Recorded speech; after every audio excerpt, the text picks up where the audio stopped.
very bad. Then, he said, my visit is not good.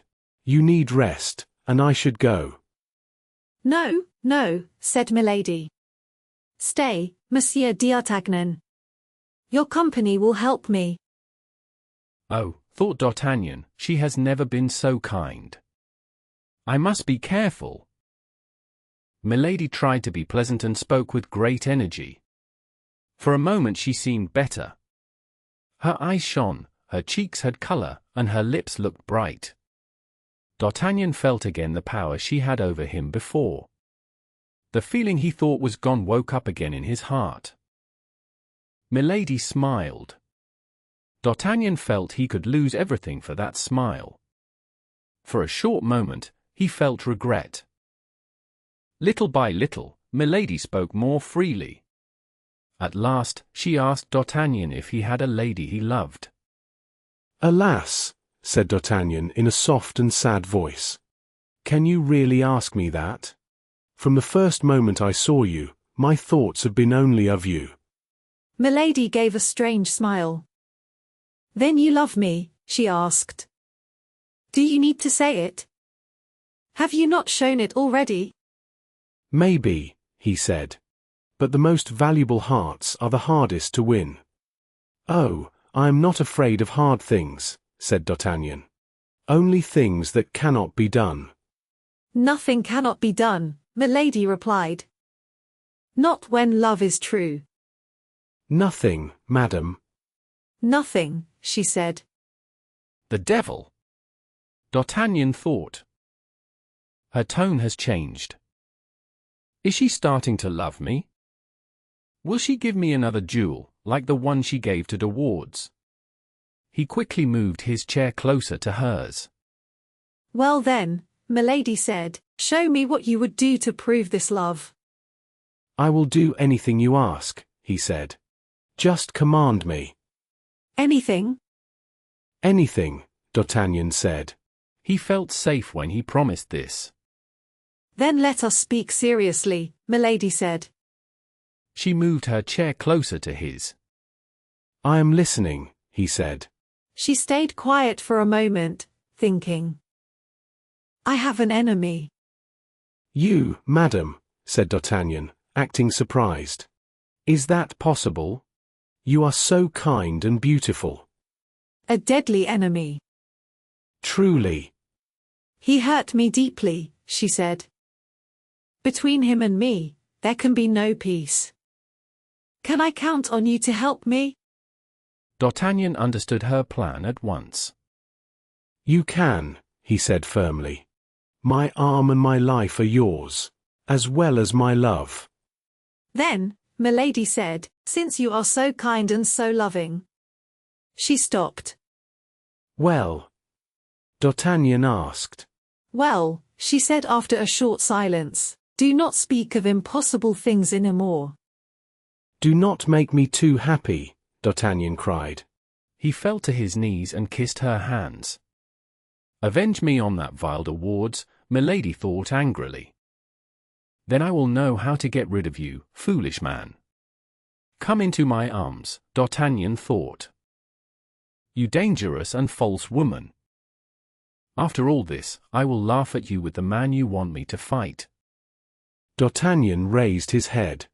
I am ready, he said. So you understand me, dear Monsieur d'Artagnan, Milady said. I can read your looks. You will use my arm, which already has some honor. At once, he replied. But how should I reward you? Milady asked. I know lovers like you. Men do nothing for free. You know the only answer I want, D'Artagnan said. The only one worthy of us both. He moved closer to her. She did not push him away. Selfish man, she said with a smile. Oh, D'Artagnan cried, truly carried by strong feeling. My happiness feels like a dream. I fear it will disappear, so I want to make it real. Then earn this happiness, she said. I am at your service, he replied. Are you sure? Milady asked one last time.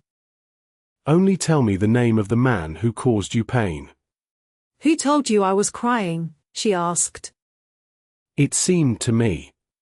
Women like me do not cry, Milady said. So much the better. Tell me his name. His name is my secret, she said. But I must know it. Yes, you must, she said. See how much I trust you. You make me very happy. What is his name?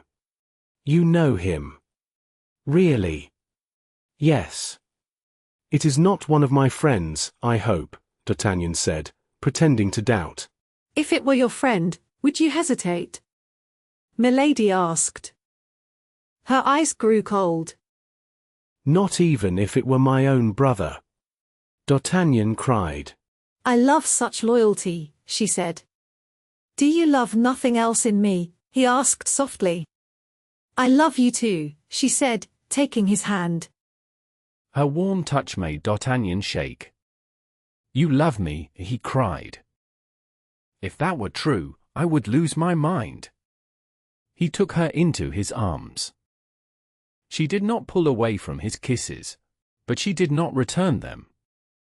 Her lips felt cold. To D'Artagnan, it was like holding a stone statue. Still, his heart was full of joy. Love made him feel dizzy. He almost believed that Milady cared for him. He almost believed that De Wardes had done something very bad. If De Wardes had been near him at that moment, D'Artagnan felt he could have killed him. Milady saw her chance. His name is, she said. De Wardes. I know it, cried D'Artagnan. And how do you know it? Milady asked. She took both his hands. She looked at him closely, trying to read his heart. D'Artagnan felt afraid. He knew he had spoken too fast and made a mistake. Tell me. Tell me now, Milady said again. How do you know his name? How do I know it? D'Artagnan asked. Yes. I know it because yesterday Monsieur de Wardes was in a room where I was. He showed a ring. He said you gave it to him. Bad man, cried Milady.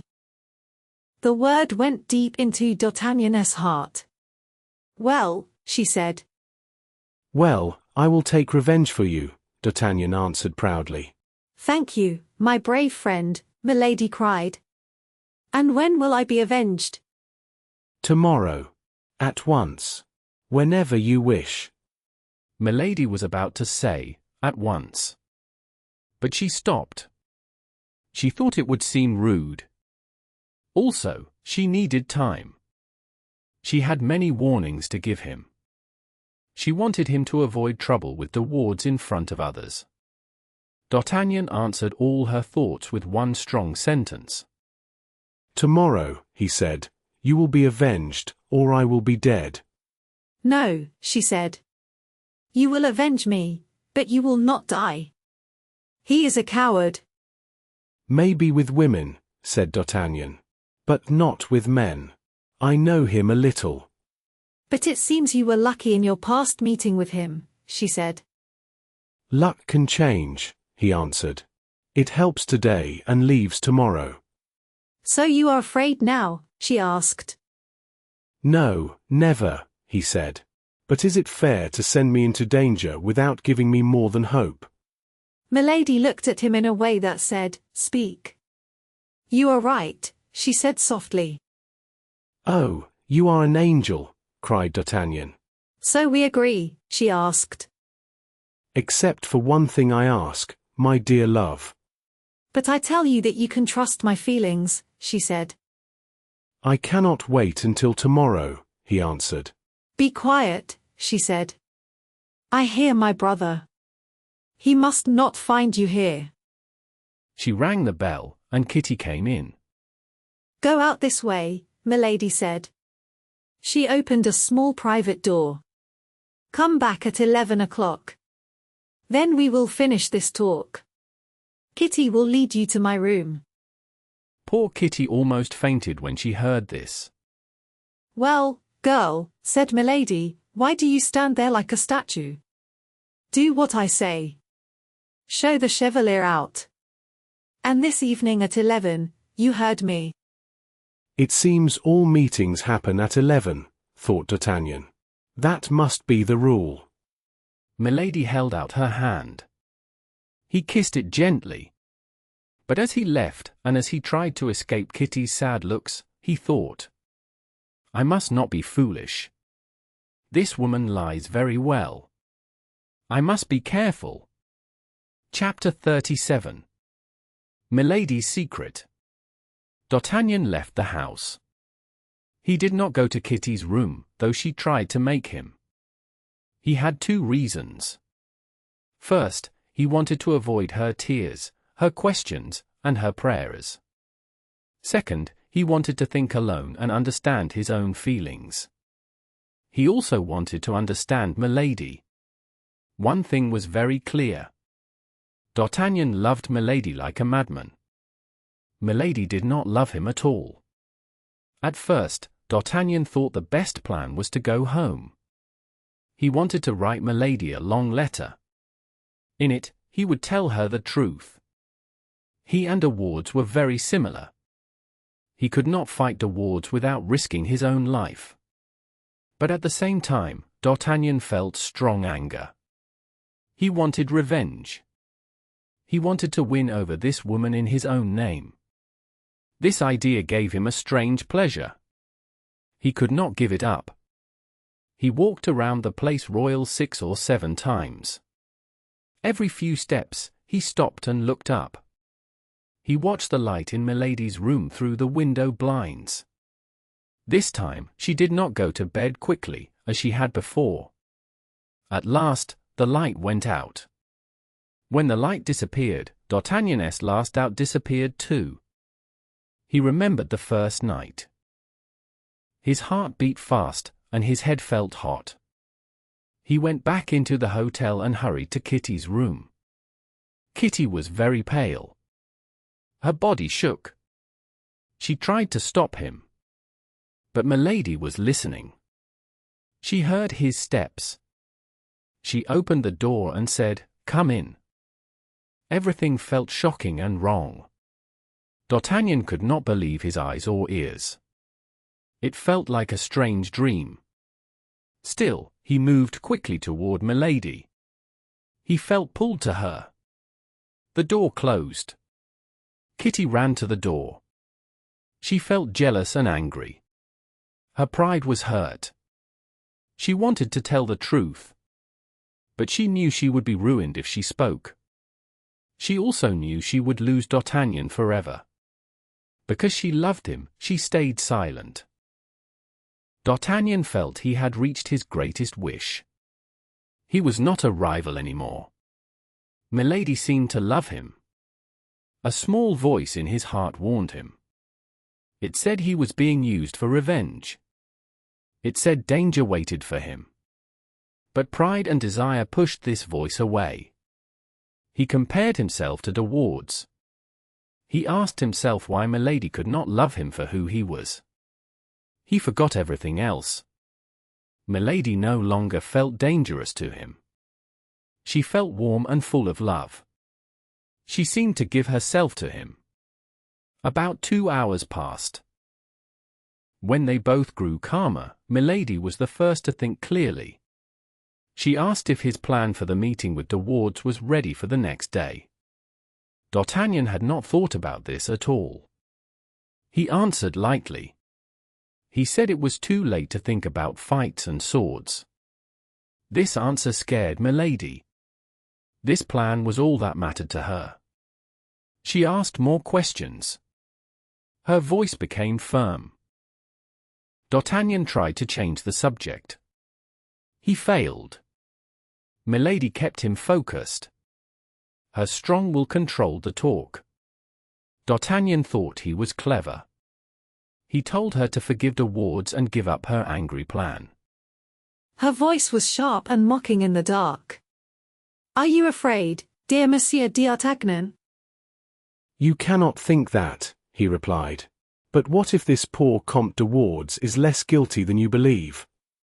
At any rate, Milady said coldly, he lied to me. From the moment he lied, he deserved to die. He will die, then, since you judge him so, said D'Artagnan. His voice sounded strong. Milady felt sure of his loyalty. She felt calmer. The night felt long to Milady. To D'Artagnan, it felt short. Soon pale morning light came through the window. He prepared to leave. Milady reminded him of his promise to take revenge on de Wardes. I am ready, said D'Artagnan. But first I want to be sure of one thing. What is it? Asked Milady. Do you truly love me? I think I have shown you that. And I am yours, body and soul. Thank you, he said. But if you are sure of my love, you must also prove yours to me. Of course. If you love me so much, D'Artagnan said, are you not a little afraid for me? Afraid of what? That I might be badly hurt. Or even killed. That is impossible, cried Milady. You are brave and skilled with a sword. Then would you not prefer another way, he said, that would punish him without a fight? Milady looked at him in silence. The weak morning light made her eyes look hard and cold. I think, she said slowly, that you are starting to hesitate. I do not hesitate, he replied. I only feel sorry for this poor Comte de Wardes, since you no longer love him. A man who loses your love is punished enough. He needs no other pain. Who told you I loved him? At least now I may believe, without being foolish, that you love another man. And I truly care about the Count. You? Yes, me. And why you? Because only I know. What? That he is not, or was not, as guilty to you as he seems. Really? Explain, because I do not understand you. She looked at D'Artagnan. He held her gently. His eyes were full of strong feeling. Yes, I am an honest man. And since your love is mine, and I am sure I have it, for I do have it, don't I? Yes, completely. Go on. I feel changed. I must tell you something. A confession. If I did not trust your love, I would stay silent. But you love me, my beautiful lady, don't you? Yes, I do. Then if my love made me do wrong to you, will you forgive me? Maybe. D'Artagnan tried to kiss her. She turned her face away. This confession. What is it? You met de Wardes here last Thursday, didn't you? No, no. That is not true. Do not lie, my angel. It is useless. What do you mean? Speak. You make me suffer. Be calm. You did nothing wrong to me. I already forgive you. What comes next? De Wardes can say nothing about that night. How? You told me yourself about that ring. I have the ring. The de Wardes of Thursday and the D'Artagnan of today are the same man. Milady turned very pale. She shook with fear and anger. She pushed D'Artagnan hard and jumped out of bed. Morning light was already in the room. He held her night dress and begged her to forgive him. The soft cloth tore. On her shoulder, he saw a dark mark burned long ago. Oh God! He let go and stood still. He could not speak or move. Milady knew at once. He had seen everything. She turned toward him, hurt and desperate. You miserable man. You tricked me. Now you know my secret. You must die. She ran to a small box on the table. At the loud noise, everything happened very fast. She pushed over chairs and tables to reach him. He moved behind the furniture to stay away from her. At that moment, Kitty opened the door. D'Artagnan had been trying to reach it the whole time. He was only a few steps away.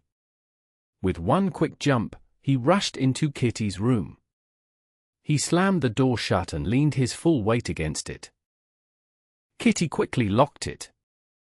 Milady tried to break the door with great force. She was much stronger than Kitty expected. When she could not pull it down, she struck the door with a small knife. The sharp point showed through the wood many times. Each strike came with angry and frightening words.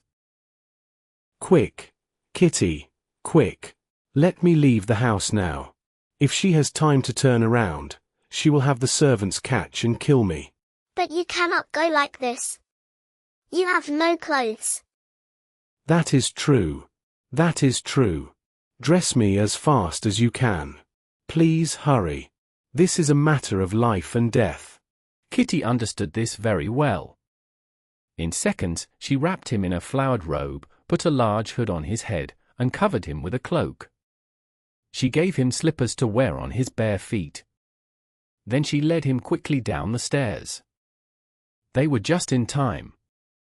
Milady had already rung the bell and awakened the whole house. The porter was about to open the door when Milady shouted from her window, "Do not open!" D'Artagnan ran away while she was still shaking her fist at him. When she could no longer see him, Milady fell into her room and lost her strength. Chapter 38. How, without inconveniencing himself, Athos procures his equipment. D'Artagnan was so confused and afraid that he did not think about Kitty at all. He ran as fast as he could through half of Paris. He did not stop until he reached Athos's door. His fear pushed him on. He heard guards shouting behind him. People on their way to work laughed and called out, even though it was early. This only made him run faster. He crossed the yard, ran up the stairs, and knocked so hard that the door almost broke. Grimaud came to open it, rubbing his sleepy eyes. D'Artagnan rushed in so suddenly that he almost knocked the servant over. Grimaud usually did not speak much, but now he shouted in fear and surprise. D'Artagnan threw back his hood and freed his hands from the cloak. Grimaud saw the mustache and the sword and understood that this was a man, not a woman. He became frightened and cried for help. Be quiet. I am D'Artagnan. Do you not know me? Where is your master? You, Monsieur d'Artagnan? That is impossible. At that moment, Athos came out of his room in a robe. He spoke calmly and firmly, telling Grimaud to be silent. Grimaud only pointed at D'Artagnan. Athos recognized his friend at once. Even with his calm nature, he could not stop himself from laughing. D'Artagnan looked very strange in the borrowed clothes, shaking and pale. Do not laugh. Please do not laugh. This is no joke. Are you hurt? You are very pale. No. But I have had a terrible experience. Are we alone? Who else would be here at this hour? D'Artagnan rushed into Athos's room. Athos closed and locked the door so they would not be disturbed. Speak. What has happened? You look completely shaken. Athos, prepare yourself to hear a story you will hardly believe. Put on this robe first. D'Artagnan put it on quickly, still shaking and confused. Well? Milady has a mark on her shoulder. It is the fleur-de-lis. Athos cried out in shock, as if struck in the heart. Look. Are you sure the other woman is dead? The other, said Athos. His voice was very low. D'Artagnan could hardly hear him. Yes. The woman you spoke about one day in Amiens. Athos gave a deep sound of pain. He put his head in his hands. She is about 26 or 28 years old. She is beautiful, said Athos. Is that right? Yes. She has clear blue eyes. They shine in a strange way. She has black eyelashes and eyebrows. Yes. She is tall and has a fine body. She is missing one tooth, near the pointed tooth on the left. Yes. She has a small fleur-de-lis mark. It is pink. It looks like someone tried to hide it with medicine. Yes. But you say she is English. She is called Milady, but she may be French. Lord de Winter is only her brother by marriage. I must see her, D'Artagnan. Be careful, Athos. Be careful. You once tried to kill her. She is the kind of woman who will try to do the same to you. And she will not fail. She will not dare to speak. If she does, she will accuse herself. She can do anything. Have you ever seen her very angry? No, said Athos. She is like a wild animal. Oh, my dear Athos. I am very afraid I have brought a terrible revenge on both of us. Then D'Artagnan told Athos everything. He spoke about Milady's wild love and her threats to kill him. You are right, said Athos. I would give my life for something very small. But luckily, we leave Paris the day after tomorrow.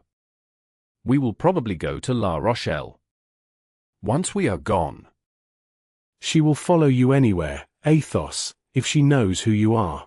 Let her take her revenge on me alone. My dear friend, what does it matter if she kills me?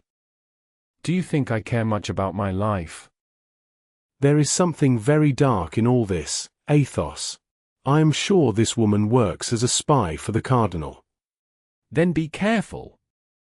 The cardinal does not admire you for the London affair. He hates you. He cannot accuse you openly, but his hatred is strong. Be careful. Do not go out alone. Be careful when you eat. Do not trust anything. Not even your own shadow. Luckily, said D'Artagnan, this will only last until tomorrow evening. Once we are with the army, I hope we will only fear other soldiers. Until then, said Athos, I will not hide myself any more. Wherever you go, I will go with you. You must return to the Rue des Farciers. I will go with you. But even if it is close, said D'Artagnan, I cannot go there dressed like this. That is true, said Athos. He rang the bell. Grimaud came in. Athos made a sign for him to go to D'Artagnan's room and bring back some clothes. Grimaud made a sign to say he understood and left. This will not improve your clothes, said Athos. I think you left your best ones with Milady. She will surely not send them back. But luckily, you still have the sapphire. The jewel is yours, my dear Athos, said D'Artagnan.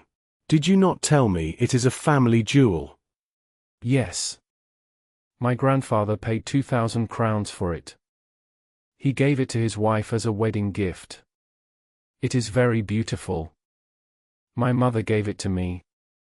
And I was a fool. Instead of keeping it with care, I gave it to that terrible woman. Then take it back, my friend. I see it is very important to you. Take it back after it has been in her hands. Never. That ring is dirty to me now. Then sell it. Sell a jewel from my mother? I could never do that. Then leave it as a pledge. You can borrow at least 1,000 crowns with it. This money can help you now. Later, when you have money again, you can take it back. It will be clean again after passing through other hands. Athos smiled. You are a good friend, D'Artagnan, he said. You always bring hope to sad people. Very well, let us pledge the ring. But on one condition. What condition? That we take 500 crowns each. Do not think of that, Athos. I do not need so much. I am still only in the guards. If I sell my saddles, I will have enough. I only need a horse for Planchet. And you forget that I also have a ring. You seem to care more about yours than I care about mine. Yes. Because in a great danger, It could save us. It is not only a costly diamond. It is like a lucky charm. I do not understand you, said Athos.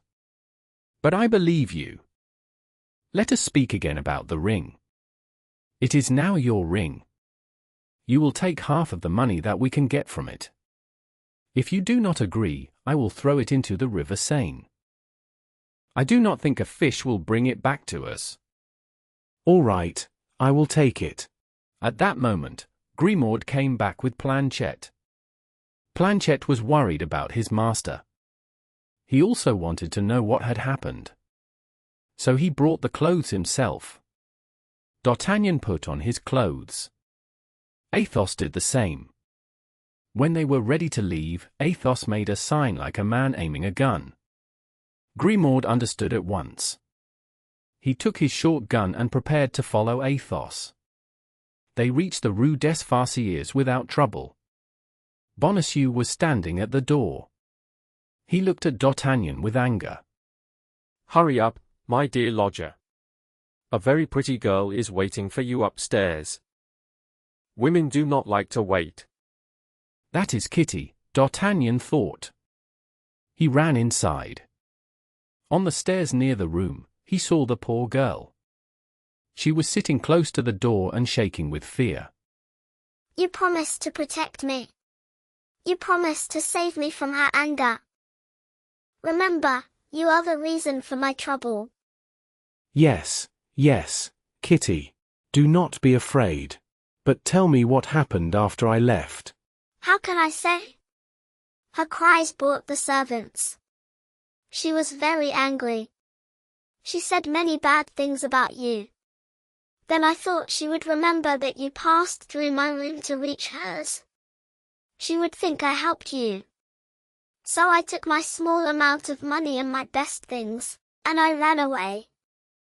Poor girl. But what can I do with you? I am leaving in 2 days. Do what you wish, sir. Help me leave Paris. Help me leave France. I cannot take you to the army at La Rochelle. No. But you can place me in another part of the country, with a lady you know. In your own land, maybe. My dear little one. In my country, ladies do not have maids. But wait, I have an idea. Planchet, go and find Aramis. Ask him to come here at once. We have something very important to tell him. I understand. But why not Porthos? His duchess. Oh no. Porthos's duchess is dressed by her husband's clerks. And Kitty would not like to live in the Rue Auxiliary Hours. Is that right, Kitty? I do not care where I live. I only want to be well hidden, where no one can find me. Kitty, when we part, and you are no longer jealous of me. Sir, near or far, I will always love you. Where does such faithfulness come from? And I also love you. Always. But now answer me. This is very important. Have you ever heard talk of a young woman who was taken away one night? Oh. Do you still love that woman? No, no. One of my friends loves her. Monsieur Athos, here. I? Yes, you. You know how much we both care about poor Madame Bonacieux. Kitty will say nothing, will you, Kitty? You understand. She is the wife of that terrible man you saw at the door. Oh my God. You make me afraid again. What if he knew me? How? You know him? Have you seen that man before? Yes. He came twice to Milady's house. When was that? About 15 or 18 days ago. That matches. And he came again last night. Last night? Yes, just before you arrived. My dear Athos. We are surrounded by spies. Do you think he recognized you, Kitty? I pulled my head down as soon as I saw him. But maybe it was too late. Athos, go downstairs. He trusts you more than me. See if the man is still at the door. Athos went down and came back at once. He is gone. The door of the house is closed. He has gone to report. He will say that everyone is in the house. Then let us all leave. We can leave Planchet here to bring us news. Wait. We sent for Aramis. That is true. We must wait for him. At that moment, Aramis came in. The matter was explained to him. His friends told him that among his many rich friends he must find a place for Kitty. Aramis thought for a short time. His face became a little red. Will this truly help you, D'Artagnan? I will thank you all my life. Very well. Madame de Boistracy asked me to find a good maid for one of her friends. This friend lives in the country, I think. She wants someone honest. Can you promise that mademoiselle will be good? Oh, sir, I promise with all my heart. I will serve well the person who helps me leave Paris. Then this is perfect. He sat at the table and wrote a short note. He closed it with his ring and gave it to Kitty. Now, my dear girl, it is not safe for us to stay here. We must go. We will meet again in better days.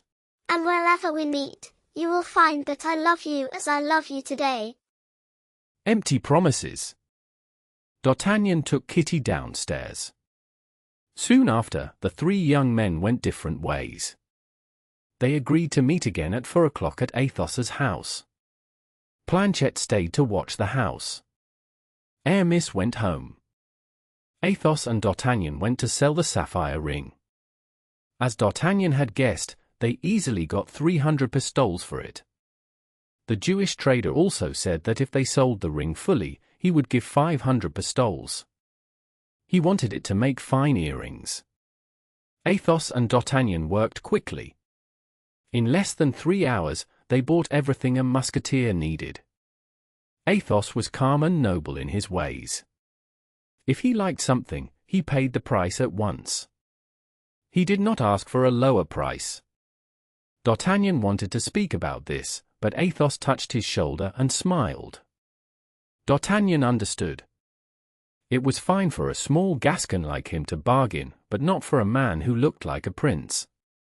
Athos found a beautiful horse from Andalusia. It was black, strong, and 6 years old. He checked it carefully and saw it was healthy.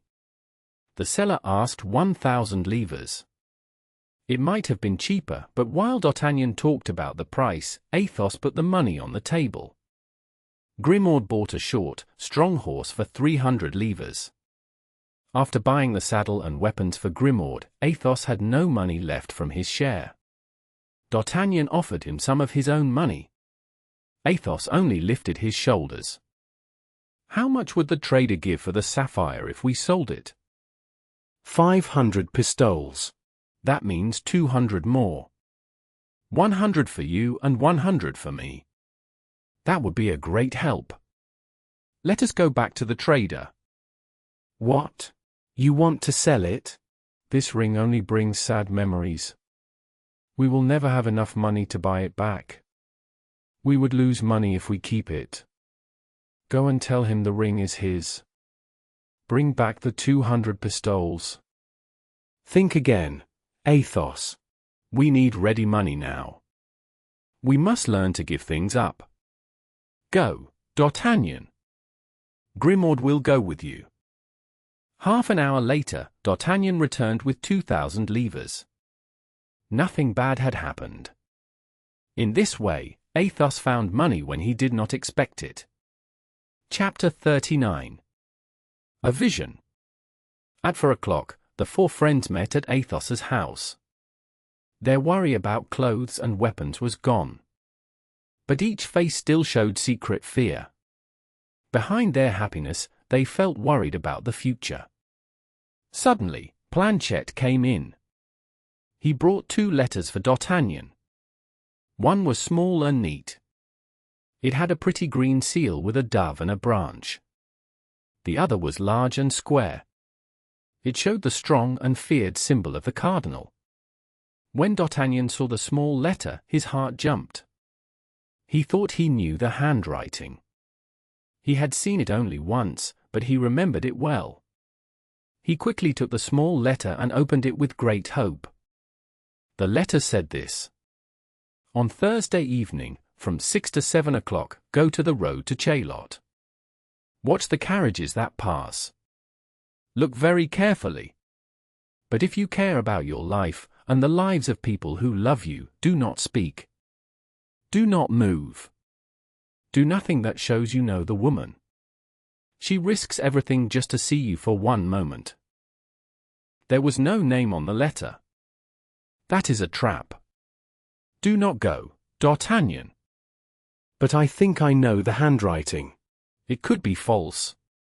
Between 6 and 7, the road to Chaillot is empty. You may as well ride alone in a dark forest. But what if we all go? They cannot attack all four of us, our servants, our horses, and our weapons. And it will be a good chance to show our new clothes and arms. But if a woman wrote this, and she does not want to be seen, you put her in danger, D'Artagnan. A true gentleman should not do that. We will stay far away. He will go forward alone. Yes. But someone can easily fire a gun from a fast carriage. Oh, that does not matter. They will miss me. If they shoot, we will follow the carriage. We will stop the people inside. They must be enemies. He is right. It will be a fight. We should test our weapons.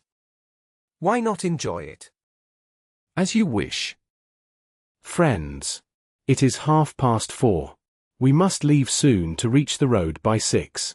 And if we leave too late, no one will see us. That would be a shame. Let us prepare. But there is a second letter. You forget that. The seal looks important. I think it matters much more than the small paper you hid in your coat. D'Artagnan turned red. Well, let us read what His Eminence wants. He opened the letter and read. M. D'Artagnan of the King's Guards, Company of Dessessart, is expected at the Palais Cardinal this evening at 8 o'clock. La Houdinière, Captain of the Guards. That is serious. This meeting is more dangerous than the other. I will go to the second meeting after the first. One is at 7. The other is at 8. I have time for both. I would not go at all. A knight must not refuse a meeting with a lady. But a careful man can refuse a meeting with His Eminence, especially when he expects trouble. I agree with Aramis. I already ignored such an invitation before. The next day, something bad happened to me. Constance disappeared. Whatever happens, I will go. If you have decided, then go. But the Bastille? If they put me there, you will get me out. Of course we will. Of course. But since we leave the day after tomorrow, it would be better not to risk prison. Let us do something better. We will not leave him alone this evening. Each of us will wait at a gate of the palace. 3 musketeers will stand behind each of us. If we see a closed carriage that looks suspicious, we will stop it. It has been a long time since we fought the Cardinal's guards. Monsieur de Treville may think we are dead. You should have been a general. What do you think of this plan, friends? Excellent. Good. I will go to the hotel and tell our friends to be ready by 8 o'clock. We will meet at the Place du Palais Cardinal. Meanwhile, make sure the servants prepare the horses. I have no horse. But that is not a problem. I can take one from Monsieur de Treville. That is not needed. You can take one of mine. One of yours. How many do you have? 3. Then you are the best poet in France with horses. But why do you need 3 horses? I do not understand why you bought so many. I only bought 2. No. The 3rd horse came to me this morning, said Aramis. A groom brought it. He did not wear a uniform. He would not say who he worked for. He only said his master gave him orders. Or his mistress, said D'Artagnan. That changes nothing, said Aramis, and he blushed. The groom said he must put the horse in my stable. He was not allowed to say where it came from. Only poets have such strange luck, said Athos in a serious voice. In that case, everything is fine, said D'Artagnan. Which horse will you ride? The one you bought or the one you received? The one I received, of course, said Aramis. I would never be rude to the person who gave it. The unknown giver, said D'Artagnan. Or the secret lady, said Athos. So the horse you bought is not useful now? Asked D'Artagnan. Almost not useful, said Aramis. Did you choose it yourself? Yes, very carefully. A rider's safety often depends on his horse. Then sell it to me for the same price, said D'Artagnan. I was just about to offer it to you, said Aramis. You can pay me back later. It is not a big sum. How much was it? 800 livres. Here are 40 double pistoles, said D'Artagnan. He took the money from his pocket. This is the kind of coin you get for your poems. Are you rich now? Asked Aramis. Rich? Very rich, my friend. He shook the rest of the coins in his pocket. Send your saddle to the Musketeers' house. Your horse can come back with ours. Very well, said Aramis. But it is already 5 o'clock. We must hurry. After 15 minutes, Porthos appeared at the end of the street. He rode a beautiful horse. Mousqueton followed him on a smaller horse, but it also looked good. Porthos was full of joy and pride. At the same time, Aramis arrived from the other end of the street. He rode a fine English horse. Bazin followed him on a brown horse. He also led a strong horse by the rope. This horse was for D'Artagnan. The two musketeers met at the gate. Athos and D'Artagnan watched them from the window. Wow, said Aramis. You have a fine horse, Porthos. Yes, said Porthos. This is the horse I should have had from the start. The husband played a bad joke and sent another one. But he paid for it later, and I got what I deserved. Soon Planchet and Grimaud arrived, leading their masters' horses. D'Artagnan and Athos mounted their horses. Then all four rode off together. Athos rode a horse given by a woman. Aramis rode a horse given by his lady. Porthos rode a horse given by his lawyer's wife. D'Artagnan rode a horse given by Luck, the best giver of all. The servants followed them. As Porthos had said, the group looked very impressive. If Madame Coquenard had seen Porthos on his fine Spanish horse, she would not have felt sorry for the money she took from her husband's box. Near the Louvre, the four friends met Monsieur de Treville. He was coming back from Saint-Germain. He stopped them and congratulated them on their new positions. Very quickly, many people gathered around to look.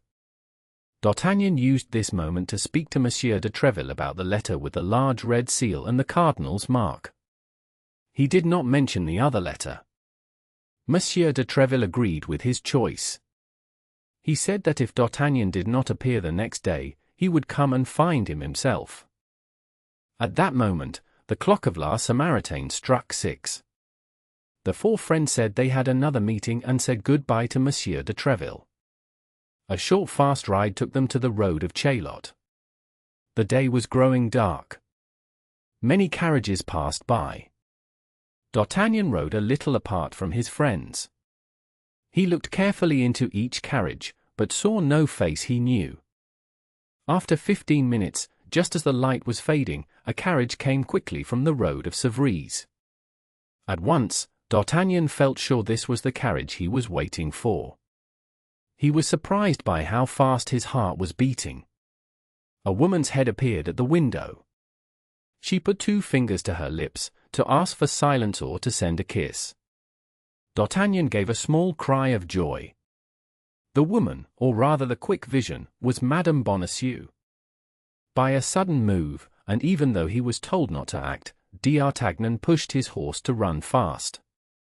In a few moments, he reached the carriage. But the window was fully closed.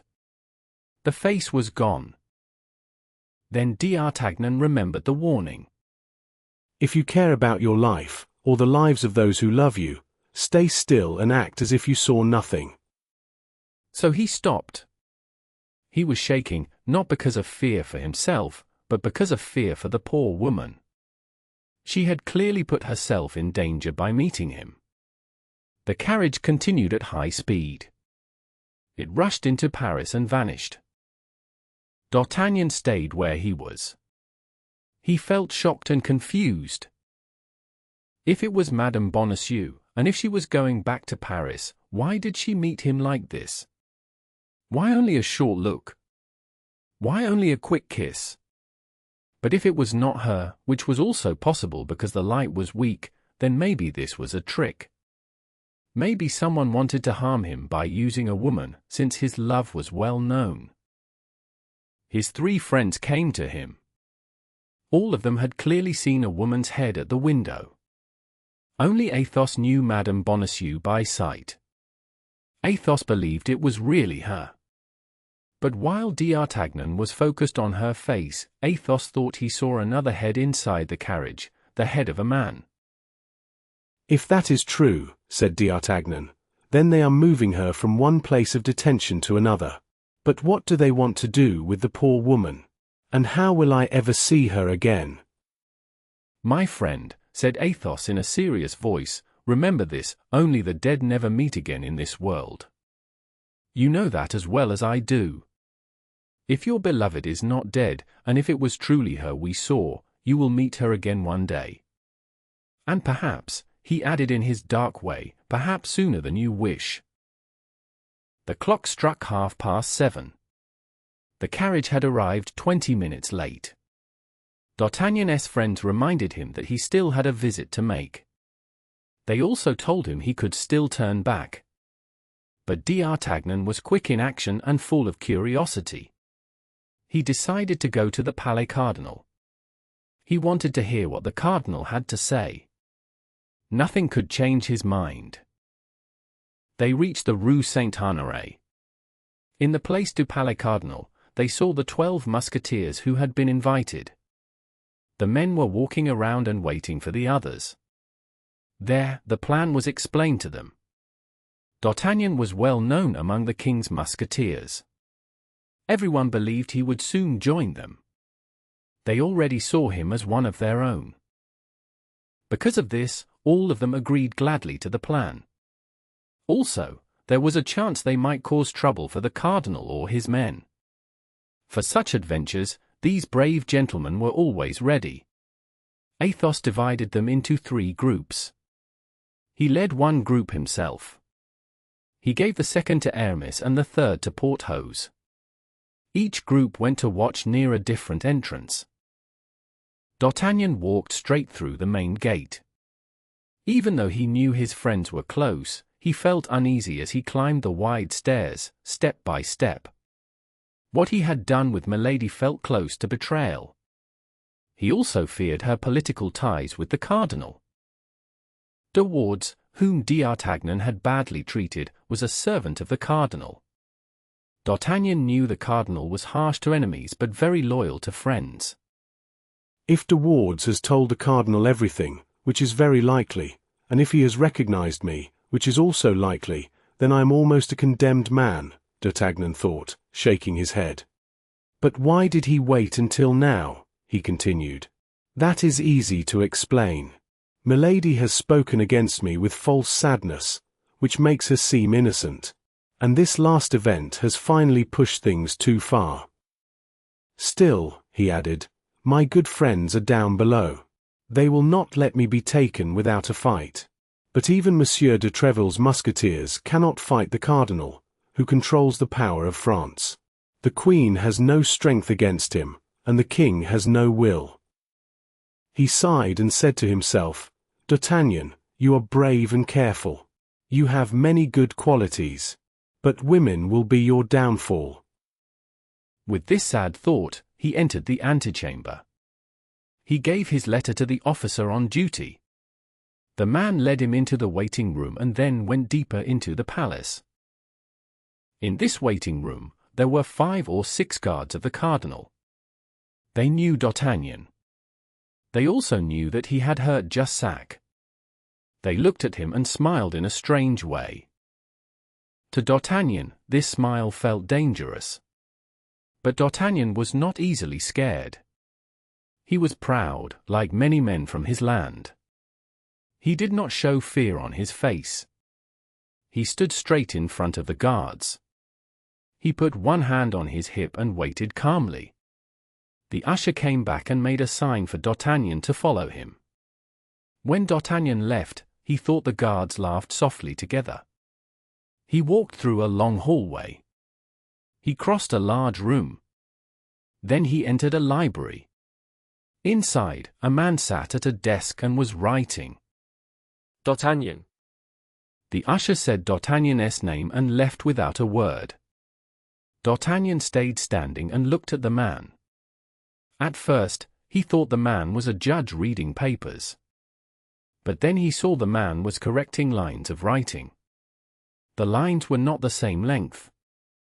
The man counted the words on his fingers. D'Artagnan understood then. This man was a poet. After a moment, the man closed his writing. On the cover were the words, Mirami, a tragedy in 5 acts. The man lifted his head. D'Artagnan saw that it was the cardinal. Chapter 40. A terrible vision. The cardinal rested his arm on the papers. He leaned his face on his hand. He looked closely at the young man for a long moment. The cardinal had sharp eyes. His look felt strong and cold. D'Artagnan felt it move through him like heat in his blood. Still, D'Artagnan stayed calm. He held his hat in his hand. He waited for the cardinal to speak. He did not act too proud. He also did not act too humble. Monsieur, are you a D'Artagnan from Bern? Yes, Monseigneur. There are many families named D'Artagnan near Tarbes. Which one is yours? I am the son of the man who served in the religious wars under King Henry, the father of our present king. That is good. You left your home 7 or 8 months ago to seek your future in Paris, did you not? Yes, Monseigneur. You passed through Meung. Something happened to you there. I do not need the details, but I know something happened. Monseigneur, this is what happened to me. Never mind. You had a letter for Monsieur de Treville, yes? Yes, Monseigneur. But in that bad affair at Meung. The letter was lost. I know. Monsieur de Treville is good at reading faces. He trusted you at once. He placed you with Monsieur de Cessat. He let you hope that one day you would join the Musketeers. Monseigneur is well informed. Since then, many things have happened. One day, you were walking near the Chartreux. It would have been better if you were not there. Later, you traveled with your friends toward Forges. They stopped on the way. You went on alone. This is simple. You had business in England. Monseigneur, I went. Hunting at Windsor or somewhere else. That is not important. I know, because it is my duty to know. When you returned, a very high lady received you. I see you still keep the gift she gave you. D'Artagnan touched the diamond he wore. It was the Queen's gift. He quickly turned the stone inward, but it was too late. The next day, Cavois came to see you. He asked you to come to the palace. You did not come. That was a mistake. Monseigneur, I feared that I was no longer in your favor. How could that be? I do not punish those who obey well. I punish those who do not obey. You followed orders with courage and sense. Think of the day I asked you to come. Remember what happened to you that very night. That night was when Madame Bonacieux was taken away. D'Artagnan shook slightly. He also remembered that, not long ago, the poor woman had passed near him. She was likely taken again by the same hidden power. In short, I had not heard from you for some time. I wished to know what you were doing. You should thank me. I see how carefully I have treated you in all these matters. D'Artagnan bowed with respect. The cardinal spoke again. He said this kindness did not come only from fairness. It also came from a plan he had made for D'Artagnan. D'Artagnan felt very surprised. The cardinal said he wanted to explain this plan before, on the day of the first invitation. But D'Artagnan did not come. The cardinal said the delay did not matter. He told D'Artagnan to sit down in front of him. He said a gentleman should not listen while standing. The cardinal pointed to a chair. D'Artagnan was so surprised that he waited a moment before sitting. The cardinal said D'Artagnan was brave. He said D'Artagnan was also careful, which was even better. He said he liked men who think well and act with courage. He smiled and said D'Artagnan should not be afraid. Then he warned him. He said that even though D'Artagnan was young, he already had strong enemies. If he was not careful, they could ruin him. This would be easy for my enemies. They are powerful and have many supporters. I am alone. The cardinal agreed. He said that even alone, D'Artagnan had already done many things. He believed D'Artagnan would do more. Still, he said D'Artagnan needed guidance in his dangerous life. He said D'Artagnan came to Paris with big dreams of success. I am young and full of hope. The cardinal replied that only foolish people have foolish hopes. He said D'Artagnan was a man who understood things. Then he made an offer. How would you like to be an officer in my guards, with a higher position after the campaign? D'Artagnan cried out softly in surprise. Do you accept? I already serve in the king's guards, and I am satisfied there. My guards also serve the king. Anyone who serves France serves the king. You have misunderstood me. The cardinal said D'Artagnan wanted an excuse. He said people would understand the reasons. There was promotion, war experience, and opportunity. He added another reason. You need protection. I have received serious complaints about you. You do not spend all your time serving the king. D'Artagnan blushed. The cardinal touched a pile of papers and said they were all about him. He said D'Artagnan was a determined man. If guided well, his actions could help him instead of hurting him. He told D'Artagnan to think and decide. Your kindness confuses me. You show great nobility, and it makes me feel small. May I speak freely? Speak. All my friends are among the king's musketeers and guards. By bad luck, my enemies serve you. If I accept your offer, I would be unwelcome in both places. The cardinal smiled. Do you think my offer is not good enough for you? You are far too kind. I have not earned such favor. The siege of La Rochelle will soon begin again. I will serve there under your eyes. If I act bravely, I will earn your notice. Then the protection will be deserved. Everything has its right time. Later, I may freely give my service. Now, it would seem like I'm selling myself. This means you refuse to serve me. Remain independent. Keep your friendships and your dislikes. I do not wish you harm. But understand this.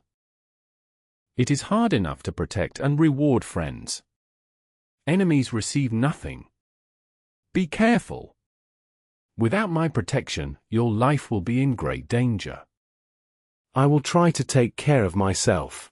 At some later time, if something bad happens to you, said Richelieu in a serious voice, remember that I came to you first. Remember that I tried to stop this trouble. Whatever happens, said D'Artagnan, putting his hand on his chest and bowing, I will always feel thankful to your eminence for what you do for me now. So be it, Monsieur d'Artagnan, said the cardinal. We will meet again after the war. I will watch you, because I will be there. He pointed to a fine suit of armor he would wear. And when we return, we will settle things between us. Ah, my lord, cried D'Artagnan, please do not be angry with me. Stay neutral, my lord, if you see that I act like an honorable man. Young man, said Richelieu, if one day I can speak to you as I do today, I promise that I will. These last words filled D'Artagnan with fear. They worried him more than a clear threat. They sounded like a warning. The cardinal seemed to want to protect him from some danger. D'Artagnan opened his mouth to speak again, but Richelieu raised his hand and dismissed him. D'Artagnan left the room. At the door, his courage almost failed him, and he felt a wish to go back. Then he thought of Athos, with his proud and strict face. If D'Artagnan made a secret agreement with the cardinal, Athos would never respect him again. Athos would turn away from him. This thought stopped him. Such is the strong power of a truly great person. D'Artagnan went down the same stairs he had used before. Outside, he found Athos and the 4 Musketeers waiting for him. They were starting to worry. With a few words, D'Artagnan calmed them. Planchet ran to tell the other guards that they could leave because his master had come out safe from the cardinal's palace. Back at home, Aramis and Porthos asked many questions about the strange meeting. D'Artagnan only said that Cardinal Richelieu had asked him to join his guards as an officer, and that he had refused. And you were right, cried Aramis. And you were right, cried Porthos. Athos said nothing. He fell into deep thought. Later, when they were alone, he said, "You did what you felt was right, D'Artagnan. But perhaps it was also a mistake." D'Artagnan sighed deeply. Athos's words matched a quiet voice in his own heart. That voice told him that great trouble was coming. The next day was spent getting ready to leave. D'Artagnan went to say goodbye to Monsieur de Treville. At that time, people thought the Musketeers and the Guards would separate only for a short time. The king was meeting Parliament that day and planned to leave the next day. Monsieur de Treville only asked D'Artagnan if he needed anything. D'Artagnan said he had all he needed. That night, the Guards of Monsieur de Cessat and the Musketeers of Monsieur de Treville met together. They had often been friends before. Now they were parting, not knowing when they would meet again. The night was loud and joyful, as one can imagine. When people are very worried, they sometimes act very careless. At the first sound of the morning trumpet, the friends separated. The Musketeers hurried to Monsieur de Treville's house. The Guards went to Monsieur de Cessat's. Each captain then led his men to the Louvre, where the king held a review. The king looked tired and unwell. This took away some of his usual proud manner. The night before, he had been taken by a fever during the Parliament meeting. Even so, he decided to leave that same evening. He refused advice to rest. He also insisted on holding the review, hoping to overcome his sickness. After the review, the Guards started their march. The Musketeers waited for the king. This gave Porthos time to walk proudly in his fine new outfit in the Rue Auxiliary hours. The lawyer's wife saw him pass on his strong horse, dressed in his new uniform. She cared for Porthos too much to let him go without seeing him. She made a sign for him to stop and come to her. Porthos looked grand. His spurs made noise. His armor shone. His sword hit against his strong legs as he walked. This time, the clerks did not laugh at him. He looked too bold and impressive for that. Porthos was shown into Monsieur Coquenard. The man's small grey eyes burned with anger when he saw his cousin dressed in such bright and costly clothes. Nevertheless, one thing gave him some comfort inside. Everyone believed the war would be very hard. He secretly hoped that this loved relative might die in the fighting. Porthos said polite words to Monsieur Coquenard and said goodbye. Monsieur Coquenard wished him much success. Madame Coquenard could not stop crying.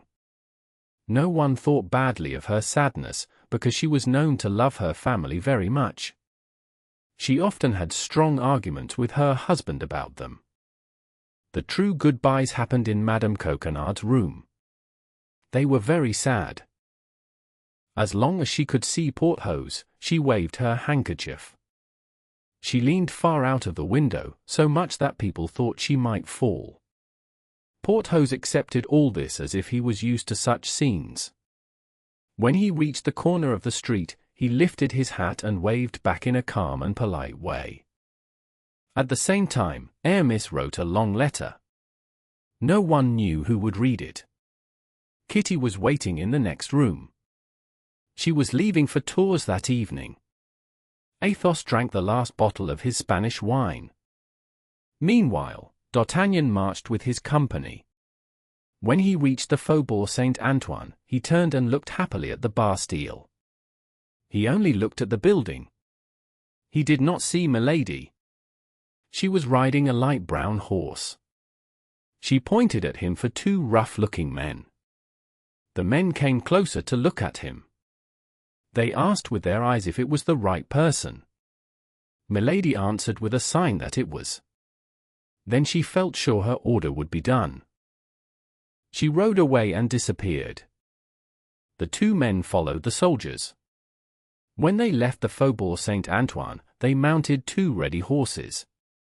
A servant without uniform had been waiting there with the horses.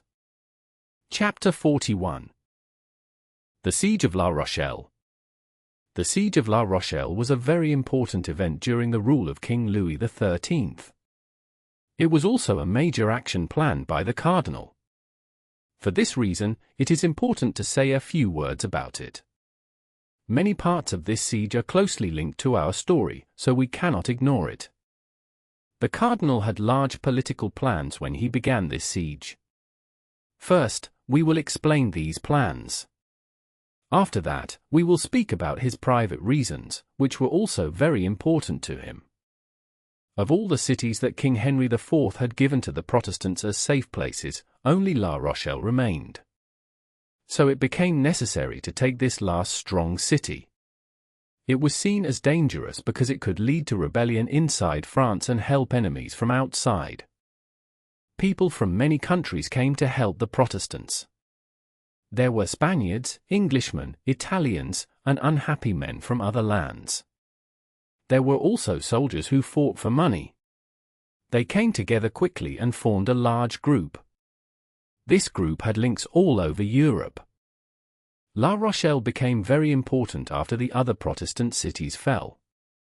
It became a center of conflict and ambition. Also, its port was the last French port open to England. England was a long-time enemy. By closing this port, the cardinal believed he was finishing the work started long ago by Joan of Arc and the Duc de Guise. Bassompierre took part in the siege. He was both Protestant and Catholic. He was Protestant in belief and Catholic in his role as a leader. He was German by birth but French in his heart. While leading other Protestant nobles in battle, he said, "You will see, gentlemen, that we will be foolish enough to take La Rochelle." And Bassompierre was right. The early attacks already showed what would happen later. The fall of La Rochelle led to harder actions against Protestants in the future. It also prepared the way for the end of the Edict of Nantes. We have said that, besides these political ideas of the cardinal, there were also personal reasons. These were the feelings of a man who loved and felt jealous. Richelieu, as everyone knows, had loved the Queen. We do not know if this love was only political or also deeply personal. But we do know that Buckingham had won her favor over him. In several events, especially the affair of the diamond studs, Buckingham had clearly defeated him. This was thanks to the loyalty of the Three Musketeers and the bravery and skill of D'Artagnan. These events caused the cardinal much shame and anger. It was Richelieu's plan not only to remove an enemy of France, but also to punish a personal rival. He wanted his revenge to be great and clear. He believed it should fit a man who controlled the power of a whole country. Richelieu knew that fighting England also meant fighting Buckingham. If he defeated England, he defeated Buckingham. If he made England look weak in Europe, he also made Buckingham look weak in the eyes of the Queen. Buckingham felt the same kind of anger. He said he was defending the honor of England, but he also wanted personal revenge. He was not allowed to enter France as an ambassador. So he wished to enter as a conqueror. Because of this, the true prize in this struggle between two strong nations was very small. Both men wanted one thing only, a kind look from Anne of Austria. At first, Buckingham had the advantage. He arrived suddenly near the Isle of Ré with 90 ships and almost 20,000 soldiers. He surprised the Comte de Troyes, who commanded the island for the king. After a hard fight, Buckingham managed to land his men. In this battle, the Baron de Chantal died. He left behind a baby girl of 18 months. This child later became Madame de Sévigné. The Comte de Troyes went back into the citadel of Saint Martin with his soldiers. He also placed 100 men in a small fort called La Prée. These events pushed the cardinal to act faster. Until the king and the cardinal could lead the siege of La Rochelle, which was planned, the cardinal sent Monsieur to guide the first actions. He also ordered all available troops to move toward the war area. D'Artagnan was part of this group, which went ahead of the others. The king was supposed to follow after holding his bed of justice. But on the 28th of June, when he stood up from it, he fell ill with a fever. He still wanted to travel, but his sickness grew worse. He had to stop at Villeroy. Whenever the king stopped, the musketeers stopped too. Because of this, D'Artagnan, who was still only in the guards, became separated from his close friends Athos, Porthos, and Aramis. This separation was unpleasant, but it did not worry him deeply. He did not know that unknown dangers were near him. He arrived safely at the camp in front of La Rochelle on the 10th of September, 1627. Nothing had changed much. The Duke of Buckingham and his English soldiers controlled the Isle of Ré. They continued to attack the citadel of Saint Martin and the fort of La Prée, but without success. Fighting with La Rochelle had also begun a few days earlier, near a fort that the Duc d'Angoulême had built close to the city. The guards, led by Monsieur de Cessat, stayed in the area of the Minims. D'Artagnan, however, had made few friends among his fellow guards. He wanted strongly to join the musketeers, and because of this, he felt alone and spent much time thinking. His thoughts were not happy ones. Since coming to Paris, he had been involved in public events. But his own life had not improved much, neither in love nor in money. In love, the only woman he truly cared for was Madame Bonacieux. She had disappeared, and he did not know where she was. As for his future, he had made a powerful enemy, the cardinal himself. This man frightened even the greatest men in the kingdom, including the king. The cardinal had the power to destroy him, yet he had not done so. D'Artagnan, who was quick to understand things, saw this as a sign of hope for a better future. He had also made another enemy. This one seemed less dangerous, but D'Artagnan felt she should not be ignored. This enemy was Milady. In return for all these troubles, he had gained the favor of the Queen. But this favor was also risky. The Queen's support often brought danger, and it did not protect well, as shown by what happened to Chalais and Madame Bonacieux. The one clear thing he had gained was a diamond worth 5,000 or 6,000 livres. He wore it on his finger. He hoped one day it might help him earn the Queen's gratitude. But for now, since he could not sell or use it, the diamond was no more useful to him than the stones under his feet. We say the gravel he walked on under his feet, because D'Artagnan was thinking deeply while he walked alone on a small and pretty road. This road went from the camp to the village of Angoutin. His thoughts carried him farther than he planned. The day was ending. In the last light of the sun, he thought he saw the metal of a gun behind a hedge. D'Artagnan had sharp eyes and a quick mind. He knew the gun was not there by chance. He also knew the man behind the hedge did not have friendly plans. He decided to walk away from that place. But then he saw another gun on the other side of the road, behind a rock. It was clear that someone was waiting to attack him. He looked again at the first gun and felt worried. It was pointed at him. When he saw that the gun did not move, he threw himself flat on the ground. At the same moment, the gun fired. He heard the bullet pass over his head. There was no time to wait. D'Artagnan jumped up at once. At that same second, a shot from the other gun hit the road where he had just fallen. The stones flew into the air. D'Artagnan was not a man who wanted a useless death. He did not think about pride at that moment. He knew he was caught in a trap. If there is a third shot, he said to himself, I will die. So he ran as fast as he could back toward the camp. He ran with the speed of a young man from his country. But the first attacker had time to load again. A second shot was fired. This time the aim was very good. The bullet hit D'Artagnan's hat and threw it far away on the road. He had no other hat. He picked it up while still running. He reached his quarters very pale and breathing hard. He sat down and said nothing to anyone. He began to think. This attack could have three causes. The first and most simple reason was that enemies from La Rochelle had planned it. They would be glad to kill one of the king's guards. That would mean one less enemy. They might also take his money. D'Artagnan took his hat and looked at the hole from the bullet. He shook his head. The bullet was not from a normal musket. It came from a different kind of gun. The careful aim had already made him think this.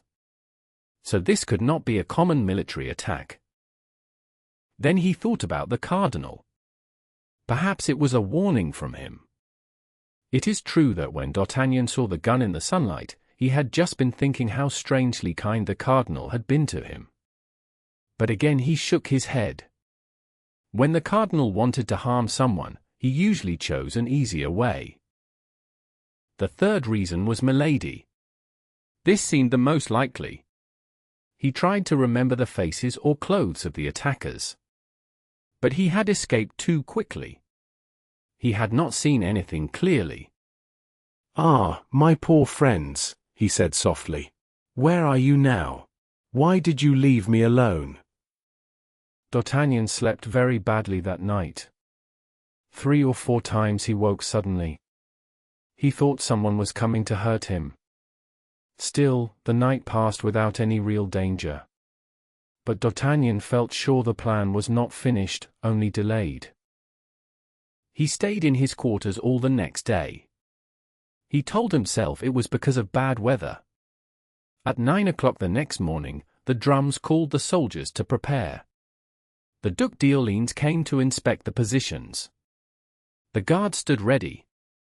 D'Artagnan took his place among the others. Monsieur walked along the line. Then the officers came forward to greet him. Captain de Cessat, who led the guards, was there with them. After a short time, D'Artagnan thought he saw his captain make a sign to him. He waited to be sure. When the sign came again, he left the line and walked forward. Monsieur will soon ask for brave men for a dangerous task, said his captain. It is risky, but it will bring honor. I gave you the sign so you would be ready. Thank you, my captain, answered D'Artagnan. He wanted very much to show his courage in front of the general. During the night, the enemies from La Rochelle had attacked. They had taken back a strong position that the royal army had captured 2 days before. The goal was to learn how the enemy protected the stone fort. After a few minutes, Monsieur spoke loudly. He said he wanted 3 or 4 volunteers. He also wanted a leader he could trust. I want 3 or 4 volunteers. I want a leader I can trust. M. de Cessat answered at once. He pointed at D'Artagnan. This man can be trusted. The soldiers will come if Monsieur explains the plan. D'Artagnan lifted his sword and spoke. I ask for 4 brave men who will risk danger with me. 2 guards stepped forward at once. 2 other soldiers joined them. This number was enough. D'Artagnan did not take more men. He did not want to take the chance from others who came first. No one knew if the enemy had left the fort or if soldiers were still inside. The task was to go close and check. D'Artagnan left with his 4 companions. They walked inside the trench. The 2 guards walked beside him. The 2 soldiers followed behind. The trench hid them as they moved. Soon they were about 100 steps from the fort. At that moment, D'Artagnan turned his head. He saw that the 2 soldiers were gone. He thought they were afraid and stayed back. He kept moving forward. When they reached a turn in the trench, they were about 60 steps from the fort. They saw no one. The fort looked empty. The 3 men stopped to think if they should go closer. Suddenly, smoke rose around the stone fort. Many shots flew near them. The message was clear. The fort was guarded. Staying longer was too dangerous and had no use. D'Artagnan and the 2 guards turned back fast. They ran towards safety. When they reached a corner of the trench, 1 guard fell. A shot had hit his chest. The other guard was not hurt and kept running to the camp. D'Artagnan did not want to leave his friend. He bent down to lift him and help him back. At that moment, 2 more shots were fired. One hit the head of the wounded guard. The other hit a rock very close to D'Artagnan. D'Artagnan turned quickly. The shots could not have come from the fort, because the trench blocked the view. He then thought of the 2 soldiers who had left them. He also remembered the killers from 2 nights before. He decided to learn the truth this time. He fell on the body of his friend and stayed still, as if he were dead. Soon he saw 2 heads rise above a broken wall about 30 steps away. They were the 2 soldiers. D'Artagnan was right.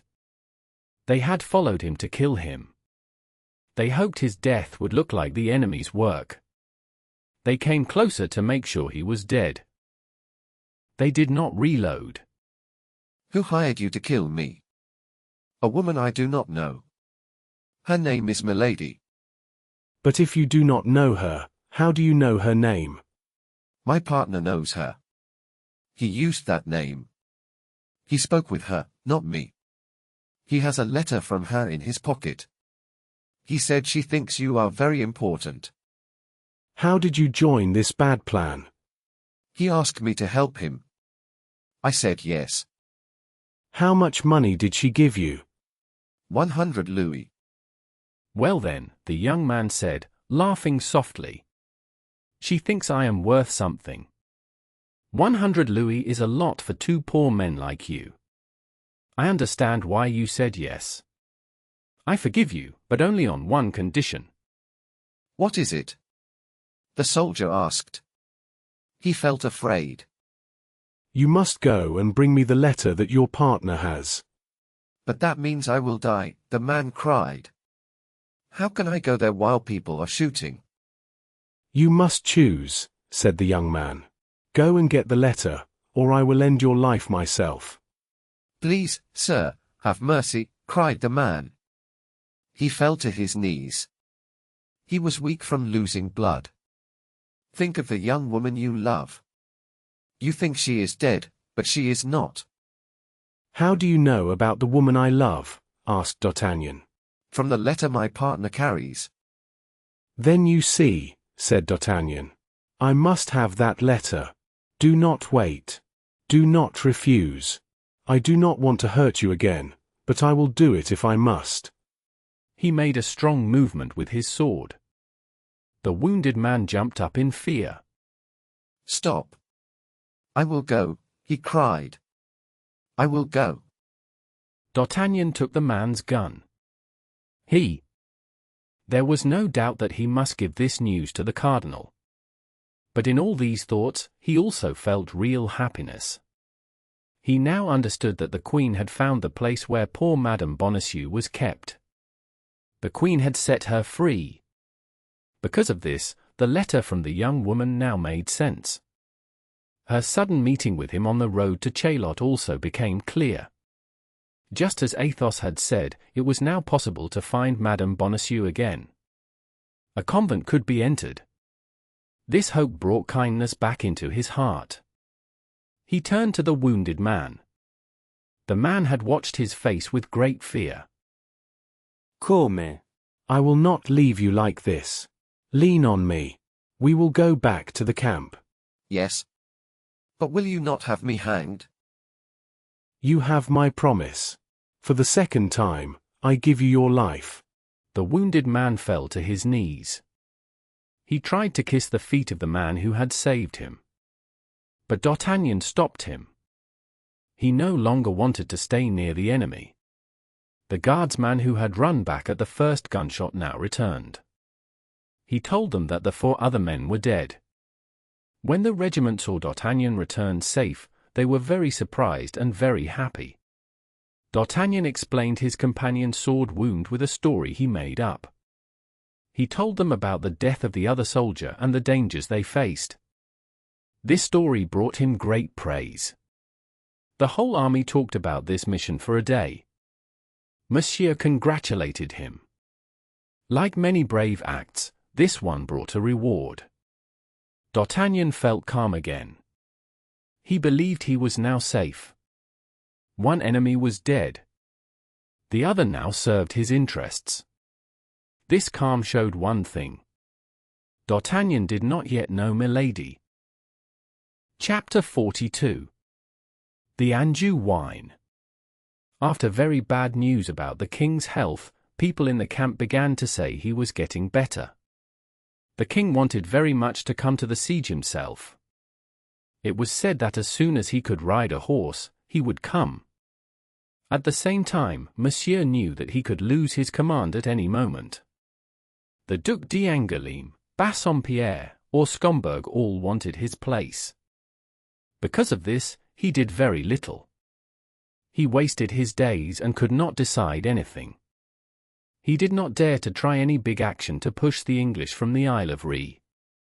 The English were still attacking the fort of Saint Martin and the fort of La Prée. At the same time, the French were attacking La Rochelle. As we have said, D'Artagnan felt calm again. This often happens after danger has passed. He had only one worry. He had no news from his friends.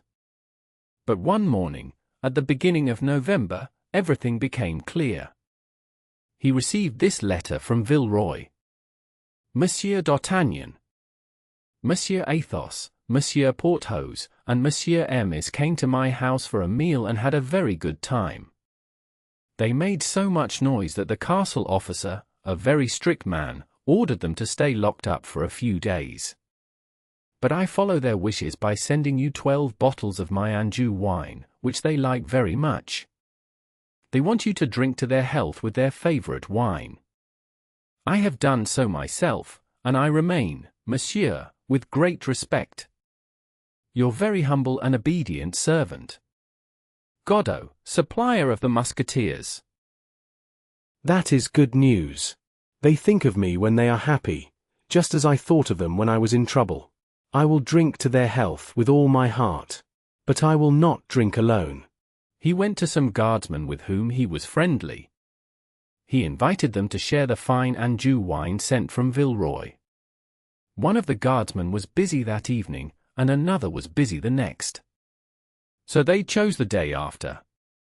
When D'Artagnan returned, he sent the 12 bottles to the guards' dining room. He gave strict orders that they must be handled with great care. On the chosen day, the meal was set for noon. At 9 in the morning, D'Artagnan sent Planchet to help prepare everything. Planchet was very proud to act as host. He wanted to do everything well. He asked for help from the servant of one of the guests. This servant was named Porthos. He also asked the man who had once tried to kill D'Artagnan. This man belonged to no army group. After D'Artagnan saved his life, he entered the service of D'Artagnan. Or rather, the service of Planchet. When the time for dinner came, the two guards arrived and stood by the door. The food was placed on the table. Planchet waited with a towel on his arm. Porthos opened the bottles. Brisemont, the man who was still weak from illness, poured the wine into glass jugs. The wine had moved a lot during travel, and the first bottle held a thick liquid at the bottom. Brisemont poured this part into a glass. D'Artagnan told him to drink it, because the poor man was still not strong. After the soup, everyone was ready to drink the first glass of wine. Suddenly, loud cannon sounds came from Fort Louis and Fort Neuf. The guards thought there was an attack. They quickly took their swords. D'Artagnan did the same. They all ran outside to go to their posts. But very soon they understood the reason for the noise. People were shouting, "Long live the king! Long live the cardinal!" Drums were beating everywhere. The king had arrived very fast with his household and 10,000 soldiers. His musketeers were with him. D'Artagnan stood with his company. He greeted his three friends with a clear sign. They saw him at once. Monsieur de Treville also noticed him. After the welcome was finished, the four friends hugged each other. "By my faith," said D'Artagnan, "you came at the best time. The dinner cannot be cold yet, can it, gentlemen?" He spoke to the two guards and introduced them to his friends. Oh, said Porthos. So we are eating well. I hope, said Aramis. There are no women at your dinner. Is there any good wine here? Asked Athos. "Yes," said D'Artagnan. "There is your wine, my dear friend." Our wine? Asked Athos, surprised. "Yes, the wine you sent me. You know, the wine from Anjou." Yes, I know that kind, said Athos. "The wine you like best," said D'Artagnan. Well, said Athos. If there is no champagne, this must be enough. So we sent you Anjou wine? Asked Porthos. "Not exactly," said D'Artagnan. "It was sent in your name." In our name, said the Three Musketeers together. Did you send it, Aramis? Asked Athos. No. And you, Porthos? No. And you, Athos? No. "If it was not you," said D'Artagnan, "then it was your supplier." Our supplier? "Yes. Godot, the supplier of the Musketeers." Well, said Porthos. I do not care where it comes from. Let us taste it. If it is good, let us drink it. No, said Athos. We should not drink wine from an unknown source. "You are right," said D'Artagnan. "Did none of you ask Godot to send me wine?" No. But you say he sent it as from us. "Yes. Here is his letter," said D'Artagnan. "He showed it to them." This is not his writing, said Athos. I know his writing well. It is a false letter, said Porthos. D'Artagnan, said Aramis softly. How could you think we caused trouble? D'Artagnan turned pale. His body began to shake. You frighten me, said Athos. What is wrong? "My friends," cried D'Artagnan, "a terrible thought comes to me. Could this be another act of revenge from that woman?" Athos also became pale. D'Artagnan ran back to the dining room. The Three Musketeers and the two guards followed him. Inside the room, they saw Brisemont lying on the floor. His body was shaking badly. Planchet and Fourreau were very pale. They tried to help him, but it was clear they could do nothing. Brisemont's face showed great pain. When he saw D'Artagnan, he cried, "This is awful. You say you forgive me, and then you poison me." "I," cried D'Artagnan. "I? What are you saying?" "You gave me the wine," said Brisemont. "You told me to drink it. You wanted revenge on me. This is terrible."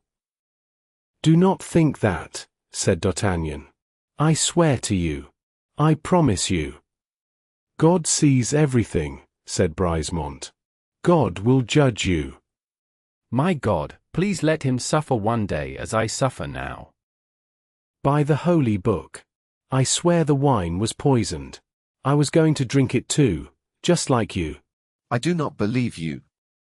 He died soon after, in great pain. This is terrible. Porthos broke the bottles at once.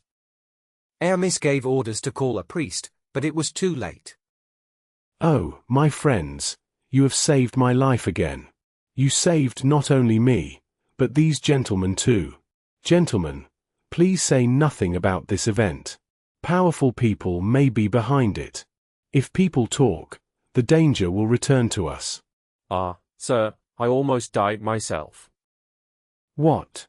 You were going to drink my wine?" "Yes, sir. I wanted to drink a small glass to the king's health.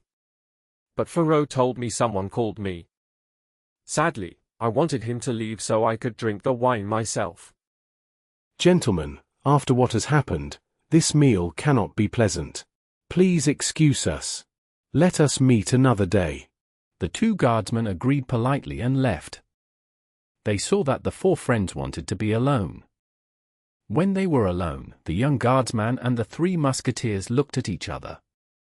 All of them understood how serious the situation was. "First, let us leave this room.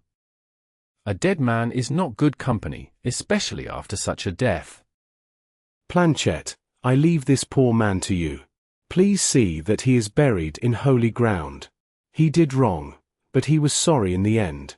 The four friends left the room. Planchet and Fourreau stayed behind to take care of the body. The innkeeper gave the friends another room. He brought them fresh eggs and water. Athos himself went to get the water from the fountain. Porthos and Aramis were quickly told what had happened. "Well, you see this is a fight that will not stop." "Yes, I see that. But do you truly think it is her?" "I am sure of it." "Still, I have doubts." "But the mark on her shoulder?" "She may be an Englishwoman. She may have done something wrong in France and was punished for it." "Athos, she is your wife. Think again. The two descriptions are too similar." "Yes, but I thought the other woman was dead. I was sure of it." "In any case, what can we do?" "We cannot live like this. It is like danger is always above us. We must find a way out." "But how?" "Listen. You must meet her and speak clearly. Say this, peace or war. Promise her you will never speak against her or act against her. In return, she must promise to leave you in peace. If she refuses, you will go to the authorities and tell the truth about her past. You will bring her to trial. And if she escapes justice, then you will protect yourself by other means."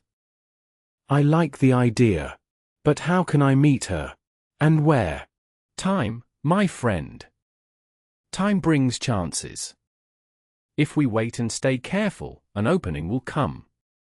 "Yes, but we wait while enemies and poison surround us." "Bah! God has protected us until now. He will protect us again."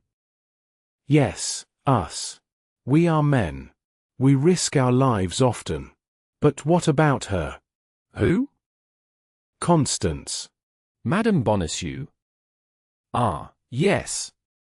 My poor friend, I forgot you are in love." But did you not learn from the letter found on the dead man that she is in a convent? A convent can be a safe place. And when the siege of La Rochelle ends, I promise you. Good. Very good. Yes, Aramis, we all know you love religious life. I am only a musketeer for a short time.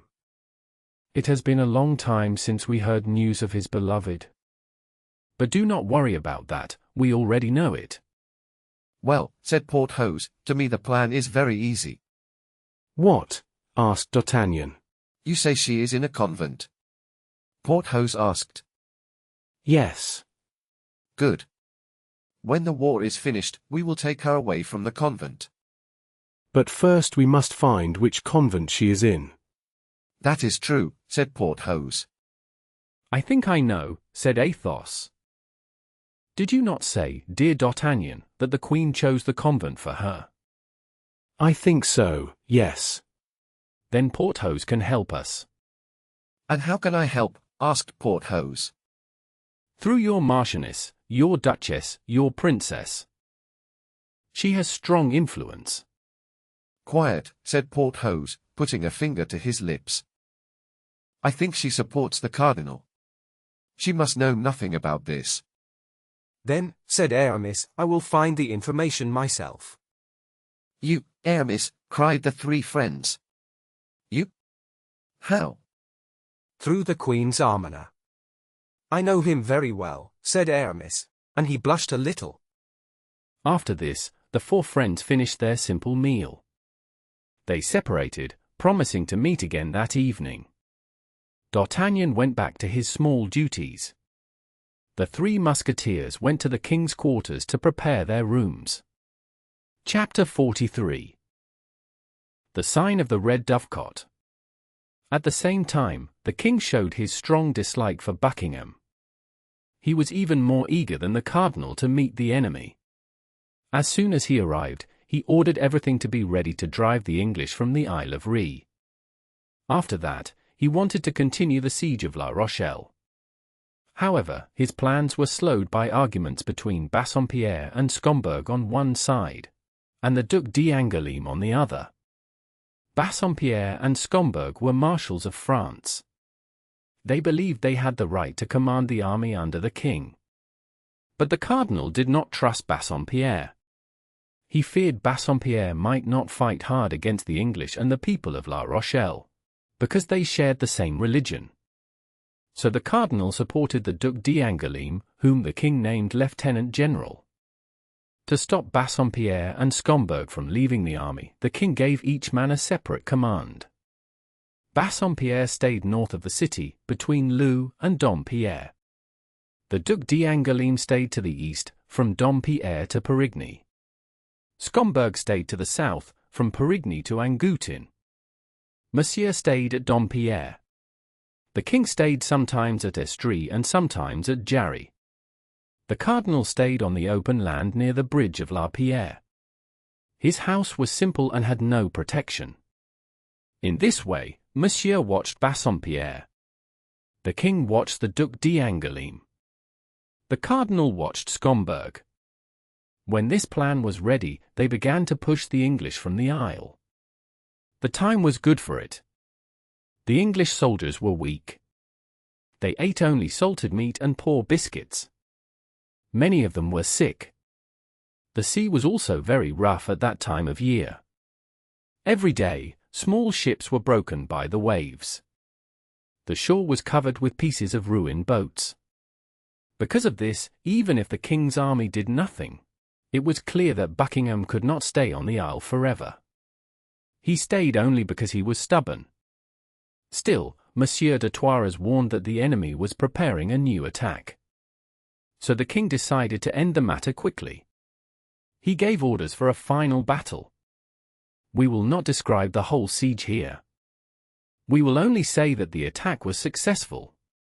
The king was surprised. The cardinal received great praise. The English were pushed back step by step.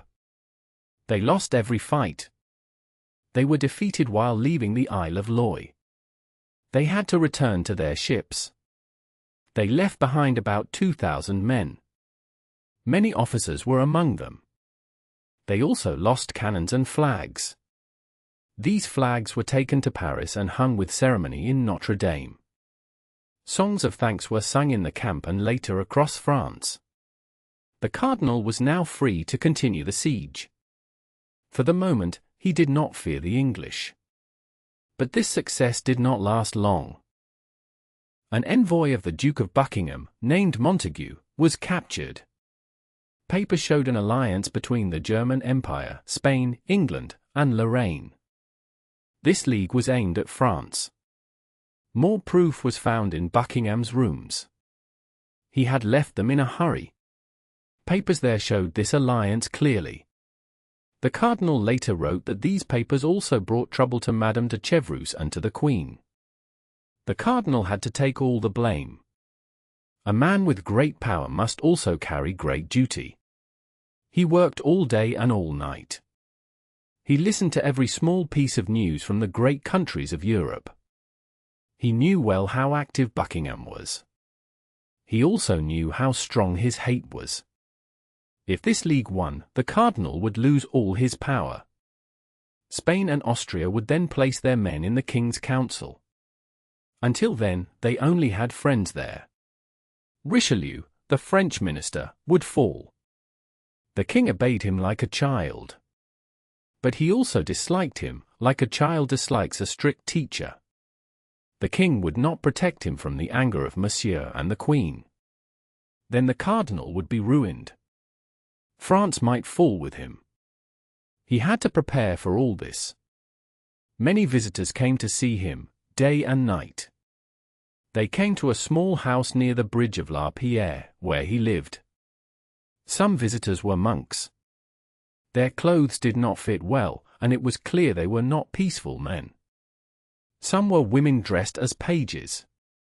Their clothes did not hide their shape well. Some were peasants. Their hands were dark from work, but their bodies showed they were not simple people. From far away, you could feel they were nobles in disguise. There were also bad moments. 2 or 3 times, people said someone had almost killed the cardinal. His enemies said he planned these attacks himself. They said he did this so he could later strike back. But we should not believe everything ministers say. We should also not believe everything their enemies say. These dangers did not stop the cardinal. Even his strongest enemies agreed he was brave. He often went out at night. Sometimes he went to give secret orders to the Duc d'Angoulême. Sometimes he went to speak with the king. Sometimes he met a messenger he did not want to see at home. The Musketeers did not have much work during the siege. Their orders were not very strict. They enjoyed life. This was even easier for our 3 friends. They were friends of Monsieur de Treville. He allowed them to leave after the camp closed. One evening, D'Artagnan was on duty in the trenches. He could not go with them. Athos, Porthos, and Aramis rode together. They sat on their war horses. They wore heavy cloaks. Their hands rested near their pistols. They were returning from a drinking place called the Red Dovecot. Athos had found it 2 days before, on the road to Jarry. They followed the road back to the camp. They stayed alert, afraid of a surprise attack. About a quarter of a league from the village of Boisnau, they thought they heard horses coming toward them. At once, all 3 stopped. They moved close together and stood in the middle of the road. Soon, the moon came out from behind a cloud. They saw 2 riders at a turn in the road. When the riders saw them, they also stopped. They seemed unsure whether to go on or turn back. This pause made the 3 friends uneasy. Athos moved a few steps forward. "Who is there? Who is there? You tell us." "That is not an answer," said Athos. "Who is there? Answer, or we move forward. Be careful, gentlemen." It sounded like a man used to giving orders. It must be an officer on his night round, said Athos. What do you want? Who are you? Answer, or you may regret it. King's Musketeers, said Athos. Which company? Treville's company. Come forward, said the voice. Tell me why you are here at this hour. The three friends moved ahead. They did so with respect. They all felt the other man had more power than they did. Athos went first and spoke for them. One rider stood 10 steps in front of the other. Athos signaled to Porthos and Aramis to stay behind. He then stepped forward alone. Please forgive us, officer, said Athos. We did not know who you were. You can see that we were guarding the place carefully. What is your name? Asked the officer. He hid part of his face with his cloak. And you, sir, please show me that you have the right to question me. What is your name? Asked the rider again. This time he dropped his cloak and showed his face. The cardinal! Cried the shocked musketeer. Your name? Asked his eminence for the third time. Athos, said the musketeer. The cardinal made a small sign to his helper, who came closer. These 3 musketeers will come with us, he said softly. I do not want people to know I have left the camp. If they come with us, I know they will tell no one. We are gentlemen, my lord, said Athos. You may trust our word. Please do not worry. We know how to keep a secret. The cardinal looked closely at Athos with sharp eyes. You listen well, Monsieur Athos, he said. But listen to me now. I do not ask you to come because I do not trust you. I ask because I need safety. Your friends are surely Monsieur Porthos and Monsieur Aramis. Yes, your eminence, said Athos. The 2 other musketeers stepped forward and took off their hats. I know you, gentlemen, said the cardinal. I know you are not my close friends, and I regret that. But I know you are brave and honest men. I can trust you. Monsieur Athos, please give me the honor of your company. You and your 2 friends will be my guard. If we meet the king, he may even envy my escort. The 3 musketeers bowed on their horses. On my honor, your eminence is right to take us with you, said Athos. We saw some strange and dangerous people on the road. We also had trouble at the Red Dovecot with 4 of them. Trouble? Asked the cardinal. Why was that? You know I do not like men who seek fights. That is why I tell you the truth, my lord, said Athos. Others might speak of it later and tell it wrongly. Then you might think we were at fault. What happened in this trouble? Asked the cardinal, with a serious face. My friend Aramis was lightly hurt in the arm by a sword, said Athos. But it is not serious. As your eminence can see, he can still fight tomorrow if you give the order. But you are not men who let others hurt you so easily, said the cardinal. Be honest. You answered back, did you not? Speak freely. I can forgive. For my part, my lord, said Athos, I did not even draw my sword. I caught the man who insulted me and threw him out of the window. It seems that when he fell, he hurt his leg badly. And you, Monsieur Porthos? Asked the cardinal. I, my lord, knowing that duels are forbidden, took a bench, said Porthos. I struck one of those rough men with it. I believe his shoulder was badly hurt. Very well, said the cardinal. And you, Monsieur Aramis? My lord, said Aramis, I am a calm man. I am also preparing to join the church, as your eminence may not know. I tried to calm my friends. But one of these men struck my arm with a sword in a sneaky way. Then I lost my patience. I drew my sword.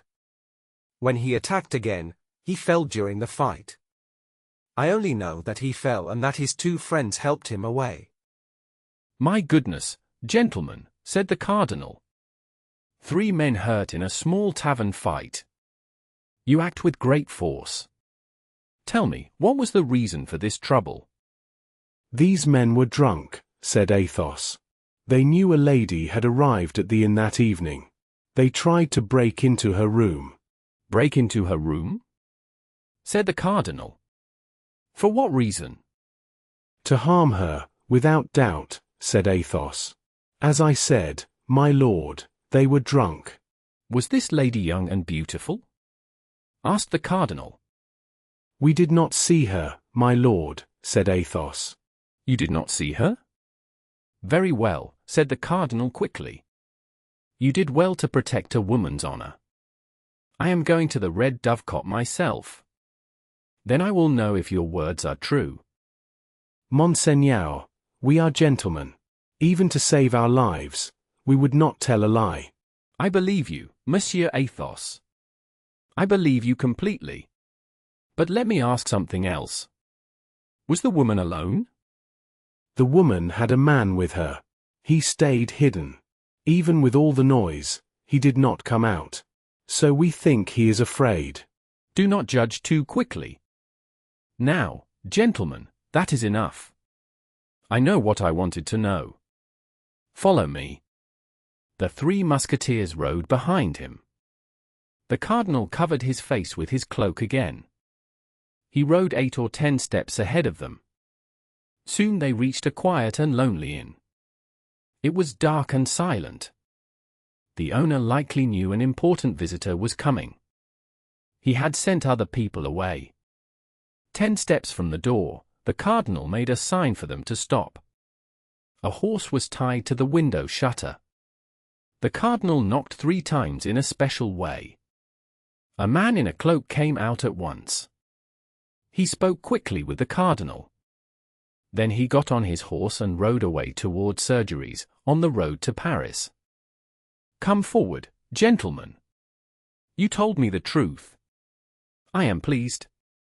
I hope tonight will be good for you. Now follow me. The cardinal got off his horse. The Three Musketeers did the same. The cardinal gave his horse to his servant. The musketeers tied their horses to the shutters. The innkeeper stood at the door. To him, the cardinal was only an officer visiting a woman. Do you have a room on the ground floor? These gentlemen need a warm fire while they wait. I have this room. That is fine. Please wait here, gentlemen. I will return in half an hour. The Three Musketeers went into the room. The cardinal went upstairs without asking the way. He walked like a man who already knew the house. Chapter 44. The Utility of Stovepipes. Without knowing it, the 3 friends had helped someone the cardinal protected. They did this only because they were brave and loyal. But who was this person? That was the question they asked each other. No one had an answer. So Porthos called the innkeeper and asked for dice. Porthos and Aramis sat at the table and began to play. Athos walked slowly around the room, deep in thought. As Athos walked, he passed near the broken stovepipe. One part went into the room above. Each time he passed, he heard low voices. At last, the sounds caught his attention. Athos went closer. He heard words clearly now. They seemed important. He made a sign to his friends to be quiet. He bent down and listened at the opening. Listen, milady. This matter is important. Sit down. We must speak calmly. Milady. I am listening very carefully, Your Eminence. Athos felt a shock when he heard it. A small ship with English sailors is waiting for you. The captain works for me. The ship is near the mouth of the Charente River. It will leave tomorrow morning. I must go there tonight. Yes. As soon as you hear my orders. 2 men will wait at the door to protect you. I will leave first. After half an hour, you may leave. Yes, Monseigneur. Now please explain the mission you give me. I wish to keep your trust. Speak clearly, so I do not make a mistake. There was a long silence. The cardinal was choosing his words with care. Milady was ready to remember everything he was about to say. Athos used this moment to whisper to his two friends. He told them to lock the door from inside. He also made a sign for them to come close and listen. The two musketeers liked to be comfortable. They brought 3 chairs. One chair was for Athos. They sat close together. They kept quiet and listened carefully. "You will go to London," the cardinal said. "When you arrive, you will find Buckingham." I must remind your eminence that after the problem with the diamond studs, the Duke does not trust me, Milady answered. He has always suspected me. "This time," said the cardinal, "you do not need to win his trust in secret. You must speak to him openly. You must come as an honest messenger." Openly and honestly, Milady repeated, with a strange look. "Yes, openly and honestly," the cardinal replied. "Everything must be done in the open." I will follow your orders exactly, said Milady. I am ready when you give them. "You will speak to Buckingham for me," said the cardinal. "You will tell him that I know about all his plans. You will also tell him that I am not worried. If he takes the first step, I will destroy the Queen." Will he believe that you can really do this? Asked Milady. "Yes," said the cardinal. "Because I have proof." I must be able to show him this proof, she said. "Of course," said the cardinal. "You will tell him that I will publish reports by Boys Robert and the Marquis de Beautru. These reports speak about the meeting between the Duke and the Queen. It happened at Madame the Constable's house on the night of her masked ball. You will tell him that he came dressed as the Great Mogul. This costume was meant for the Chevalier de Guise. The Duke paid 3,000 pistoles to get it." And then, Monseigneur, asked Milady. "You will also tell him all the details of how he entered and left the palace," said the cardinal. "This was the night he came as an Italian fortune teller. Under his cloak, he carried a long white robe. It had black marks like tears, skulls, and bones. If someone had seen him, he would pretend to be the ghost called the White Lady.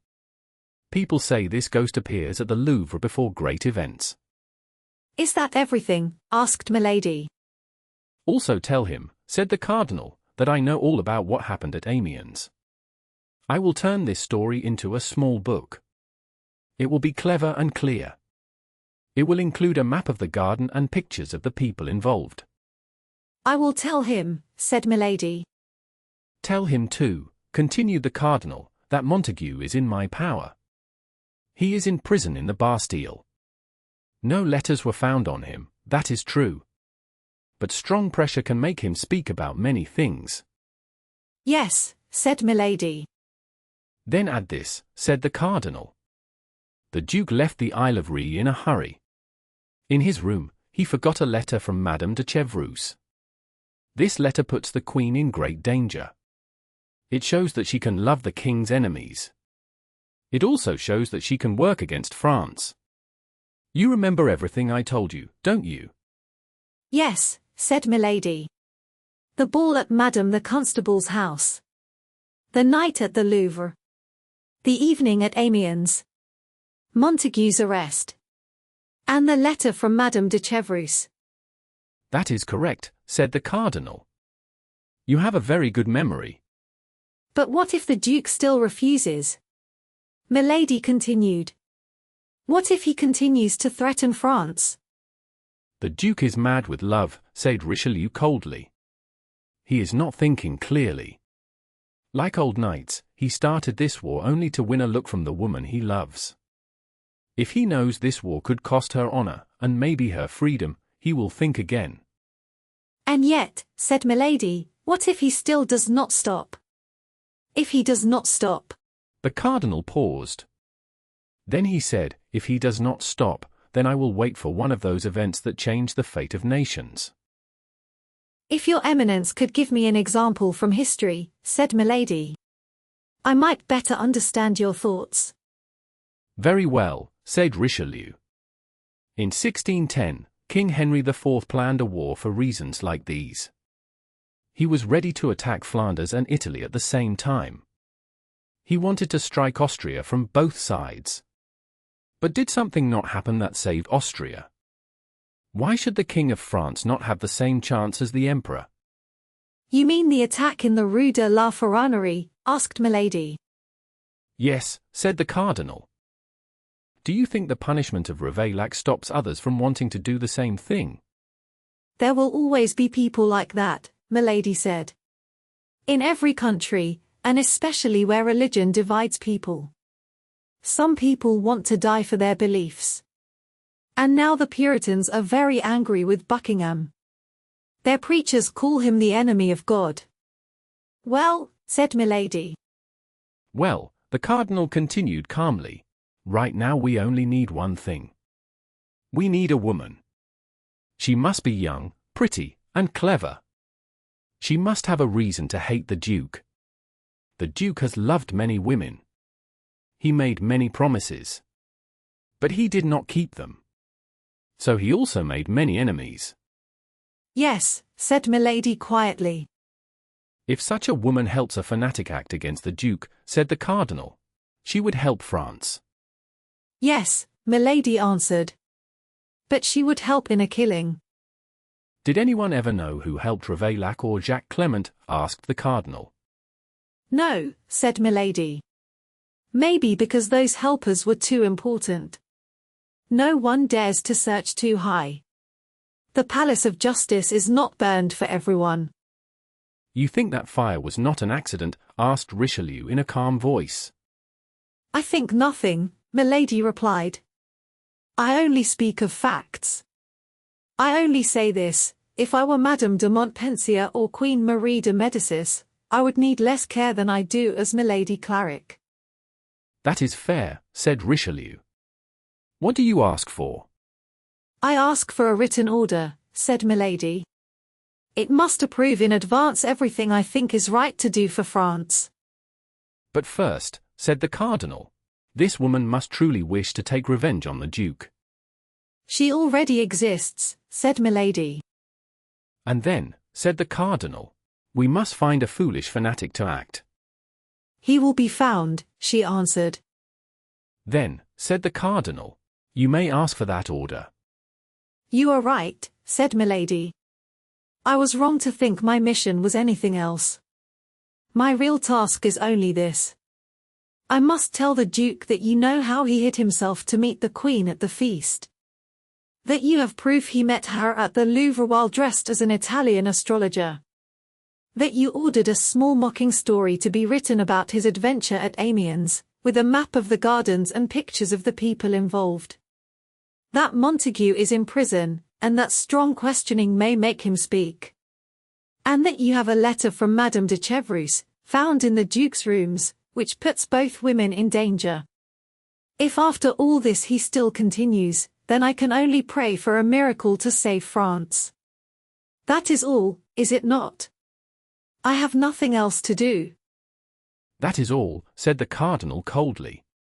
Now, said Milady, acting as if she did not notice his tone, now that I know your wishes about your enemies, may I speak about mine? You have enemies? Asked Richelieu. Yes, she said. And you owe me your full help against them, because I made these enemies while serving you. Who are they? Asked the Duke. First, said Milady, there is a small and clever woman named Bonacieux. She is in the prison at Nantes, said the Cardinal. She was, said Milady. But the Queen asked the King, and now she is in a convent. In a convent, said the Duke. Yes, said Milady. In a convent. Which one? He asked. I do not know, she replied. The secret is well kept. But I will find out, said the Duke. And you will tell me where she is? Asked Milady. I see no problem in that, said the Cardinal. Well, said Milady, I have an enemy even more dangerous than Madame Bonacieux. Who? Asked Richelieu. Her lover, said Milady. What is his name? Asked the cardinal. Oh, you know him very well, Milady cried, unable to hide her anger. He is the dark mind behind everything. He met your eminence's guards and helped the king's musketeers win. He hurt De Wardes badly. He also ruined the matter of the diamond studs. And now, because he knows I took Madame Bonacieux away, he wants me dead. Ah, said the cardinal. I know who you speak about. I mean that poor man, D'Artagnan. He is brave, said the cardinal. And because he is brave, he is dangerous. I need, said the duke, proof that he works with Buckingham. Proof, cried Milady. I can give you 10 proofs. Good, said the cardinal. Bring me this proof. Then I will send him to the Bastille. So far, this is good, Monseigneur, said Milady. But what happens after that? When someone is in the Bastille, there is nothing after, said the cardinal softly. If it were as easy for me to remove my own enemy as it is to remove yours. And if it were against such people that you ask for safety. Monseigneur, said Milady. It is a fair trade. One life for another. One man for one man. Give me one, and I will give you the other. I do not know what you mean, said the cardinal. And I do not wish to know. But I want to please you. I see no problem in giving you what you ask about such a bad man.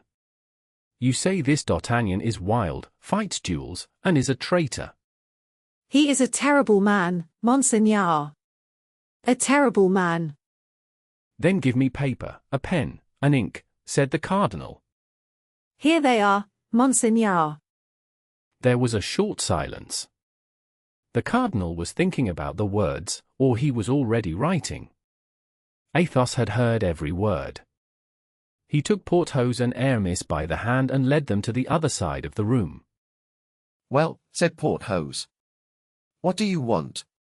Why do you stop us from listening? Quiet, said Athos softly. We have heard enough. I do not stop you from listening, but I must leave now. You must leave, said Porthos. If the cardinal asks for you, what will we say? Do not wait for him to ask, said Athos. Speak first. Tell him I went ahead to watch the road. Some words from our host made me think the road is not safe. I will also speak to the cardinal's helper. The rest is my own matter. Do not worry. Be careful, Athos, said Aramis. Do not worry, Athos answered. You know I stay calm. Porthos and Aramis went back to their place near the stove. Athos left openly. He took his horse, which was tied near the others. He spoke quickly to the servant and explained why someone must go ahead on the road. He checked his pistols, took his sword, and rode alone toward the camp. Chapter 45. A conjugal scene. As Athos had guessed, the cardinal came down soon after. He opened the door to the room where the musketeers were. He saw Porthos and Aramis playing dice with great interest. He looked around and saw one man was missing. "Where is Monsieur Athos?" he asked. Monseigneur, said Porthos. He went ahead to watch the road. Some words from our host made him think it was not safe. "And you, Monsieur Porthos," said the cardinal. "What have you been doing?" I won 5 pistoles from Aramis. "Very well," said the cardinal. "Will you return with me now?" We are ready to follow your eminence, they answered. "Then mount your horses," said the cardinal. "It is getting late." The servant stood at the door, holding the cardinal's horse. A little way off, 2 men and 3 horses waited in the dark. These men were to take Milady to Fort La Pointe and watch her get on the ship. The servant told the cardinal the same thing about Athos. The cardinal nodded with approval and went back the same way, being careful as before. Let us leave him riding toward the camp with his helper and the 2 musketeers. Let us return to Athos. For a short distance, Athos rode fast. When he was out of sight, he turned his horse to the right. He rode in a circle and came back near a high hedge. From there, he watched the small group pass by. He saw the hat of his friends and the gold edge of the cardinal's cloak. When they turned the corner and were gone, Athos rode quickly back to the inn. The door was opened at once. The host knew him. "My officer," said Athos, "forgot to tell the lady something very important. He sent me back to give this message." "Go upstairs," said the host. "She is still in her room." Athos accepted this and went up the stairs very quietly. He reached the top. Through the open door, he saw Milady putting on her hat. He walked into the room and closed the door behind him. The sound of the lock made Milady turn around. Athos stood near the door. He wore his cloak, and his hat was low over his eyes. He did not move. When Milady saw him, she felt fear. "Who are you? What do you want?" she cried. Athos spoke softly. "Yes. It is truly her." He let his cloak fall and lifted his hat. Then he walked closer to her. "Do you know me, madam?" he asked. Milady stepped forward. Then she moved back quickly, as if she saw something dangerous. "That is good," said Athos. "I see you know me." "The Comte de la Fere," Milady whispered. Her face turned white. She moved back until the wall stopped her. "Yes, Milady," said Athos. "It is the Comte de la Fere. I have come to see you. Please sit down. Let us talk, as the cardinal said." Milady felt great fear. She sat down and said nothing. "You are like an evil spirit on this earth," said Athos. "You have great power. I know this. But men have often defeated such power. You once crossed my path before. I believed I had destroyed you. But I was wrong. Or maybe you have returned from a very dark place." Milady lowered her head. She made a quiet sound of pain. His words brought back terrible memories. "Yes," Athos continued. "You have returned. You are rich now. You have a new name. Your face has changed. But the darkness in your soul is still there. And the mark on your body is still there too." Milady suddenly stood up. Her eyes burned with anger. Athos stayed seated. "You thought I was dead," he said, "just as I thought you were dead." The name Athos hid the Comte de la Fere. In the same way, the name Milady Clarick hid Anne de Broil. That was your name when your brother married us. This is a strange situation. We lived until now because we believed the other was dead. A memory is easier to bear than a living person. But even a memory can hurt deeply. Milady spoke in a weak, empty voice. "Why have you come back to me? What do you want?" "I want you to know this," said Athos. "Even when you could not see me, I was watching you." "You know what I have done?" she asked. "Yes," he replied. "I can tell you your actions day by day, from the time you entered the service of the cardinal until this evening." Milady gave a small smile of doubt. "Listen," said Athos. "You took the 2 diamond studs from the Duke of Buckingham. You arranged for Madame Bonacieux to be taken away. You believed you would meet De Wardes, but you opened the door to Monsieur d'Artagnan instead. Later, you thought De Wardes had tricked you. You wanted him killed by his rival. When that man learned your dark secret, you sent 2 men after him to end his life. When their shots failed, you sent poisoned wine with a false letter. You wanted your victim to believe the gift came from his friends. And just now, in this very room, in this very chair, you made an agreement with Cardinal Richelieu. You promised to arrange the death of the Duke of Buckingham. In return, the Cardinal promised to let you destroy D'Artagnan. Milady's face turned grey with fear. You must be the devil, she cried. Perhaps, said Athos. But listen carefully. Do what you will with the Duke of Buckingham. I do. He remembered another time when he had tried to save his honor in a safer moment than this one. Now his anger returned like a burning fire. His thoughts were full of violence.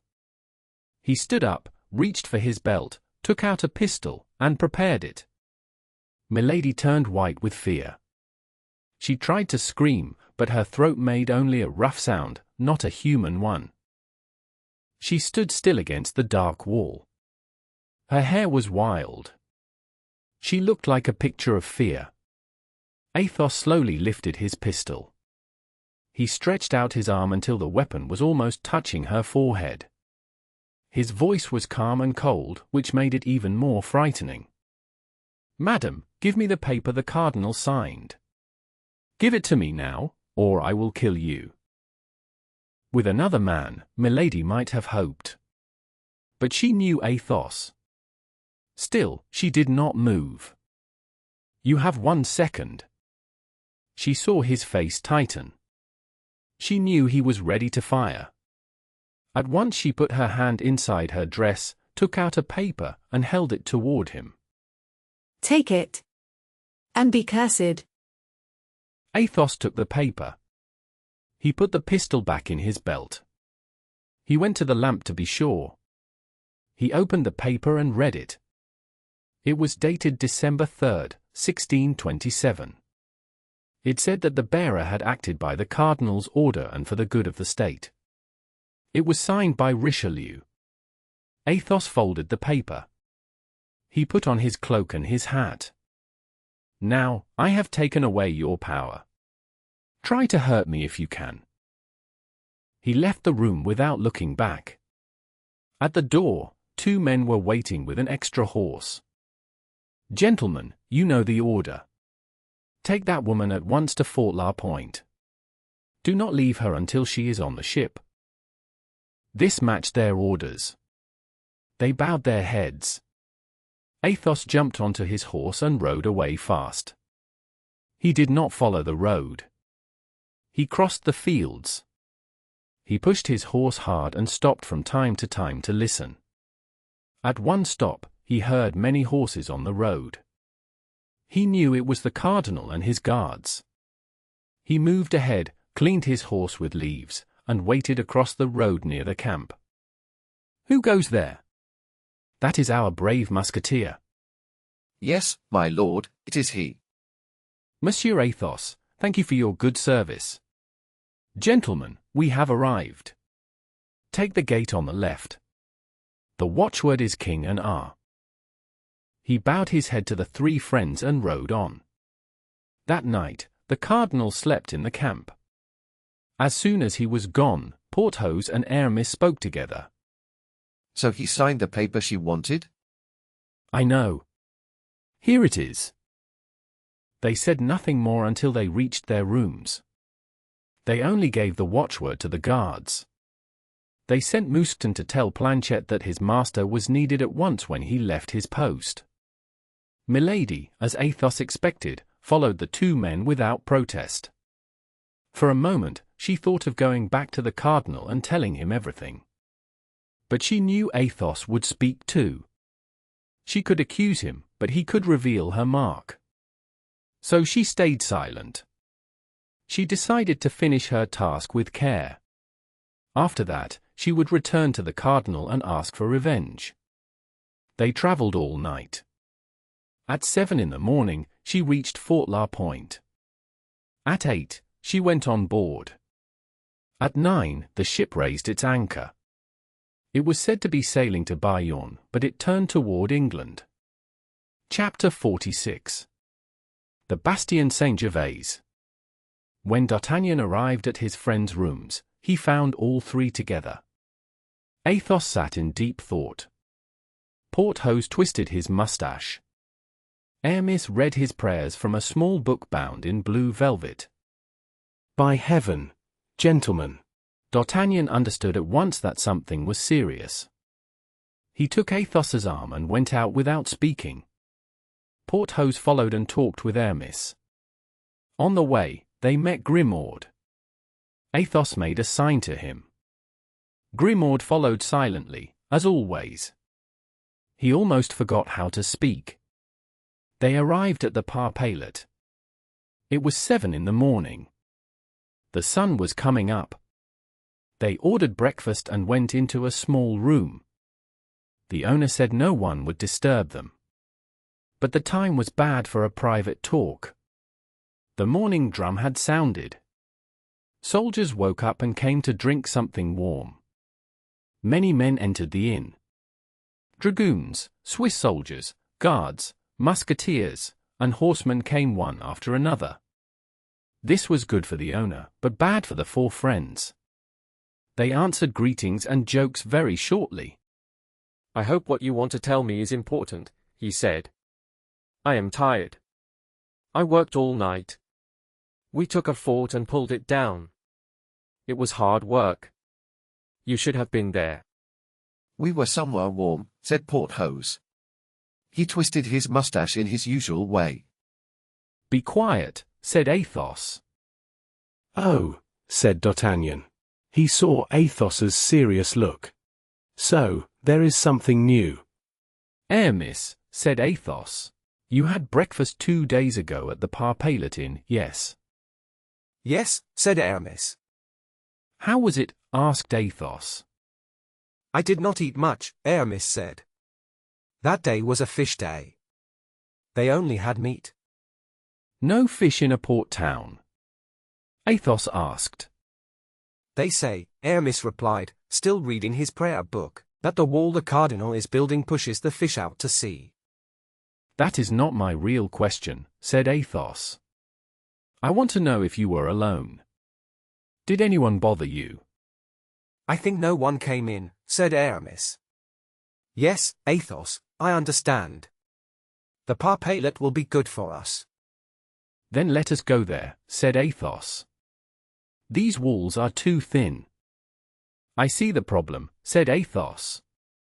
Soon there will be an argument, and we do not need that. D'Artagnan, tell us about your night. We will speak about ours later. Yes, said a horseman with a glass of brandy. He drank slowly. I hear you guards were in the trenches last night. I hear it did not go very well for you. D'Artagnan looked at Athos to see if he should answer. Well, said Athos, Monsieur de Busigny is asking you a question. Tell them what happened. They want to know. Did you take a fort? Asked a Swiss soldier drinking rum. Yes, sir, said D'Artagnan politely. We did. We put a barrel of powder under one corner. It exploded and made a big opening. The old walls were badly shaken. Which fort? Asked a dragoon. He carried a goose on his sword to cook it. Saint Gervais, said D'Artagnan. The enemy attacked our workers from there. Was the fight hard? Asked someone. Yes, a little, said D'Artagnan. We lost 5 men. The enemy lost 8 or 10. Bad luck, said the Swiss soldier. They will probably repair the fort this morning, said the horseman. Yes, probably, said D'Artagnan. Gentlemen, said Athos. A bet. A bet, cried the Swiss. What kind? Wait, said the dragoon. He placed his sword over the fire like a cooking stick. I am in. Host. Bring a pan. I do not want to lose the fat from this bird. You are right, said the Swiss. Goose fat is good for cooking. There, said the dragoon. Now tell us the bet, Monsieur Athos. Yes, the bet, said the horseman. Well, Monsieur de Busigny, said Athos. I bet that my 3 friends, Porthos, Aramis, D'Artagnan, and I will go and eat breakfast in the fort of St. Gervais. Gervais, and we will stay there for 1 hour, by the watch, no matter what the enemy tries to do to push us away. Porthos and Aramis looked at each other. They started to understand. But D'Artagnan leaned close to Athos and spoke softly. You are going to make us all die, he said. We are more likely to die, Athos answered, if we do not go. Well, my friends, said Porthos. He turned on his chair and played with his mustache. This is a fair bet, I hope. I agree, said Monsieur de Busigny. So let us decide the prize. There are 4 of you, said Athos, and 4 of us. The prize will be a big dinner for 8 people. Is that good? Very good, said Monsieur de Busigny. Perfect, said the dragoon. That suits me, said the Swiss. The 4th man said nothing. He only nodded his head to show he agreed. The breakfast for these gentlemen is ready, said the host. Then bring it, said Athos. The host did so. Athos called Grimaud. He pointed to a large basket in the corner and showed him to put the food inside using the napkins. Grimaud understood. He packed the food, added the bottles, and lifted the basket onto his arm. But where will you eat my breakfast? Asked the host. That does not matter, if you are paid, said Athos. He threw 2 gold coins on the table. Should I give you the change? Asked the host. No, said Athos. Just add 2 bottles of champagne. You can keep the rest for the napkins. The host did not get as much as he hoped. He secretly put in 2 bottles of Anjou wine instead of champagne. Monsieur de Busigny, said Athos, will you please set your watch with mine, or let me set mine by yours? Either way, said the soldier. He took out a fine watch with diamonds. It is 7:30. 35 minutes past 7, said Athos. So my watch is 5 minutes faster than yours. He bowed to everyone. Then the 4 young men walked toward the Bastion Saint-Gervais. Grimaud followed them with the basket. He did not know where they were going. He did not ask. Athos had taught him to obey without question. While they were still inside the camp, the 4 friends did not speak. Curious people followed them. They had heard about the bet and wanted to see what would happen. When the friends passed beyond the camp and reached the open land, D'Artagnan finally spoke. He did not know the full plan. My dear Athos, he said, please tell me where we are going. You can see it clearly, said Athos. We are going to the Bastion. And what will we do there? We will eat breakfast there. Then why did we not eat at the inn? Because we have important things to talk about, Athos said. At the inn, people keep coming in. They greet us and speak to us. We cannot talk in peace there. But at the Bastion, he added, pointing ahead, no one will come to disturb us. It seems to me, said D'Artagnan carefully, that we could have found a quiet place on the hills or near the sea. There, people could see the 4 of us talking together, said Athos. In 15 minutes, the cardinal's spies would tell him we were meeting. Yes, said Aramis. Athos is right. A desert place would be good, said Porthos. But we must find one first. There is no place truly empty, said Athos. A bird can fly over it. A fish can jump from the water. A rabbit can run out of its hole. I believe every one of them could be a spy for the cardinal. So we must go on. We cannot turn back now without shame. We made a bet. No one can guess the real reason for it. To win, we must stay 1 hour in the Bastion. Either we will be attacked, or we will not. If no one attacks us, we can talk freely. No one will hear us. The walls of the Bastion have no ears. If we are attacked, we will still talk. And while we defend ourselves, We will gain honor. You see that everything is good for us. Yes. But someone may shoot at us. Well, my friend, the most dangerous shots are not always from the enemy. But for a trip like this, we should have brought our muskets. You are foolish, Porthos. Why carry heavy things for nothing? I do not think a good gun, bullets, and powder are useless when enemies are near. Well, did you not hear what D'Artagnan said? What did he say? He said that last night 8 or 10 French soldiers were killed, and the same number from La Rochelle. So what? The bodies were not searched. The winners had other things to do. And then? Then we will find their guns and bullets. Instead of 4 guns, we will have many. Instead of a few bullets, we will have plenty. Oh, Athos, you are truly very clever. Porthos nodded to show he agreed. Only D'Artagnan still looked unsure. Grimaud felt the same fear. When he saw they were really walking toward the bastion, he pulled his master's coat. By signs, he asked where they were going. Athos pointed to the bastion. Grimaud shook his head and showed they would die there. Athos looked up to the sky and raised one finger. Grimaud put his basket down and sat on the ground. Athos took a pistol, checked it, and held it close to Grimaud's ear. Grimaud jumped up at once. Athos then showed him to take the basket and walk in front. Grimaud obeyed. He only changed his place from the back to the front. When they reached the bastion, the 4 friends turned around.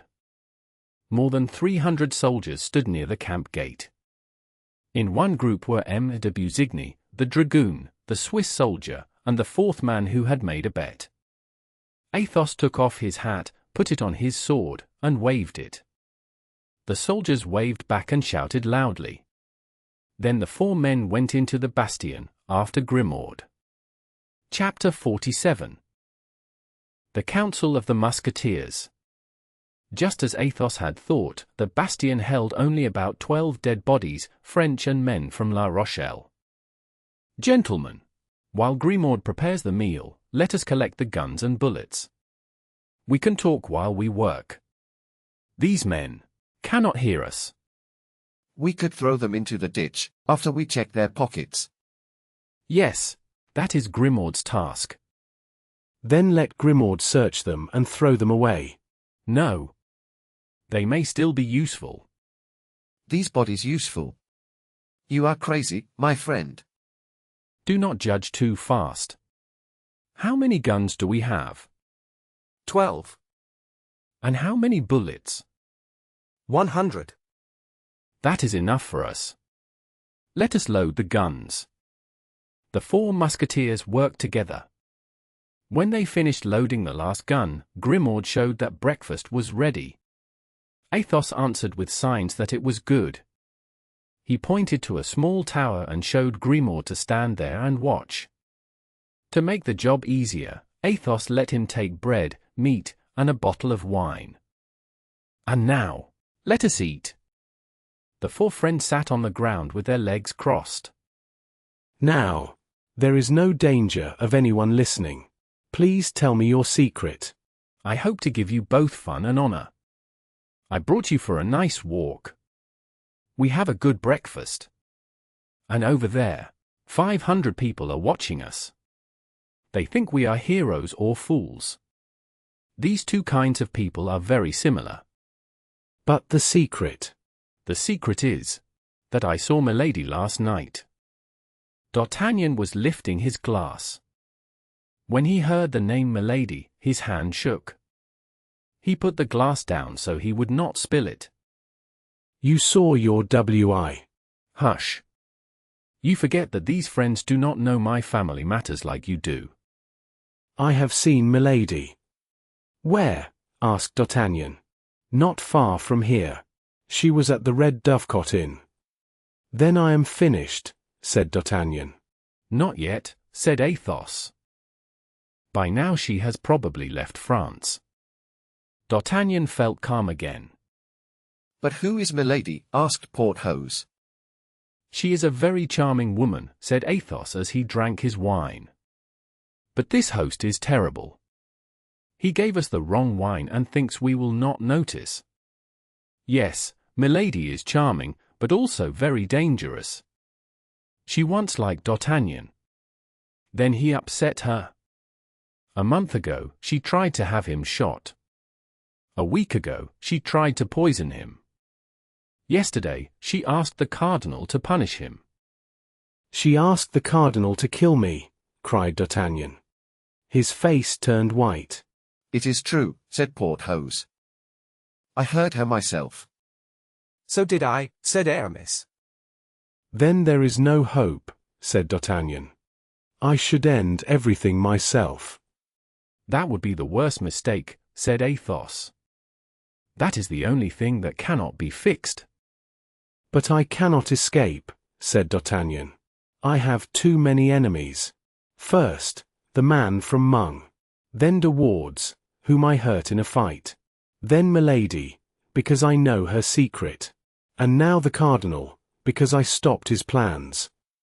Well, said Athos, that makes for enemies. And we are for friends. 1 against 1. But Grimaud seems to see something else. Grimaud, you may speak. Be short. What do you see? A group of men. How many? 20. What kind? 16 workers and 4 soldiers. How far? 500 steps. Good, said Athos. We have time to finish our food and drink one more glass. To your health, D'Artagnan. To your health, said Porthos and Aramis. Well then, to my health, said D'Artagnan. Though I fear it will not help much. Do not worry, said Athos. God is great, and the future is in his hands. He drank his wine and stood up calmly. He took his gun and went to a small opening in the wall. The others did the same. Grimaud stood behind them and helped reload the guns. For 20 men with tools, this is almost too easy, said Athos. They would leave if Grimaud waved at them. I do not think so, said D'Artagnan. They are coming closer. And the soldiers have guns. They do not see us yet, said Athos. I do not like the idea of shooting simple workers, said Aramis. A priest should not feel sorry for enemies, said Porthos. Aramis is right, said Athos. I will speak to them. You will be hit, cried D'Artagnan. Athos did not listen. He climbed onto the broken wall. He held his gun in one hand and his hat in the other. He bowed politely. The men stopped and stared at him. Gentlemen, said Athos, my friends and I are having breakfast here. It is not nice to be disturbed during a meal. If you have work here, please wait until we finish. Or come back later. Or, even better, leave these rebels and come drink with us to the health of the King of France. Be careful, Athos, shouted D'Artagnan. They are aiming. Yes, yes, said Athos calmly. They are not good shooters. At that moment, 4 shots were fired. The bullets hit the wall near Athos, but he was not hurt. The friends answered at once. Their shots were more accurate. Several men fell and did not move. Another gun, Grimaud, said Athos. Grimaud gave him one quickly. The others reloaded too. A second round followed. More men fell. The rest turned and ran away. Now, my friends, cried Athos, let us go forward. The 4 friends ran out of the fort. They went onto the battlefield. They picked up the 4 muskets from the soldiers and the short spear of the officer. They were sure the enemies would not stop until they reached the city. Then they turned back to the wall. They carried these items as signs of their success. Reload the muskets, Grimaud. And we, my friends, will finish our breakfast and continue our talk. Where were we? I remember. You said that after Milady asked the cardinal for my head, she left France. Where is she going? He cared very much about her path. She is going to England. Why? She plans to harm the Duke of Buckingham. Or to make someone else do it. D'Artagnan cried out in shock and anger. That is terrible. To be honest, I do not care much about that. Take the officer's spear. Tie a white cloth to it. Put it on top of our wall. Let the people of La Rochelle see that we are brave and loyal soldiers of the king. Grimaud did this without a word. Soon the white flag flew above the four friends. Loud cheers came from the camp, and many soldiers gathered near the gate. How can you not care? The Duke is our friend. The Duke is English. He fights against us. She can do what she wants with him. I care no more about him than about an empty bottle. Athos threw away an empty bottle after he drank the last drop. Wait. I cannot forget the Duke so easily. He gave us very good horses. And very fine saddles.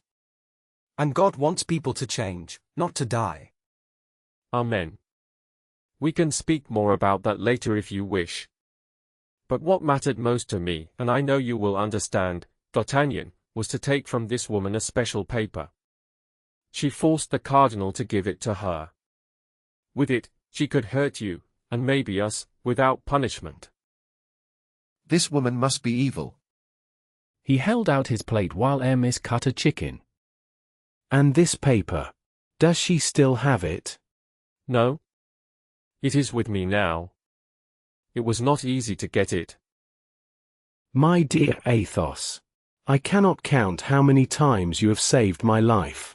So that is why you left us. Yes. And you have the cardinal's letter. Here it is. He took the important paper from his pocket. D'Artagnan opened it with a shaking hand and read, December 3rd, 1627. By my order and for the good of the state, the bearer of this has done what he has done. Richelieu. In truth, this paper forgives everything. That paper should be destroyed. To him, it felt like a sign of death. No. It must be kept safe. I would not give it up for any price. And what will she do now? Well, she will likely write to the cardinal. She will say that a musketeer named Athos took her paper by force. She will also tell him to deal with his two other problems, Aramis and Porthos. The cardinal will remember us. One morning, he may arrest D'Artagnan. And so he will not be alone, he may send us to stay with him in the Bastille. Oh, come now. You make dark jokes. I am not joking. You know, it would be less wrong to stop that Milady than to hurt these poor people of La Rochelle. Their only fault is that they sing their prayers in French, not in Latin. What does the priest say? I fully agree with Porthos. And I agree too. Luckily, she is far away. If she were here, she would trouble me. She troubles me in England and in France. She troubles me everywhere. But when you had power over her, why did you not stop her forever? Only the dead never come back. Do you really think so, Porthos? He smiled sadly. Only D'Artagnan understood that smile. I have an idea. What idea? To arms. The young men jumped up and took their muskets. This time a small group moved toward them. There were about 20 or 25 men. They were soldiers from the city, not workers. Should we go back to the camp? They have more men than us. That is impossible for 3 reasons. First, we have not finished eating. Second, we still have important things to say. Third, we still have 10 minutes left. Well then, we must make a plan. That is easy. When they are close enough, we shoot. If they keep coming, we shoot again. When some reach the ditch, we push the loose wall down on them. Excellent. Athos, you should be a general. The cardinal is nothing next to you. Gentlemen, focus. Each of you choose one man. I take mine. I take mine. Me too. Fire. The 4 muskets fired together. 4 men fell. The drum sounded, and the others rushed forward. The shooting continued with care. When they reached the ditch, many were still moving. Now, my friends, finish this. To the wall. The wall broke free and fell into the ditch with a loud sound. Dust filled the air, and then it was quiet. Gentlemen, we have been here 1 hour. We won our bet. But D'Artagnan has not told us his idea. I will go to England again. I will find Buckingham. You will not do that. Why not? Now we are at war. Buckingham is our enemy. This would be a crime. I have an idea. We must tell the Queen. How can we do that? We would be arrested before the letter arrived. I know someone in Tours. Well, Athos, do you agree? I do not refuse the idea, said Athos. But I want to remind Aramis of something. He cannot leave the camp. Also, we cannot trust anyone outside our group. 2 hours after a messenger leaves, the Capuchins, the police, and the cardinal's men will know the letter. Then you and your clever friend will be arrested. And do not forget, said Porthos, the Queen would help Monsieur de Buckingham. But she would not care about us. Gentlemen, said D'Artagnan, Porthos speaks wisely.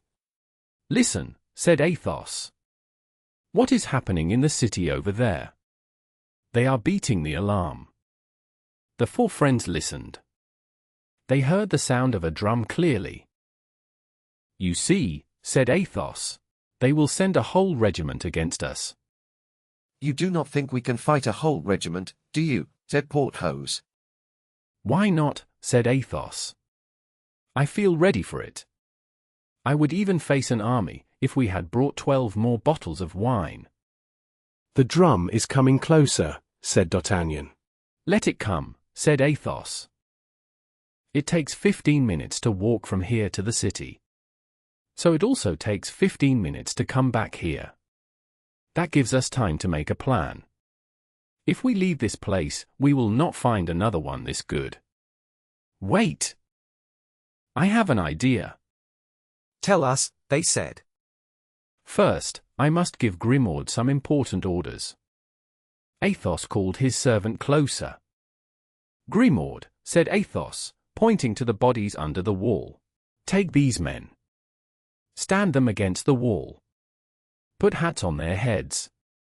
Put guns in their hands. Oh, how clever, cried D'Artagnan. Now I understand. You understand, said Porthos. And you, Grimaud, do you understand? Asked Aramis. Grimaud nodded his head. That is enough, said Athos. Now listen to my idea. I would still like to understand, said Porthos. That is not needed, replied Athos. Yes, yes, Athos's idea, cried Aramis and D'Artagnan together. This milady, said Athos. This woman has a brother-in-law, as you told me, D'Artagnan. Yes, said D'Artagnan. I know him well, and I do not think he likes his sister-in-law very much. That is good, said Athos. If he dislikes her, it is even better for us. And still, said Porthos, I want to know what Grimaud is doing. Be quiet, Porthos, said Aramis. What is the brother-in-law's name? Lord de Winter. Where is he now? He went back to London when the war began. Perfect, said Athos. He is the man we need. We must warn him. We will tell him that his sister-in-law plans to harm someone. We will ask him to watch her closely. In London, there must be places where troubled women are kept and watched. He can place her in one of these places. Then we will be safe. We bet on 1 hour, and we stayed 1 hour and a half. There is nothing more to say. Let us go, gentlemen. Let us go. Grimaud was already in front, carrying the basket and the sweets. The 4 friends followed him at some distance. What will we do now, gentlemen? Did we forget something? The white flag. We must not leave a flag with the enemy, even if it is only a napkin. Athos ran back to the wall and climbed up to take the napkin. The men from La Rochelle were now close enough to shoot. They fired many shots at him.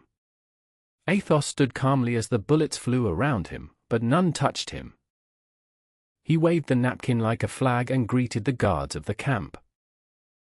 Shouts rose from both sides, angry cries from the city and joyful cheers from the camp. They fired again, and this time 3 bullets passed through the napkin. It truly looked like a battle flag now. Come down! Come down! Athos climbed down, and his friends waited in fear until they saw him safe. Then they felt great relief. Come on, Athos. We have everything now except money. It would be foolish to die here. But Athos walked on slowly and proudly, without changing his pace. So they all followed him at his speed. Grimaud was already far ahead and safe. Soon they heard more gunshots. What is that? Who are they shooting at? I hear no bullets near us, and I see no one. They are shooting at the dead bodies. But dead men cannot shoot back. Of course not. They will stop to talk, thinking there is a trap. By the time they understand the trick, we will be far away. There is no need to hurry and make ourselves sick by running. Oh, now I understand. That is good. The French soldiers cheered when they saw the 4 friends return so calmly. Soon more shots rang out, and bullets struck the stones near them. The men from La Rochelle had taken back the wall.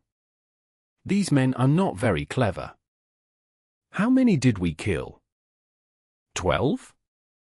Or 15? And how many were crushed under the wall?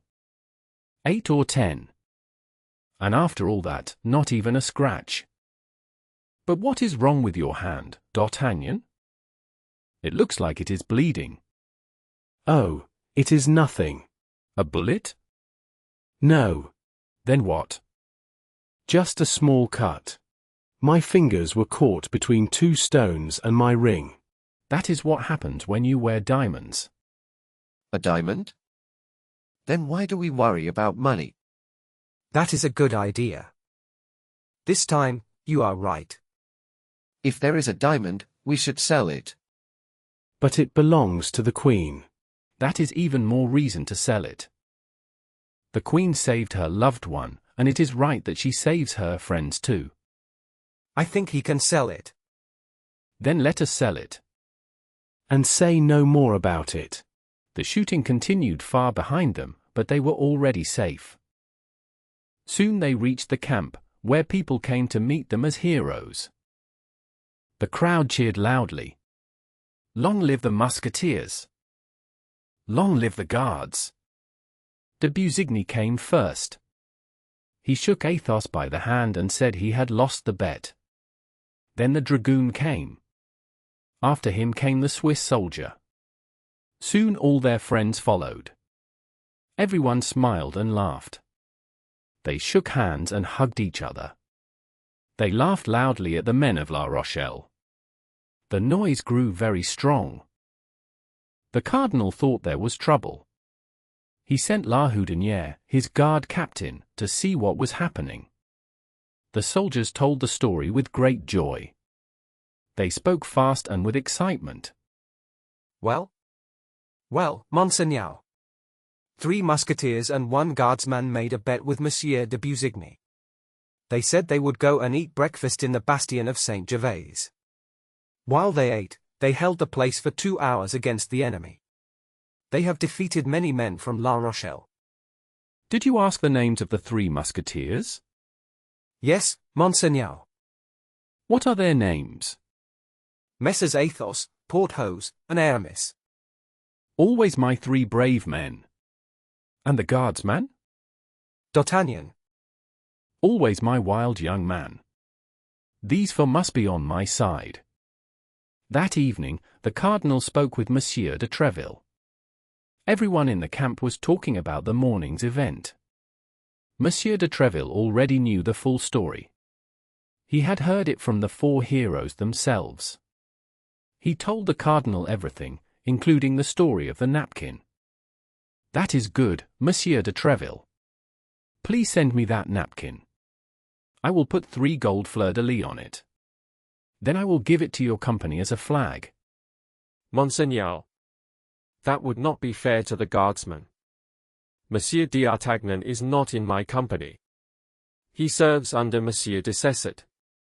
Then take him. When 4 men are so close, they should serve together. That same evening, Monsieur de Treville shared the good news with the 3 Musketeers and with D'Artagnan. He invited all 4 to breakfast the next morning. D'Artagnan was full of joy.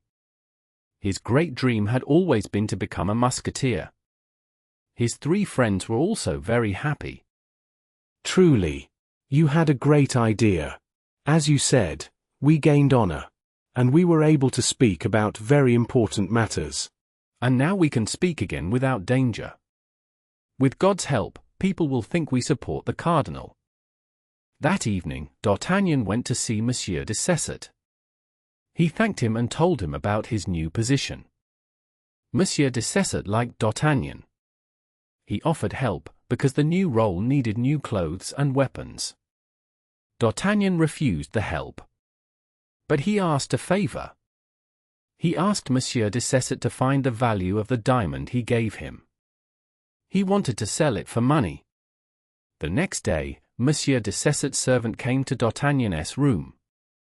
He brought a bag with 7,000 livres inside. This was the price of the Queen's diamond. Chapter 48. A Family Affair. Athos had created the words, family affair. A family affair was safe from the cardinal's questions. A family affair was private. It concerned no one else. People could speak of a family affair anywhere. That is why Athos invented this name. Aramis had found the idea of using the servants. Porthos had found the money, the diamond. D'Artagnan had found nothing. This was strange, because he was usually the most clever. But the name of Milady made him weak and afraid. No, that was not true. He had found one thing. He had found a buyer for the diamond. The breakfast at Monsieur de Treville's house was happy and lively. D'Artagnan already wore his musketeer uniform. He was almost the same size as Aramis. Aramis earned good money from a man who bought his poem. So Aramis could buy 2 of everything.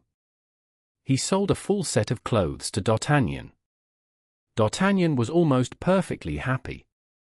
But he often thought of Milady. She felt like a dark cloud far away, always watching. After breakfast, they agreed to meet again that evening at Athos's room. There they would finish their plans. During the day, D'Artagnan walked through the camp. He showed his musketeer uniform in every street. In the evening, the 4 friends met as planned. Only 3 things were left to decide. They had to choose what to write to Milady's brother. They had to choose what to write to the clever person in Tours. And they had to choose which servants would carry the letters. Each man offered his own servant. Athos spoke about Grimaud. Grimaud was careful and silent. He only spoke when Athos allowed him to speak. Porthos spoke proudly of Mousqueton. Mousqueton was very strong. He was strong enough to defeat 4 ordinary men. Aramis spoke with pride about Bazin. He praised him warmly, dwelling on his devotion and discipline. D'Artagnan answered that he trusted Planchet's courage. He reminded them how well Planchet had acted in the risky business at Boulogne. The four friends talked for a long time, each man defending his own servant with great seriousness. Their speeches were so long that we do not repeat them here. At last, Athos spoke. Sadly, the man we send must have all for good qualities in one person. But where can we find such a servant? Nowhere. So take Grimaud. Take Mousqueton. Take Bazine. Take Planchet. Planchet is brave and clever. That is already 2 good points. Gentlemen, the main question is not which servant is the quietest, the strongest, the cleverest, or the bravest. The main question is this: which one loves money the most? What Aramis says makes sense. We must use people's weaknesses, not their good sides. Monsieur Abbé, you understand people well. Yes. We do not only need good service to succeed. We must also avoid failure. If we fail, lives are at risk. Not the servants' lives. Speak more quietly, Aramis. Not the servants' lives, but the master's lives. Are our servants loyal enough to risk their lives for us? No. Well, I would almost trust Planchet to do so. My dear friend, add a good amount of money to his loyalty. Then you can trust him even more. No. You will still be fooled. They promise everything for money. On the road, fear stops them. If they are caught, they are questioned. Then they tell everything. We are not children. To reach England, they must cross all of France, full of the cardinal's spies. They need papers to leave by ship. They must also know some English to ask for the way in London. Truly, I think this is very hard. Not at all. I think it is very easy. It would be dangerous, of course, if we wrote to Lord de Winter about big political secrets. Speak lower. About plots and state matters. Then we would all be in great danger. But remember what you said, Athos. We only write about a family matter. We only ask him to stop Milady from hurting us when she reaches London. I will write to him like this. Let us hear it. Monsieur and dear friend. Ah, no. Dear friend to an Englishman? That is a bad start. With that one word, you would be punished at once. Then I will say only, Monsieur. You may say, my lord. That is more proper. My lord, do you remember the small goat field near the Luxembourg? Good, the Luxembourg.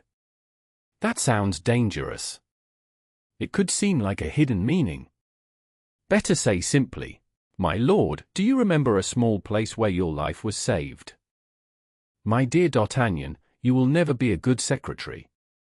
To remind a man that his life was saved is rude. A man should not be reminded of such things. A favor thrown back is an insult. Oh. You are impossible. If the letter must pass your judgment, I give up. You are right. Use the sword and the musket. You are good at those. Leave the pen to Monsieur Abbé. That is his skill. Yes, yes. Give the pen to Aramis. He writes learned papers in Latin. Very well. Aramis, write the note for us. But keep it short. I warn you, I will cut it down myself if it is too long. I ask nothing better. But first, I must know the matter clearly. I have heard that this sister-in-law is a bad woman. I even heard her speak with the cardinal, and that proved it to me. Lower your voice.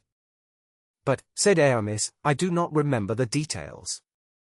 I do not remember them either, said Porthos. D'Artagnan and Athos looked at each other. They stayed silent for a long time. At last, Athos thought deeply. His face became even paler than usual. He made a small sign to D'Artagnan. D'Artagnan understood that he could speak. Well, said D'Artagnan, this is the truth, my lord. Your sister-in-law is a very bad woman. She tried to have you killed so she could take your money. She could not marry your brother because she was already married in France. And she had been. She was rejected by her husband, said Athos. Yes, continued D'Artagnan, because she had a mark burned on her skin. Bah, cried Porthos. That cannot be true. Do you say she wanted her brother-in-law dead? Yes, said Athos. She was married, asked Aramis. Yes, answered Athos. And her husband found a fleur-de-lis mark on her shoulder, asked Porthos. Yes, said Athos again. Athos said each yes more sadly than before. And who has seen this mark? Asked Aramis. D'Artagnan and I, said Athos. Or to be exact, I saw it first, then D'Artagnan. And is the husband of this terrible woman still alive? Asked Aramis. He is alive, said Athos. Are you completely sure? Asked Aramis. I am that man, said Athos. A cold silence followed. Each man reacted in his own way. At last Athos spoke. This time, he said, D'Artagnan has a very good plan. We must write the letter at once. You are right, Athos, said Aramis. It is not easy to write such a letter. Even a great official would find it hard. But never mind. Be quiet. I will write it. Aramis took the quill. He thought for a short time. Then he wrote 8 or 10 lines in a neat, gentle handwriting. After that, he read the letter slowly. His voice was calm and careful. My lord. The person who writes to you had the honor of fighting you in the small yard in the Rue d'Enfer. You have since called this person your friend. Because of that friendship, he feels he must warn you. Twice you were almost harmed by a close relative. You believe she will inherit your fortune. You do not know that before her marriage in England, she was already married in France. Now, for the 3rd time, you may be in danger. Your relative left La Rochelle at night and is going to England. Watch her arrival closely. She has dark plans. If you wish to know what she has done before, look at her past on her left shoulder. De Buckingham will be stopped by some great event. His Eminence is the greatest politician of the past, the present, and maybe the future. He would even stop the sun if it caused him trouble. Tell this good news to your sister, my dear cousin. I dreamed that the unlucky Englishman was dead. I do not remember how he died. It may have been by a blade or by poison. But I am sure he was dead. You know my dreams are always true. So be sure that I will return soon. Excellent, said Athos. You are a true poet, my dear Aramis. You speak like a holy book, and you speak the truth. Now there is only one thing left. We must write the address on the letter. That is easy, said Aramis. He folded the letter in a neat way. Then he took his pen and wrote. To Mademoiselle Michin, Sempstris, Tours. The 3 friends looked at each other and laughed. They understood the trick. Now, said Aramis, you must know, my friends, that only Bazin can take this letter to Tours. My cousin knows no one else. She trusts only Bazin. Any other person would fail. Also, Bazin has big dreams and reads many books. He knows history. He knows that one pope once kept pigs before he became pope. Bazin wants to join the church like me. He hopes to rise high one day. A man with such hopes will not speak if he is caught. He would stay silent even in great pain. Very well, said D'Artagnan. I agree about Bazin. But I ask that Planchet may go with him. Milady once had him pushed out of a house and beaten with a stick. Planchet remembers this well. He wants payback. He would suffer much rather than give up a chance for revenge. Your plans in Tours are yours, Aramis. The plans in London are mine. I ask for Planchet, because he has been to London with me before. He knows the way and can speak properly. He can say, London, please, and my master is Lord D'Artagnan. With this, he can travel there and back. In that case, said Athos, Planchet will get 700 livres for the trip there and 700 for the return. Bazin will get 300 livres for going and 300 for coming back. That leaves 5,000 livres. Each of us will take 1,000 livres to use as needed. We will keep 1,000 livres with Monsieur the Abbé for special needs or shared costs. Is that good? My dear Athos, said Aramis, you speak like a very wise man. Then it is agreed, said Athos. Planchet and Bazin will go. I am glad to keep Grimaud here. He knows my habits, and I like things in order. What happened yesterday shook him. A long journey would upset him too much. Planchet was called in, and they explained everything to him. D'Artagnan spoke first. He showed him the money, then spoke of honor, and then of danger. I will hide the letter inside my coat, said Planchet. If I am caught, I will destroy it. But then you cannot finish your task, said D'Artagnan. You will give me a copy tonight. I will learn it by heart tomorrow. D'Artagnan looked at his friends, as if to say, see, I told you so. Now, he said to Planchet, you have 8 days to meet Lord de Winter. You have 8 days to return. That is 16 days in all. If you are not here on the 16th day, at 8 in the evening, there will be no money. Not even if you are 5 minutes late. Then, sir, said Planchet, you must buy me a watch. Take this, said Athos. He gave him his own watch. Be a good boy. Remember, if you talk too much, if you are careless, or if you drink too much, you put your master in danger. He trusts you and speaks for you. Also remember, if something bad happens to D'Artagnan because of you, I will find you anywhere and make you pay. Oh, sir, said Planchet. He felt hurt by the doubt, and he was afraid of Athos's calm voice. And I, said Porthos, opening his big eyes, will deal with you myself. Oh, sir. And I, said Aramis softly, will make sure you are punished. Oh, sir. Planchet began to cry. We cannot say if it was from fear or from emotion at seeing the four friends so united. D'Artagnan took his hand.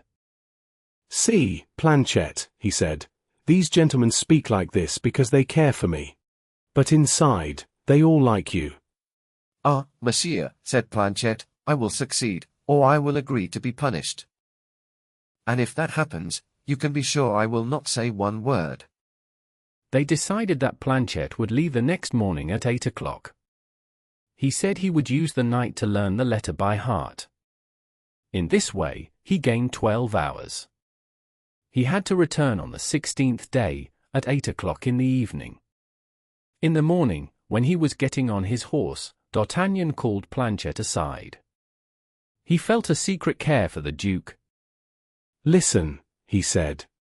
After you give the letter to Lord de Winter, and he reads it, you must also say this to him. Tell him to watch over Lord Buckingham. Some people want to kill him. This is very serious. I did not even tell my friends that I would trust you with this. I would not write it, not even for a great reward. Be calm, monsieur, said Planchet. You will see that you can trust me.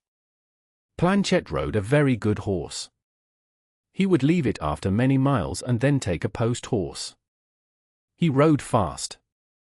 He felt a little sad because of the 3 promises the Musketeers had made him, but he tried to stay cheerful. Bazin left the next day for Tours. He was given 8 days for his task. While these 2 men were away, the 4 friends stayed very alert. They watched everything. They listened to all talk. They watched the cardinal's actions. They looked for every messenger who arrived. More than once, they felt afraid when they were suddenly asked to do something. They also had to think of their own safety.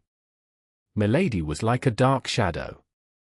After people had seen her once, they did not sleep well. On the morning of the 8th day, Bazin came back. He looked fresh and happy, as usual. He entered the Parpaillet tavern while the four friends were sitting down to breakfast. As agreed, he said, Monsieur Aramis, the answer from your cousin. The four friends looked at each other with joy. Half of the work was done. Still, it was the easier part. Aramis took the letter. He blushed without meaning to. The writing was large and rough, with many mistakes. Good God, he said, laughing. I feel sorry for my poor Mitchen. She will never write like Monsieur de Voiture. What do you mean by poor Mitchen? Asked the Swiss, who was talking with them at the table. Oh, nothing important, said Aramis. She is a sweet young seamstress. I love her very much. I asked her to write me a few lines as a memory. The devil, said the Swiss. If she is as great a lady as her writing is big, you are a lucky man, friend. Aramis read the letter and gave it to Athos. See what she writes to me, he said. Athos read it quickly. Then, to stop any doubt, he read it aloud. My cousin, my sister, and I understand dreams well, and they sometimes frighten us. But I hope that your dream means nothing. Goodbye. Take care of yourself, and act so that we may sometimes hear news of you. Marie Mitchen. And what dream does she mean? Asked the dragoon, who had come closer. Yes, what is the dream? Asked the Swiss. Well, said Aramis, I had a dream, and I told her about it. Yes, yes, said the Swiss. It is easy to tell a dream, but I never dream. You are very lucky, said Athos, standing up. I wish I could say the same. Never, said the Swiss again, very pleased that a man like Athos could envy him. D'Artagnan saw Athos stand up. He stood up too, took Athos by the arm, and went outside with him. Porthos and Aramis stayed behind to face the jokes of the dragoon and the Swiss. Bazin went to lie down on a pile of straw. He had more imagination than the Swiss. He dreamed that Aramis became pope and put a cardinal's hat on his own head. But even with Bazin's safe return, the friends were still worried. Waiting days felt very long. To D'Artagnan, the days felt twice as long. He forgot how slow travel by sea could be. In his mind, Milady seemed more powerful than ever. He believed this woman was very dangerous. To him, she seemed almost like an evil spirit. He thought she had secret helpers everywhere. When he heard a small noise, he thought the guards were coming to arrest him. He also feared that Planchet was caught and would be brought back to face them. Little by little, he stopped trusting Picard, even though he trusted him before. His fear grew stronger each day. Soon, he also worried about Aramis and Porthos. Only Athos stayed calm. He acted as if there was no danger at all. It was like danger was normal for him. On the 16th day, D'Artagnan, Aramis, and Porthos became very restless. They could not stay in one place. They walked up and down the road where Planchet was supposed to come. Athos watched them and spoke clearly. Really, you are not acting like men. You are acting like children. You let one woman scare you too much. What is the worst that can happen? We could go to prison. But people are often released, like Madame Bonacieux. Or we could be killed. But every day at war, we face even worse. A bullet can hurt us badly. A doctor can cause more pain than an executioner. So wait calmly. In 2 hours, or 4, or at most 6, Planchet will arrive. He promised. I trust him. He is a good boy. But what if he does not come? If he does not come, it is only because something stopped him. Maybe he fell from his horse. Maybe he had trouble on the way. Maybe he rode too fast and became sick. Life always has small problems. A wise man smiles at them. Be wise like me. Sit down. Let us drink. Wine always makes the future look better. That sounds fine, but I'm tired of worrying. Every time I open a new bottle, I fear it comes from Milady's cellar. You are very picky. She is a very beautiful woman. A famous woman. Athos suddenly stopped. He wiped his forehead, which was wet with sweat. He stood up quickly, without meaning to. Still, the day passed. Evening came at last. The tavern filled with people drinking. Athos, who kept his share of the diamond, stayed often at the Parpaillot. He had found a good companion there, Monsieur de Busigny. This man had given them a fine dinner. Athos and he were playing together as usual. At 7 o'clock, they heard the guards walking by. At 7:30, they heard the signal to stop for the night. We are lost. You mean we have lost the game? Come, friends. They are calling the night signal. Let us go to bed. Athos left the Parpaillot, and D'Artagnan followed him. Aramis came next, holding Porthos by the arm. Aramis quietly said lines of poetry to himself. Porthos pulled at his mustache again and again, showing his worry. Suddenly, a shape appeared in the dark. D'Artagnan knew it at once. Sir, I brought your cloak. It is cold this evening. Planchet. Planchet. Planchet. Yes, Planchet. Why is this surprising? He promised to return by 8 o'clock. And it is 8 now. Well done, Planchet. You keep your word. If you ever leave your master, I will give you work. Oh no. I will never leave Monsieur d'Artagnan. At the same moment, D'Artagnan felt Planchet slip a note into his hand. He wanted to hug Planchet, as he did before, but he feared it would look strange in the street. So he stopped himself. I have the note. Good. Let us go home and read it. The note felt hot in D'Artagnan's hand.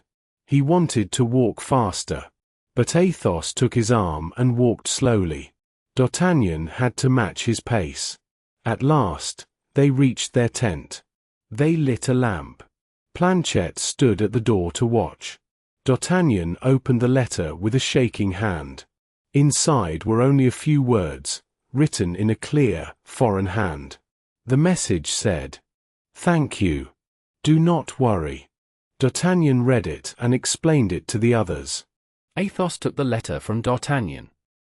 He walked to the lamp. He burned the paper and held it until nothing was left but ash. Then he called Planchet. Now, my boy, you can take your 700 livres. But you were not in much danger with a letter like this. I did my best to make it small. Well, tell us everything. That will take a long time, sir. You are right. Also, the night signal has sounded. If we keep the light on, people may notice us. So be it. Go to bed, Planchet. Sleep well. By my faith, sir, this will be the first good sleep in 16 days. Me too. Me too. Me too. Well, to tell the truth, me too. Chapter 49. Fatality.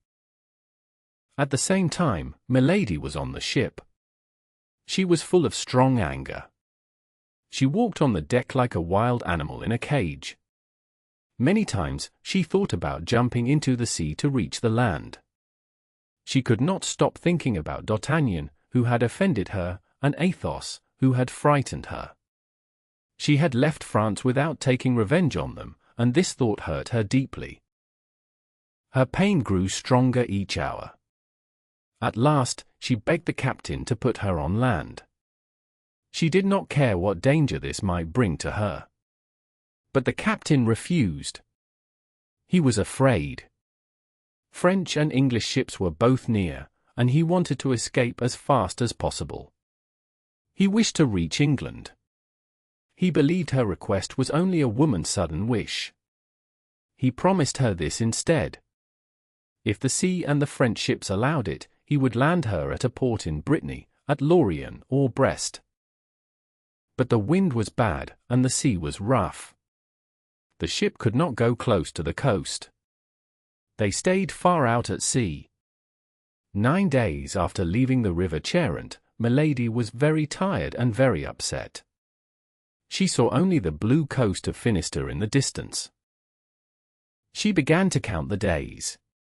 To cross this part of France and return to the Cardinal would take at least 3 days. 1 more day would be needed to land. That made 4 days. Added to the 9 days already gone, this made 13 lost days. In 13 days, many important things could happen in London. She also thought about the Cardinal. She knew he would be angry if she returned like this. He would listen more to complaints against her than to her own words. So she stayed silent. She let the ship pass Lorient and Brest. She did not ask the captain again. The captain also did not remind her of his promise. So Milady continued her journey. On the very same day that Planchet left Portsmouth to go to France, the Cardinal's messenger arrived in the English port with great success. The whole city was in movement. For large new ships had just been launched. At the end of the pier stood Buckingham. His clothes were rich and bright with gold. Diamonds and fine stones shone on him, as usual. His hat had a white feather that fell over his shoulder. Around him stood officers, almost as splendid as he was. It was one of those rare winter days when the sun shines in England. The sun was pale, but still beautiful. It was going down over the sea. Red light filled the sky and the water. The last golden light touched the towers and old houses of the city. The windows shone like fire. Milady breathed the fresh sea air. It made her feel awake and strong. She looked at all these ships and all this power. This was the force she had been sent to destroy. She was alone. A woman with only a few bags of gold. In her mind, she compared herself to a brave woman from old stories who entered an enemy camp alone and saw a great army. She believed that one act of hers could break it all. The ship entered the harbor. As it moved closer to drop anchor, a small armed boat came near. It looked like a Coast Guard ship. A smaller boat was lowered into the water and rowed toward the ladder of the merchant ship. In this boat were an officer, a sailor, and 8 men with oars. Only the officer went on board. The crew received him with respect because of his uniform. He spoke for a short time with the captain. He gave him several papers to read. Then, by the captain's order, everyone on the ship, both passengers and sailors, was called up on deck. When this kind of stop was made, the officer asked out loud about the ship. He asked where it came from, where it was going, and where it would stop. The captain answered every question easily and quickly. Then the officer looked at all the people on the ship, one by one. When he reached Milady, he stopped. He looked at her very carefully but did not speak to her. After that, he went back to the captain and spoke to him quietly. From that moment, it seemed the ship was under his control. He gave an order, and the crew obeyed at once. The ship moved again. A small guard boat stayed close beside it. The small boat followed behind, close to the large ship. While the officer watched Milady, she also watched him. She tried to read his face and learn his thoughts. She was very good at this. But this time she learned nothing. His face showed no feeling at all. The officer looked about 25 or 26 years old. His skin was pale.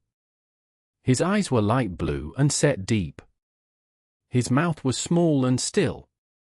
His chin was strong and firm. His forehead was a little high. His hair was short and thin. His hair and beard were a deep brown color. When they reached the port, it was already night. Thick fog made everything darker. The lights on the ships and the dock had soft circles around them. The air was heavy, wet, and cold. Even Milady, who was usually brave and strong, felt cold and began to shake. The officer asked to see her bags. He ordered the men to put them into a small boat. When this was done, he offered Milady his hand and asked her to go down. Milady looked at him and stopped for a moment. "Who are you, sir," she asked, "that you take so much care of me?" "You can see from my uniform, madam, that I am an officer in the English Navy," the young man said. "But do English officers always help women like this when they arrive in England?" she asked. "Do they take them to land themselves?" "Yes, madam," he replied calmly. "It is not from kindness, but from care. In wartime, people from other places are taken to certain hotels. The government wants to watch them until it knows more about them." He spoke very politely and very calmly. But Milady did not feel easy. "But I am not from another country, sir," she said in perfect English. "My name is Lady Clarick, and this action—" "This rule is for everyone, madam," he said. "You cannot avoid it." "Then I will go with you, sir," she said. She took his hand and went down the ladder. The small boat waited below. The officer followed her. A large cloak was placed at the back of the boat. He asked her to sit on it and sat beside her. "Row," he said. The sailors moved their oars together. The boat moved fast over the water. In 5 minutes, they reached the shore. The officer jumped onto the dock and helped Milady out. A carriage was waiting. "Is this carriage for us?" Milady asked. "Yes, madam," he answered. "Then the hotel is far away?" she asked. "At the other end of the town," he said. "Very well," said Milady. She stepped into the carriage. The officer checked that her bags were tied safely behind it. Then he sat beside her and closed the door. At once, the driver started the carriage and went quickly through the streets. No one gave him orders, and no place was named. This strange welcome gave Milady many thoughts. The officer did not try to speak. So she leaned back in her seat and thought about what this could mean. After about 15 minutes, surprised by how long the ride was, she leaned forward to look out and see where they were going. Houses were gone now. Only trees stood in the dark. They looked like big black shapes moving past each other. Milady felt cold fear in her body. "But sir, we are not in the city anymore." The young officer said nothing. "Please understand me, sir. I will not go farther unless you tell me where you are taking me." He did not answer. "This is too much. Help! Help!" No one answered her call. The carriage kept moving fast. The officer sat still and quiet, like a statue. Milady looked at him with an angry face. Her eyes shone in the dark. He did not move. She tried to open the door to get out. "Be careful, madam. You could hurt yourself." Milady sat back down. She was shaking with anger. The officer leaned forward and looked at her. He seemed surprised. Her face, once very beautiful, now looked hard and full of rage.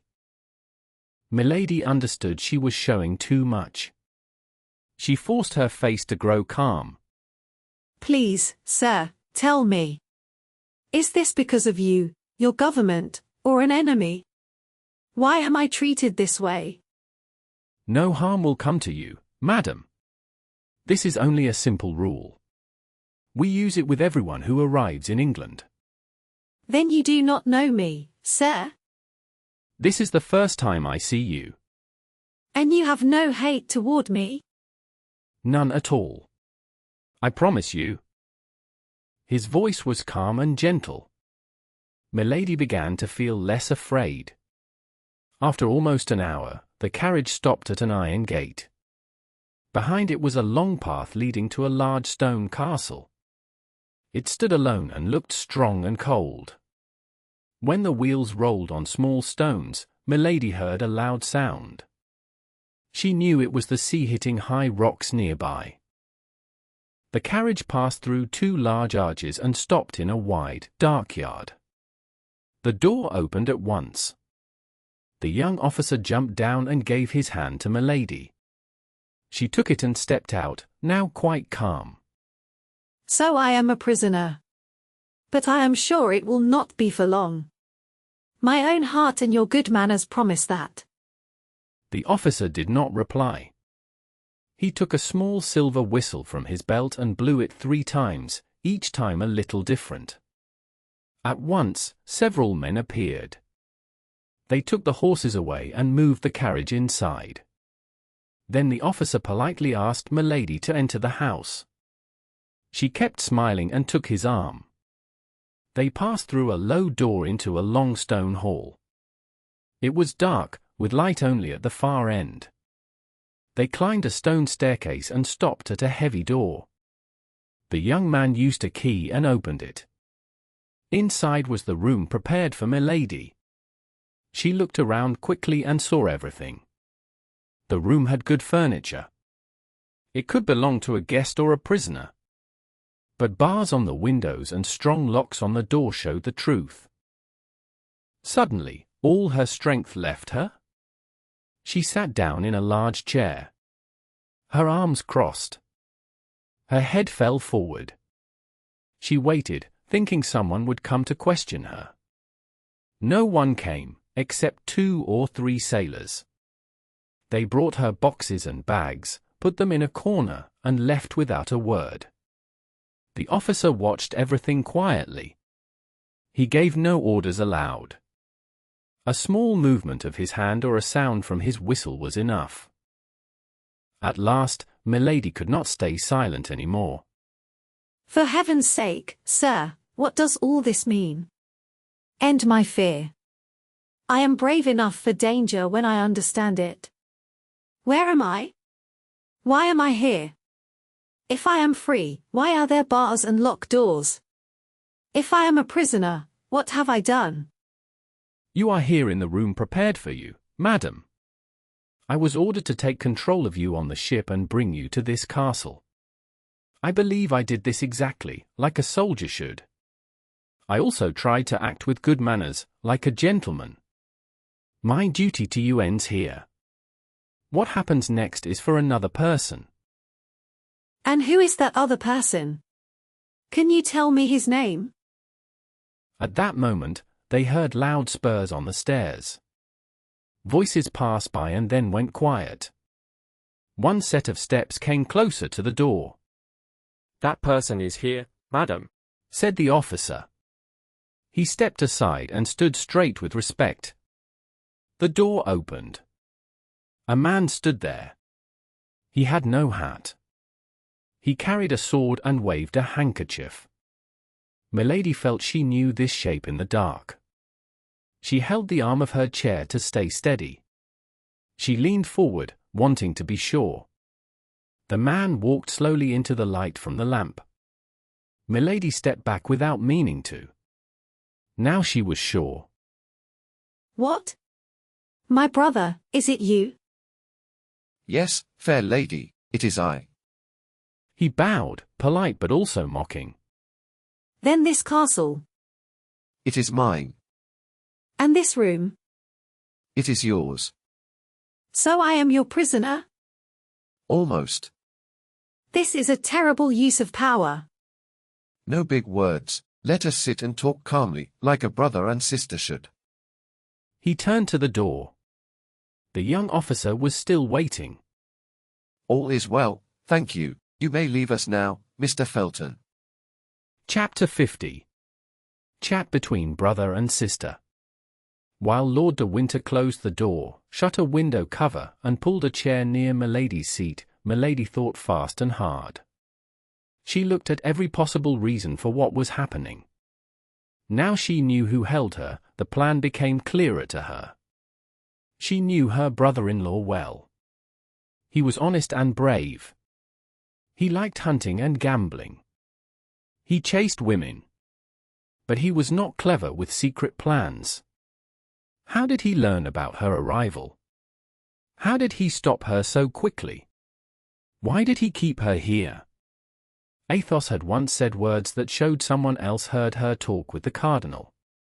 But she did not think he could act so fast and so strongly. She feared something else. Maybe her earlier actions in England were discovered. Buckingham might guess that she was the one who cut the 2 metal tips.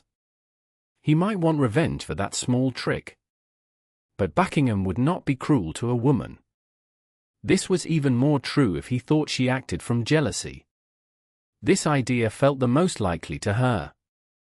She believed they wanted revenge for the past, not to stop her future plans. In any case, she felt relief. It was better to be in the hands of her brother-in-law. She believed she could manage him easily. It was better than facing a known and clever enemy. Yes, let us talk, brother. She planned to learn the truth from his words. She would listen carefully and decide her next steps. So, you decided to come to England again. This is strange, since you often said in Paris you would never return here. First, tell me this, how did you watch me so closely? How did you know my arrival, the day, the hour, and even the port? But tell me, my dear sister, why did you come to England? I came to see you. She did not know this answer made his doubt stronger.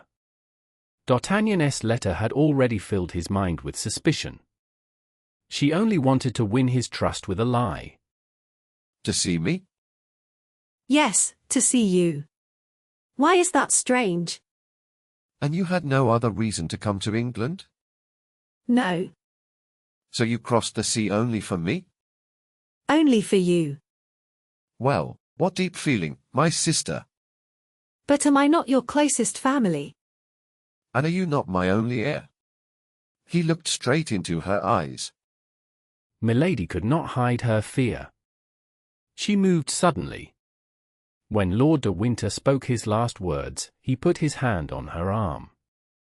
He felt her shock. His words hit her hard. Milady first thought of Kitty. She believed Kitty had told the Baron about her dislike of him. She remembered how she had spoken too freely in front of her servant. She also remembered her angry attack on D'Artagnan when he saved her brother's life. She needed time to think. I do not understand you, my lord, she said. What do you mean? Are your words hiding another meaning? Oh no, said Lord de Winter, with a calm and kind face. You wanted to see me, so you came to England. I learned this, or at least I guessed it. I wished to save you trouble. I did not want you to arrive at night or feel tired after landing. I sent one of my officers to meet you. I gave him a carriage. He brought you here, to this castle. I am the governor of this place. I come here every day. I prepared a room for you. We both wished to see each other. What is strange in what I say? Is it more strange than what you told me? What surprises me, said Milady, is that you expected my arrival. That is very simple, my dear sister, he answered. When your ship came near the port, the captain sent a small boat first. He needed permission to enter. He sent his book with the names of the travelers. I am in charge of the port. They gave me the book. I saw your name. My heart understood what your words now confirm. I knew why you crossed the sea at such a hard time.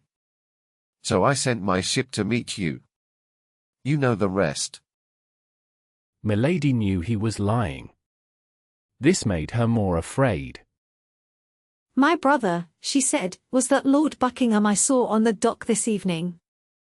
Yes, it was he, said Lord de Winter. I understand why seeing him surprised you. You come from a country where people speak of him a lot. I know his plans against France are important to your friend, the Cardinal. My friend, the Cardinal, cried Milady. She saw that he knew much about her.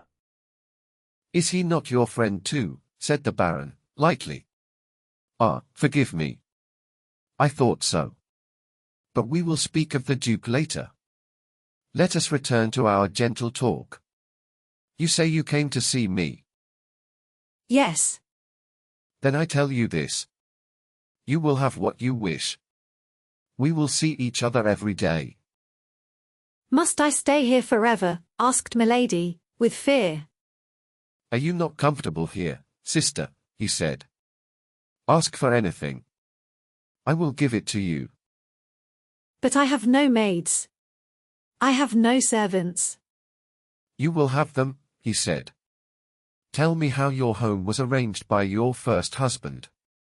I will make things the same, even if I am only your brother-in-law. My first husband, cried Milady. Her eyes opened wide. Yes, your French husband, he said. I do not speak of my brother. If you forgot, he is still alive. I can write to him. He will tell me what you need. Cold sweat covered Milady's face. You are joking, she said in a weak voice. Do I look like I am joking? Said the Baron. He stood up and stepped back. You are insulting me, she said. She pressed her hands on the arms of the chair and lifted herself. I insult you, he said, with cold disdain. Do you really think that? You must be drunk or mad, said Milady. Leave this room. Send me a woman. Women talk too much, he said. Why can I not help you myself? Then all secrets stay in the family. Insolent man, cried Milady. She rushed toward him. He waited calmly, his arms crossed. One hand rested near his sword. Come, he said. I know you have harmed people before. But I warn you. I will protect myself, even from you. You are right, said Milady. You look like a man who would raise his hand against a woman. Perhaps, he answered. And I have a reason. I do not think mine would be the first man's hand to touch you. He slowly pointed to her left shoulder. His finger came very close, as if to accuse her without words. Milady gave a deep, silent cry. She moved back into a corner of the room, like an animal ready to jump. Growl if you want, but do not try to attack me. It would end badly for you. There are no lawyers here to protect you. There is no brave knight to fight for you. I have judges ready. They will quickly judge a woman who secretly married my brother while already married to another man. These judges will soon send you to a man who will punish you in a way you will never forget. Milady's eyes burned with anger. Even though he was armed and she was not, Lord de Winter felt fear pass through him. Still, he continued, speaking more strongly. I understand very well. After taking my brother's fortune, you wish to take mine as well. But listen carefully. If you kill me, or cause my death, you will gain nothing. I have taken care of that already. You are rich enough. Why do you continue on this evil path? You seem to do wrong only because you enjoy it. If my brother's memory were not sacred to me, you would already be locked in a dark prison. I will say no more. You must remain here quietly. In 15 or 20 days, I will leave for La Rochelle with the army. Before I go, a ship will take you far away. You will be sent to our colonies in the south. A guard will travel with you. If you try to return to England or to Europe, he will stop you forever. Milady listened closely. Her eyes were wide and bright. For now, you will stay in this castle. The walls are thick. The doors are strong. Your window opens directly over the sea. My men guard this room day and night. They watch every path. Even if you reach the yard, you would still face 3 iron gates. The order is clear. If you try to escape, even with a move or a word, they will stop you. If you are hurt or killed, the law will thank me for saving it trouble. I see you are calm again. You think you will find a way. You believe someone will help you. Try it. Milady pressed her nails into her skin. She forced her face to show only pain. You have already seen the officer who commands here in my absence. You know how well he follows orders. I am sure you tried to make him speak on your way here. But he said nothing. He is cold and silent, like stone. You have used your beauty to control many men before. You always succeeded. You may try with him. If you succeed, then I will truly believe you are a demon. He walked to the door and opened it quickly. Call Mr. Felton. Wait a moment. I will introduce him to you. There was a strange silence. Slow, steady footsteps came closer. A young officer appeared in the doorway. He stopped and waited. Come in, my dear John. Come in and close the door. The young officer entered. Look at this woman. She is young. She is beautiful. She has great charm. But she is a monster. At only 25 years old, she has committed many crimes. Her voice wins people over. Her beauty traps them. She keeps her promises, even with her body. She will try to control you. She may even try to kill you. I saved you from misery. I helped you become an officer. I once saved your life. You know that. To you, I am not only a protector. I am not only a helper. I am like a father. This woman has come back to England again to make plans against my life. I am holding a dangerous person. So I call you now. Friend Felton. John, my child. Protect me. And most of all, protect yourself from this woman. Promise me, for the good of your soul, to keep her locked here for the punishment she deserves. John Felton, I trust your promise. John Felton, I believe in your loyalty. My lord. I promise to do everything you ask. Milady received his look like a quiet and obedient person. Her face looked soft and calm. It was hard to believe she was the same woman who looked ready to fight only a moment before. Even Lord de Winter could not see the wild anger he had seen earlier. She must not leave this room. Do you understand, John? She must not write to anyone. She must not speak to anyone except you, if you choose to speak to her. That is enough, my lord. I have promised. And now, madam, make peace with God. Men have already judged you. Milady lowered her head, as if the words were too heavy for her. Lord de Winter went out. He made a sign to Felton, who followed him and closed the door. A moment later, heavy steps were heard in the hall. A guard was standing there with his weapon. Milady stayed still for several minutes. She thought someone might be watching her through the door. Then she slowly lifted her head. Her face changed again. It showed anger and strong will. She went to the door and listened. She looked out the window. Then she went back and sat deep in her large chair. She began to think. Chapter 51. Officer. At the same time, the cardinal waited with worry for news from England. No good news came. All messages brought trouble and fear. La Rochelle was surrounded, and success seemed sure. Strong plans had been made. A great barrier stopped ships from entering the city. Still, the siege could last a long time. This was a problem for the king's army. It was also a problem for the cardinal. His trouble with Queen Anne was finished. But he still had other political problems to solve. Monsieur, who had started the siege, left the work of finishing it to the cardinal. Inside the city, the people suffered greatly. Some wanted to give up and surrender. The mayor stopped this strongly. After that, the people became quiet. They chose to wait and suffer hunger instead of quick punishment.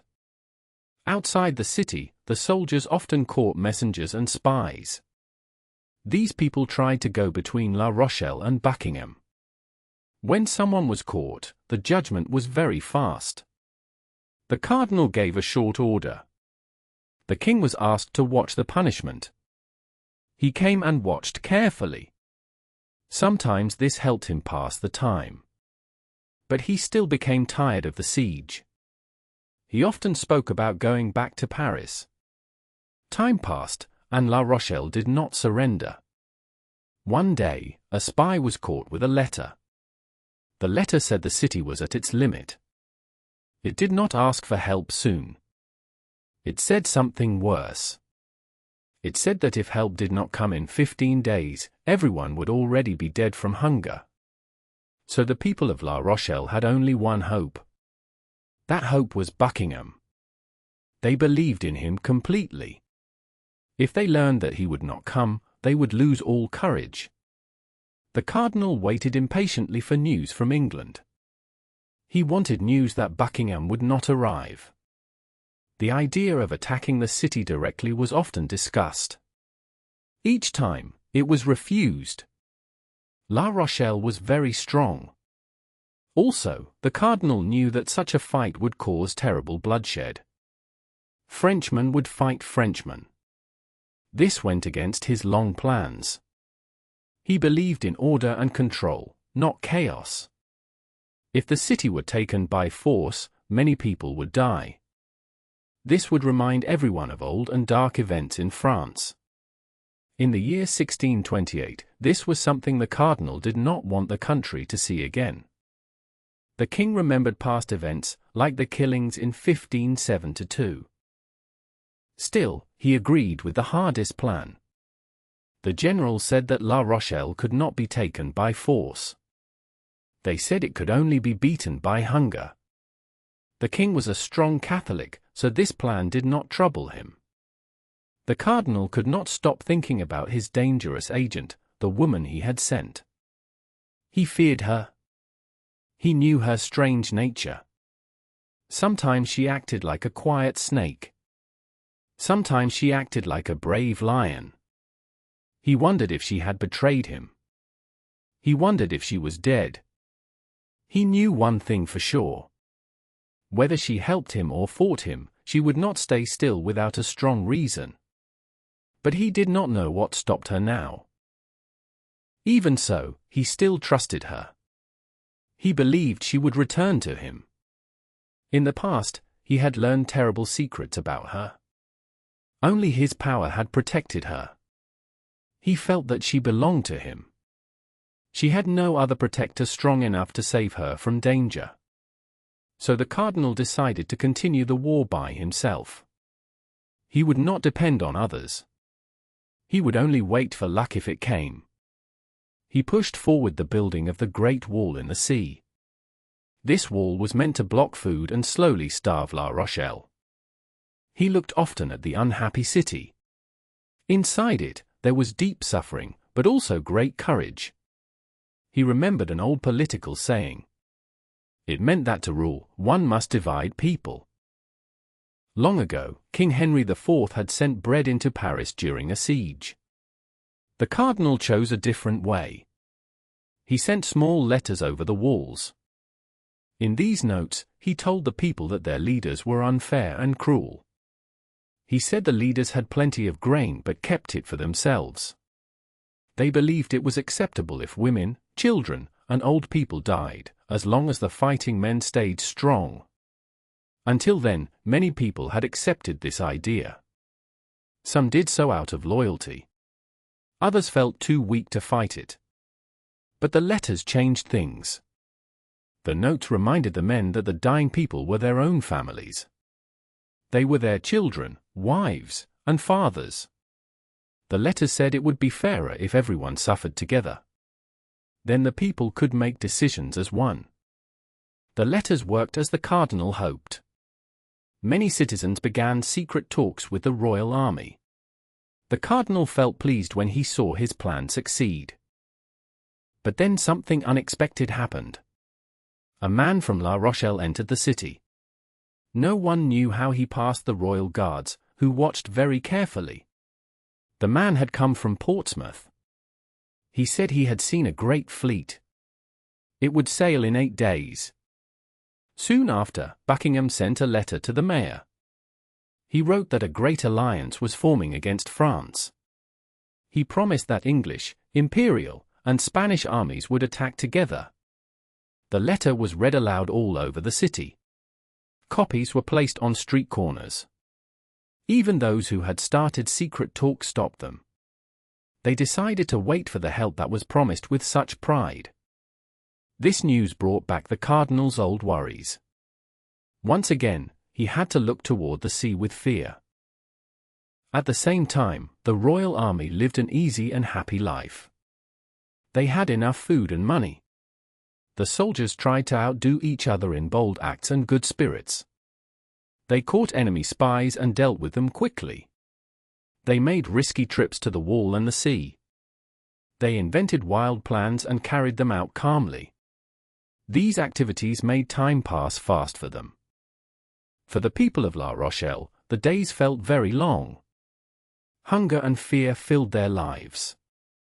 Even for the cardinal, who surrounded the city so tightly, time moved slowly. Often the cardinal rode through the camp on horseback, like an ordinary soldier. He looked sadly at the great works being built. The engineers came from all parts of France, but the work moved slowly. If he met a musketeer from Treville's company, he looked at him closely. When he saw that the man was not one of the 4 friends he knew, he turned away. His sharp eyes and deep thoughts went elsewhere. One day, the cardinal felt very tired in his mind. He had no hope about talks with the city. He had no news from England. He wanted only to be outside. So he went out for a walk on the beach. Only Cahusac and La Houdinière went with him. He rode his horse very slowly. He looked at the wide sea and thought about his worries. Soon he reached a small hill. From there, he saw 7 men behind a hedge. They lay on the sand and enjoyed a rare bit of sun. Empty bottles were around them. 4 of the men were the musketeers. One of them had a letter, and the others were ready to listen. The letter was very important. Because of it, they stopped playing cards and dice on a drum. The other 3 men were servants.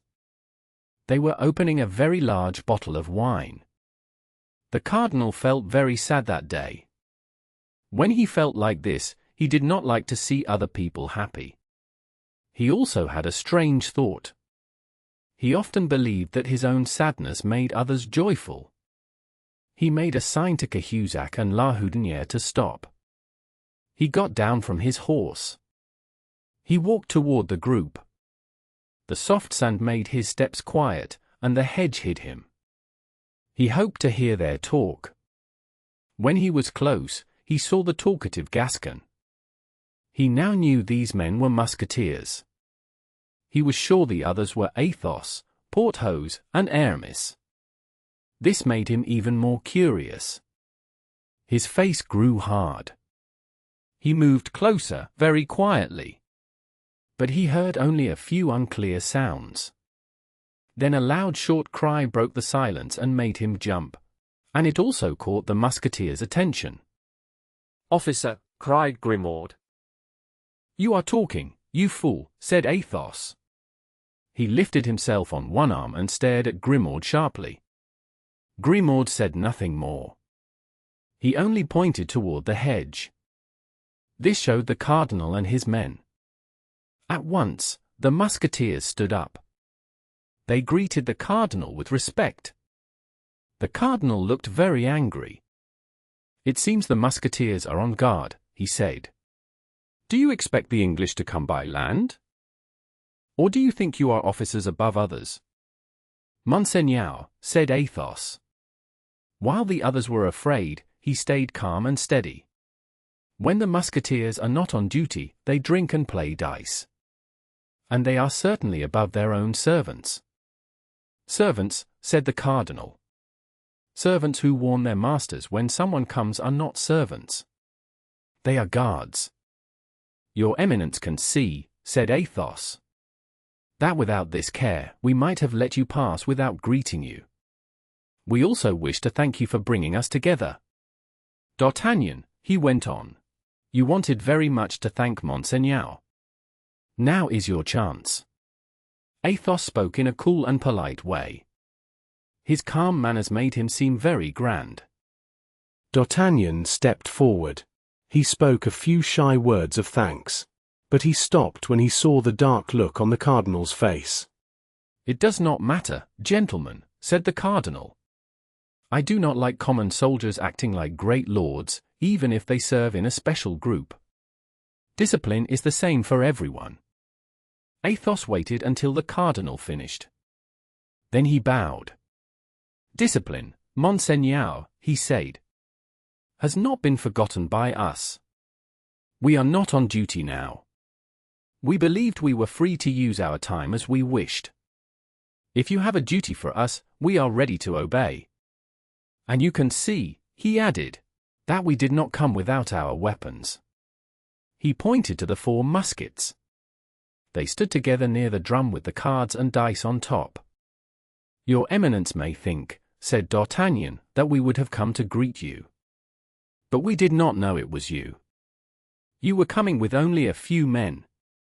Your Eminence may think that we would have come to greet you, but we did not know it was you. You were coming with only a few men. The cardinal pressed his lips and touched his mustache. He looked angry. Do you know how you look? You are armed, and your servants stand near you. You look like 4 men with secret plans. Oh, that is true, Monseigneur, said Athos. We do make plans. You may remember the other morning. But our plans are against the men of La Rochelle. Ah, clever gentlemen. Many secrets may be inside your heads. We might find them if we could read your minds. You read that letter very fast. Then you hid it when you saw me. You speak as if you truly doubt us, Monseigneur. It sounds like a real questioning. If that is so, please say it clearly. Then we will know where we stand. And if it is a questioning? Other men have faced this before you, Monsieur Athos. They answered. I have already said, you may ask. We are ready to answer. What was that letter you were about to read? Why did you hide it so fast? It was a letter from a woman, Monseigneur. Yes, I see. Letters like that need care. Still, such letters can be shown to a priest. You know I am a man of the church. Monseigneur, the letter is from a woman. But it is not signed Marion de Lorme. And it is not from Madame d'Aiguillon. The cardinal's face became very pale. His eyes flashed. He turned as if to give an order to his men. Athos saw this and moved closer to the muskets. The other 3 friends also looked at the weapons. They did not want to be taken. The cardinal had 3 men. The 4 friends, with their servants, were 7. The cardinal saw this. He quickly changed his face and smiled. Well, well. You are brave young men. You are bold in the day and loyal at night. I cannot blame you for protecting yourselves when you protect others so well. Gentlemen, I remember the night you rode with me to the Red Dovecot. If I thought there was danger on the road today, I would ask you to come with me. But there is no danger. Stay here. Finish your wine, your game, and your letter. Farewell, gentlemen. He got back on his horse. Cahusac held it for him. The cardinal raised his hand in greeting and rode away. The 4 young men stood still. They watched him leave. They said nothing until he was gone. Then they looked at each other. All their faces showed fear. Even with his kind farewell, they knew the cardinal left with anger in his heart. Only Athos smiled. His smile was calm and proud. Grimaud did a bad job watching. Grimaud began to speak to defend himself. Athos raised one finger. Grimaud stopped at once. Would you have given him the letter, Aramis? I had decided. If he had truly demanded the letter, I would have given it to him with one hand. With the other, I would have struck him. I thought so. That is why I stepped between you and him. This man speaks badly to other men. One would think he has dealt only with women and children. My dear Athos, I admire you. Still, perhaps we were wrong. How are we wrong? Who owns the air we breathe? Who owns the sea we see? Who owns the sand where we lay? Who owns the letter from your loved woman? Does all this belong to the cardinal? Truly, he thinks the world is his. Look at you. You stood there shaking and silent. You looked frozen with fear. Is loving a woman a secret crime? You love a woman the cardinal has locked away. You want to free her from his power. That is your contest with him. That letter is your move in the game. Why should you show your plan to your enemy?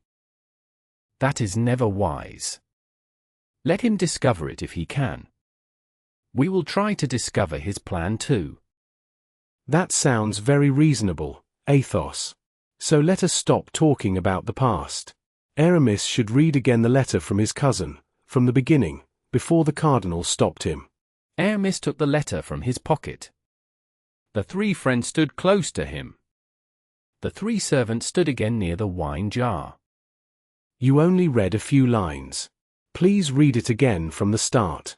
With pleasure. My dear cousin, I think I will soon travel to Bethune. My sister has placed our young servant in the convent of the Carmelites. The poor girl accepts this. She knows she cannot live elsewhere without danger to her soul. But if our family problems are solved, as we hope, I believe she will take the risk and return to the people she misses. She knows they think of her every day. For now, she is not very unhappy. What she wants most is a letter from the man she loves.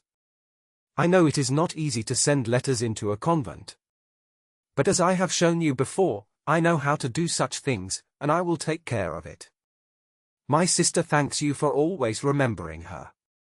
She has been very worried, but now she feels calmer. She has sent her secretary away so nothing unexpected can happen. Goodbye, my dear cousin. Write to us as often as you safely can. I send you my love. Marie Mitchen. Oh, Aramis, how much I owe you. Dear Constance. At last I have news of you. She is alive. She is safe in a convent. She is in Bethune. Athos, where is Bethune? It is near the borders of Artois and Flanders. When the siege is over, we can travel in that direction. And that will not take long, I hope. This morning they executed a spy. He said the people of La Rochelle have no food left. They even eat the leather of their shoes. After that, there is almost nothing left to eat. Poor men. They suffer greatly. Still, they are brave. But Aramis, what are you doing? You are putting the letter back into your pocket. Yes. Athos is right.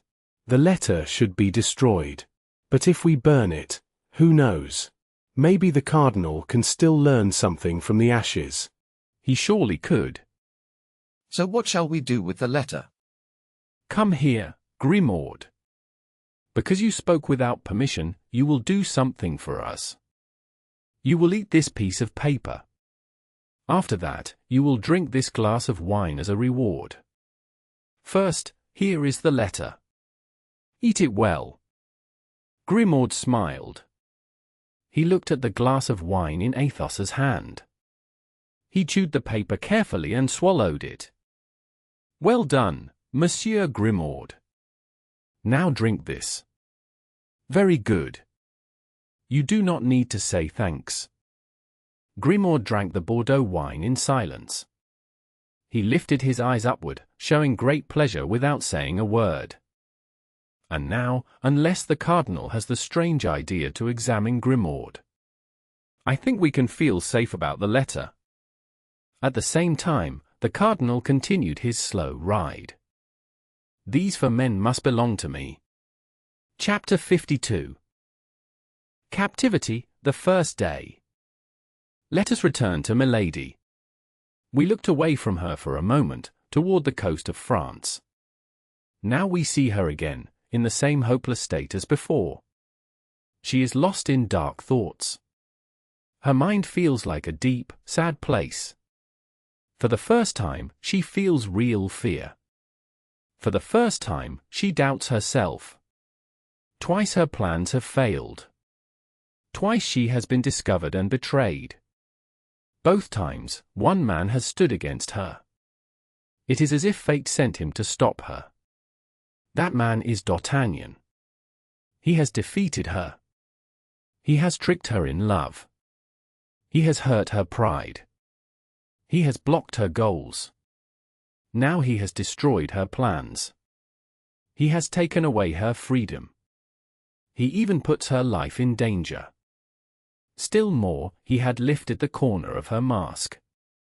This mask was her shield. It hid her true self and gave her power. D'Artagnan turned away from Buckingham. She hated Buckingham as she hated all men she had once loved. Richelieu had threatened D'Artagnan through the Queen. D'Artagnan pretended to be De Wardes. She had felt a wild and powerful desire for that man. D'Artagnan also knew her terrible secret. She had sworn that no one could know it and live. Now she had just received a blank order from Richelieu. With it, she planned to take revenge on her enemy. But the paper was torn from her hands. D'Artagnan took it. He also made her a prisoner. He was going to send her far away, to a dirty and cruel prison across the sea. All this trouble came from D'Artagnan. Of this she was sure. Who else could bring her such shame? Only he could tell Lord de Winter all these dark secrets. He had learned them one, by cruel chance. He knew her brother-in-law. He must have written to him. Her hate grew strong and bitter. She stood still in her lonely room. Her eyes burned and did not move. From time to time, powerful feelings rose in her chest as she breathed. Outside, the sea crashed against the rocks. The sound was loud and angry. It seemed to share her pain and her helpless rage. In her mind, she formed many plans for revenge. She thought of Madame Bonacieux. She thought of Buckingham. But most of all, she thought of D'Artagnan. These plans were great, but they were far away, in the future. But to take revenge, she had to be free. To be free, a prisoner must break walls, remove bars, or cut through floors. A strong and calm man might do this. But her restless anger made it hard. Such work also needed time. It needed months, or even years. She had only 10 or 12 days. Lord de Winter, her cold and strict guard, had told her so. If she were a man, she would try these things. She might even succeed. Why did heaven place such a strong soul in such a weak body? The first hours of her prison were terrible. She had fits of anger she could not stop. This showed her human weakness. Little by little, she gained control again. Her wild feelings calmed down. Her body stopped shaking. She became quiet, like a tired snake at rest. Enough, enough. I was foolish to lose control. Violence is a sign of weakness. I have never won by force. Maybe I could beat other women, who are weaker than me. But I fight against men. To them, I am only a woman. So I must fight like a woman. My power is in my weakness. Then she studied her face in the mirror. She slowly changed her expression. First it showed strong anger. Then it became soft and kind. At last, it turned into a sweet and charming smile. She fixed her hair with care. She shaped it in many ways to make her face more lovely. Good. Nothing is lost. I am still beautiful. It was almost 8 o'clock in the evening. Milady saw a bed. She thought that a few hours of sleep would help her mind. It would also help her look fresh. But before lying down, she had a better idea. She had heard talk of supper. She had been in the room for an hour. They would soon bring her food. She did not want to waste time. She decided to use this evening to study the men who guarded her. She wanted to understand their nature. A light appeared under the door. This showed that her guards were coming back. Milady stood up. She quickly threw herself into an armchair. Her head fell back. Her long hair was loose and messy. Her dress was open a little at the chest. One hand rested on her heart. The other hung down. The bolts moved. The door opened with a slow sound. Footsteps entered the room and came closer. Put the table there. Milady knew it was Felton. The order was obeyed. Felton continued to give orders. Bring the lights. Change the guard. Milady understood something important. The men who served her were also her guards. They were soldiers. The orders were done fast and without noise. This showed that Felton kept strong control over his men. At last Felton turned toward Milady. Until now, he had not looked at her. Ah, she is asleep. That is good. She can eat when she wakes. He walked toward the door. But, sir, this woman is not asleep. What? Not asleep? What is she doing then? She has fainted. Her face is very white. I listened, but I cannot hear her breathing. You are right. Go and tell Lord de Winter that his prisoner has fainted. This was not planned, and I do not know what to do. The soldier left to carry the message. Felton sat in a chair near the door. He did not speak. He did not move. Milady had a special skill. She could look through her eyelashes without opening her eyes. She saw Felton sitting with his back to her. She watched him for almost 10 minutes. He did not turn around even once. Milady then thought that Lord de Winter would come. His presence would make Felton stronger against her. She knew her first plan had failed. She began to think of another way. Slowly, she raised her head. She opened her eyes. She gave a deep sigh. Ah, you are awake, madam. Then I have nothing more to do here. If you need anything, you can ring. Oh, my God, I have suffered so much. Her voice was soft and beautiful. It touched the hearts of people easily. As she sat up in the chair, she chose a very gentle and relaxed position. You will receive food 3 times a day. At 9 in the morning, at 1 in the afternoon, and at 8 in the evening. If these times are not good for you, you can choose others. But must I always stay alone in this large and dark room? A woman from nearby has been asked to come. She will arrive tomorrow. She can come again whenever you wish. Thank you, sir. Felton bowed slightly and walked toward the door. Just as he was about to leave, Lord de Winter appeared in the corridor. The soldier was with him. Lord de Winter held a small bottle of salts. What is this? Is this dead body alive already? Felton, Did you not see that she was playing a trick? This is only the first part of a long show. I thought so, my lord. But she is a woman. I wish to treat her with the respect that a well-born man owes to a woman. If not for her sake, then for my own. Milady felt cold all over. Felton's words hurt her deeply. So, her loose hair, her white face, and her weak look have not touched you yet. Are you made of stone? No, my lord. But it takes more than a woman's tricks to change me. In that case, let us leave Milady to try something else. Let us go eat. Do not worry. She has a strong imagination. The next part of her show will come soon. Lord de Winter took Felton's arm and led him away, laughing. I will defeat you. You poor man who acts like a monk in a soldier's coat. Oh, one more thing. Do not let this stop you from eating, Milady. Try the chicken and the fish. I promise they are safe. My cook is good, and I trust him. Goodbye, dear sister, until your next fainting fit. Milady could bear no more. Her hands held the arms of the chair very hard. She pressed her teeth together.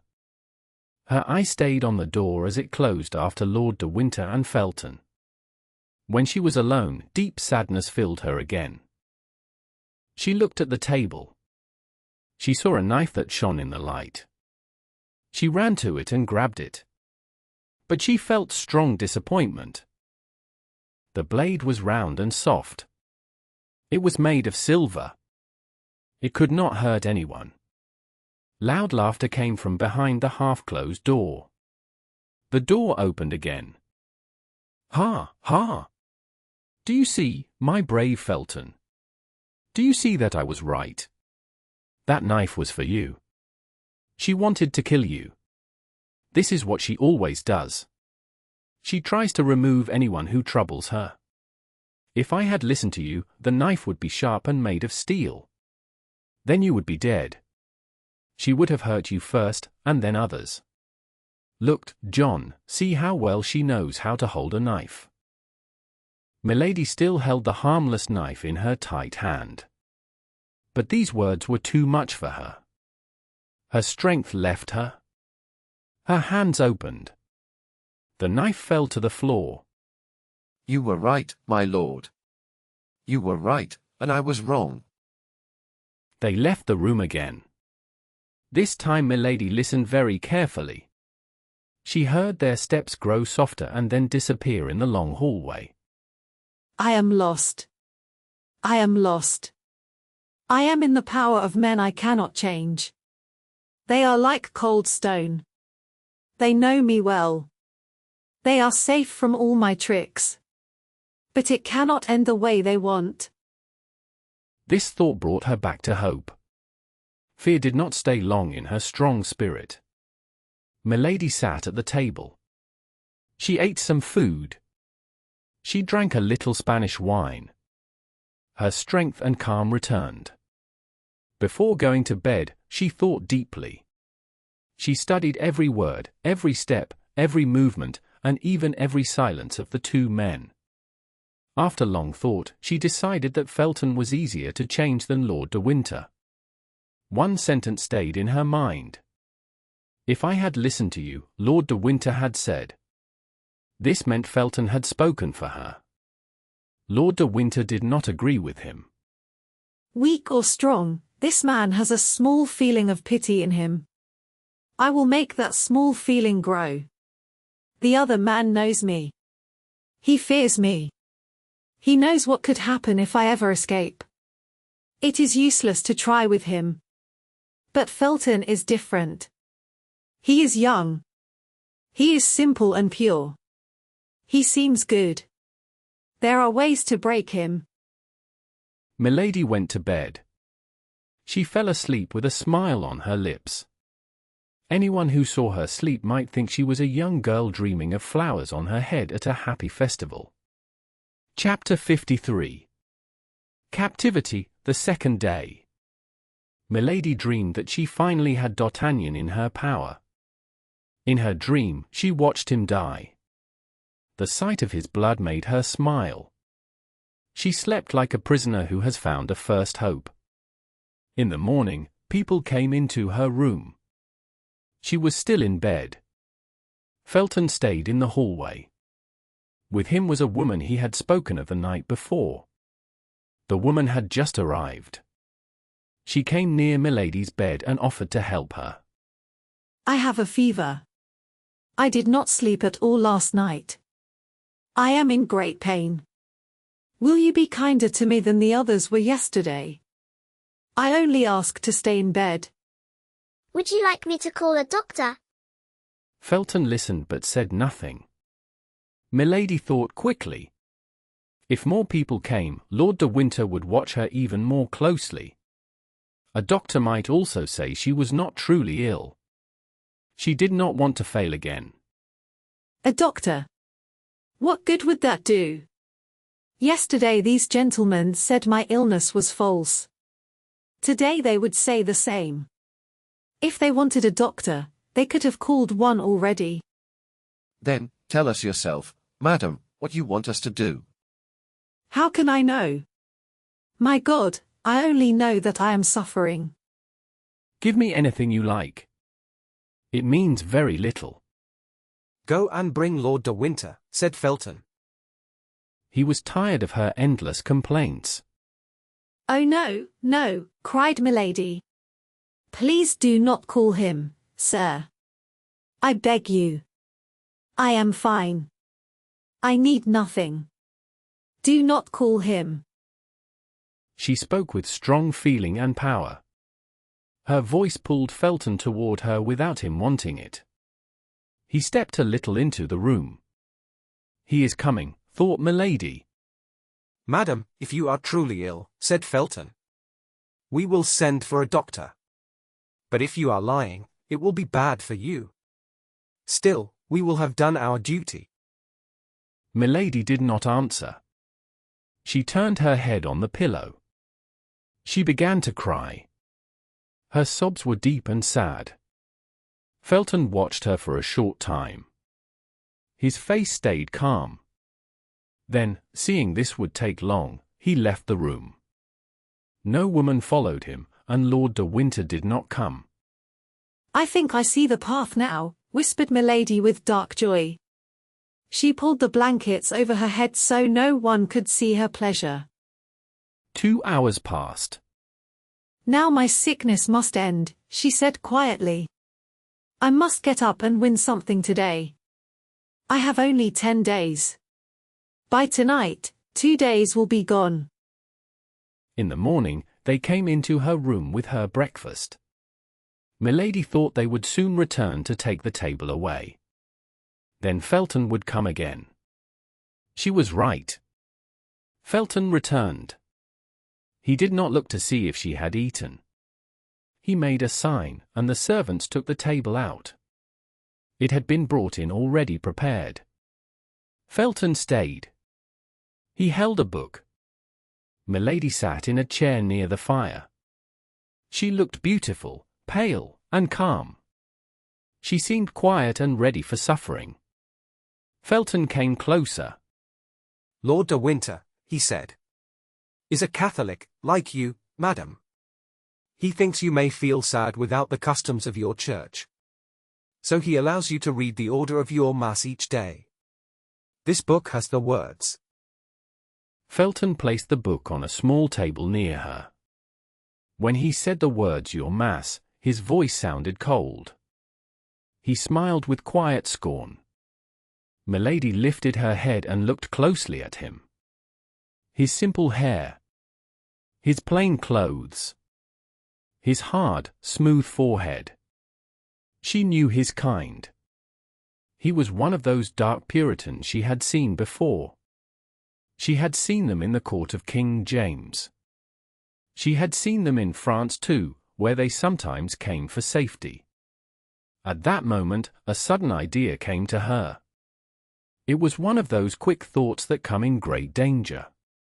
The words Your Mass and one look at Felton showed her how important her answer would be. Her reply came to her at once. She said, with cold pride. My mass. Sir, Lord de Winter knows very well that I do not follow his religion. He wants to trap me. And what is your religion, madam? Asked Felton. He was surprised, though he tried to hide it. I will tell you, cried Milady, with false joy. On the day when I have suffered enough for my faith. Felton's eyes showed her how much space she had opened with that one answer. Still, he did not speak or move. Only his look spoke. I am in the hands of my enemies, she went on.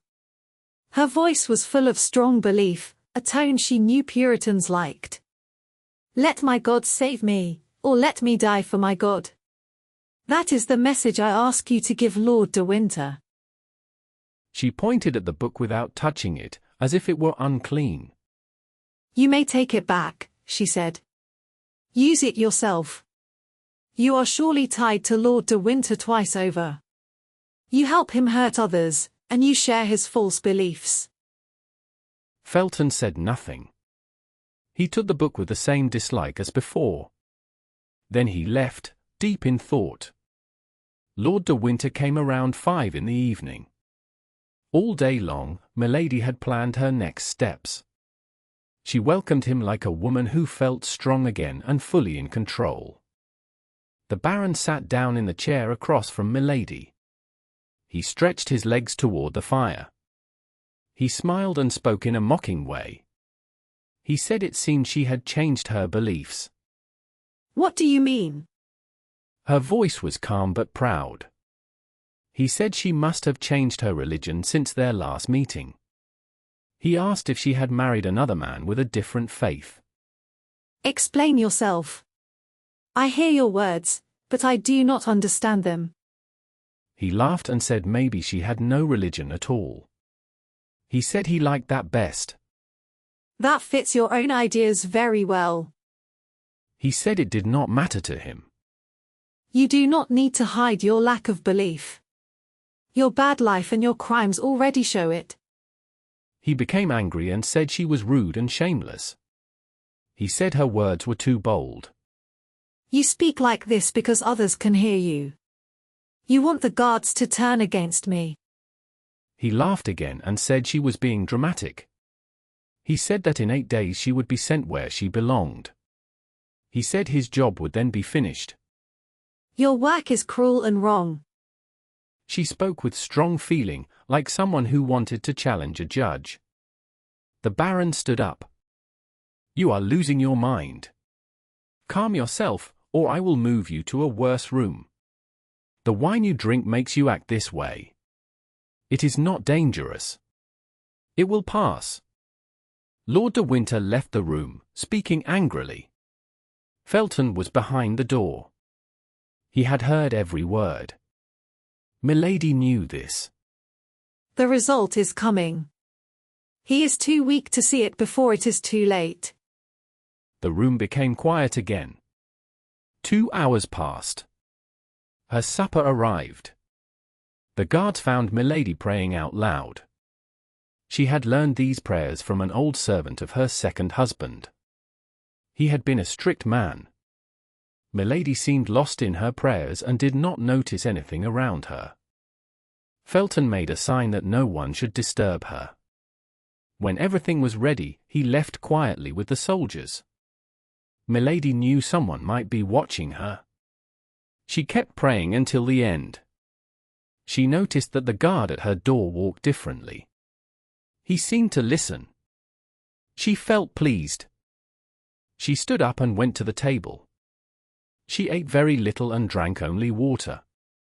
An hour later, the table was cleared. This time, Felton did not come with the soldiers. She thought he did not want to see her too often. She turned her face to the wall and smiled. The smile showed great success and joy. She waited for half an hour. The castle was silent. Only the sound of the sea could be heard.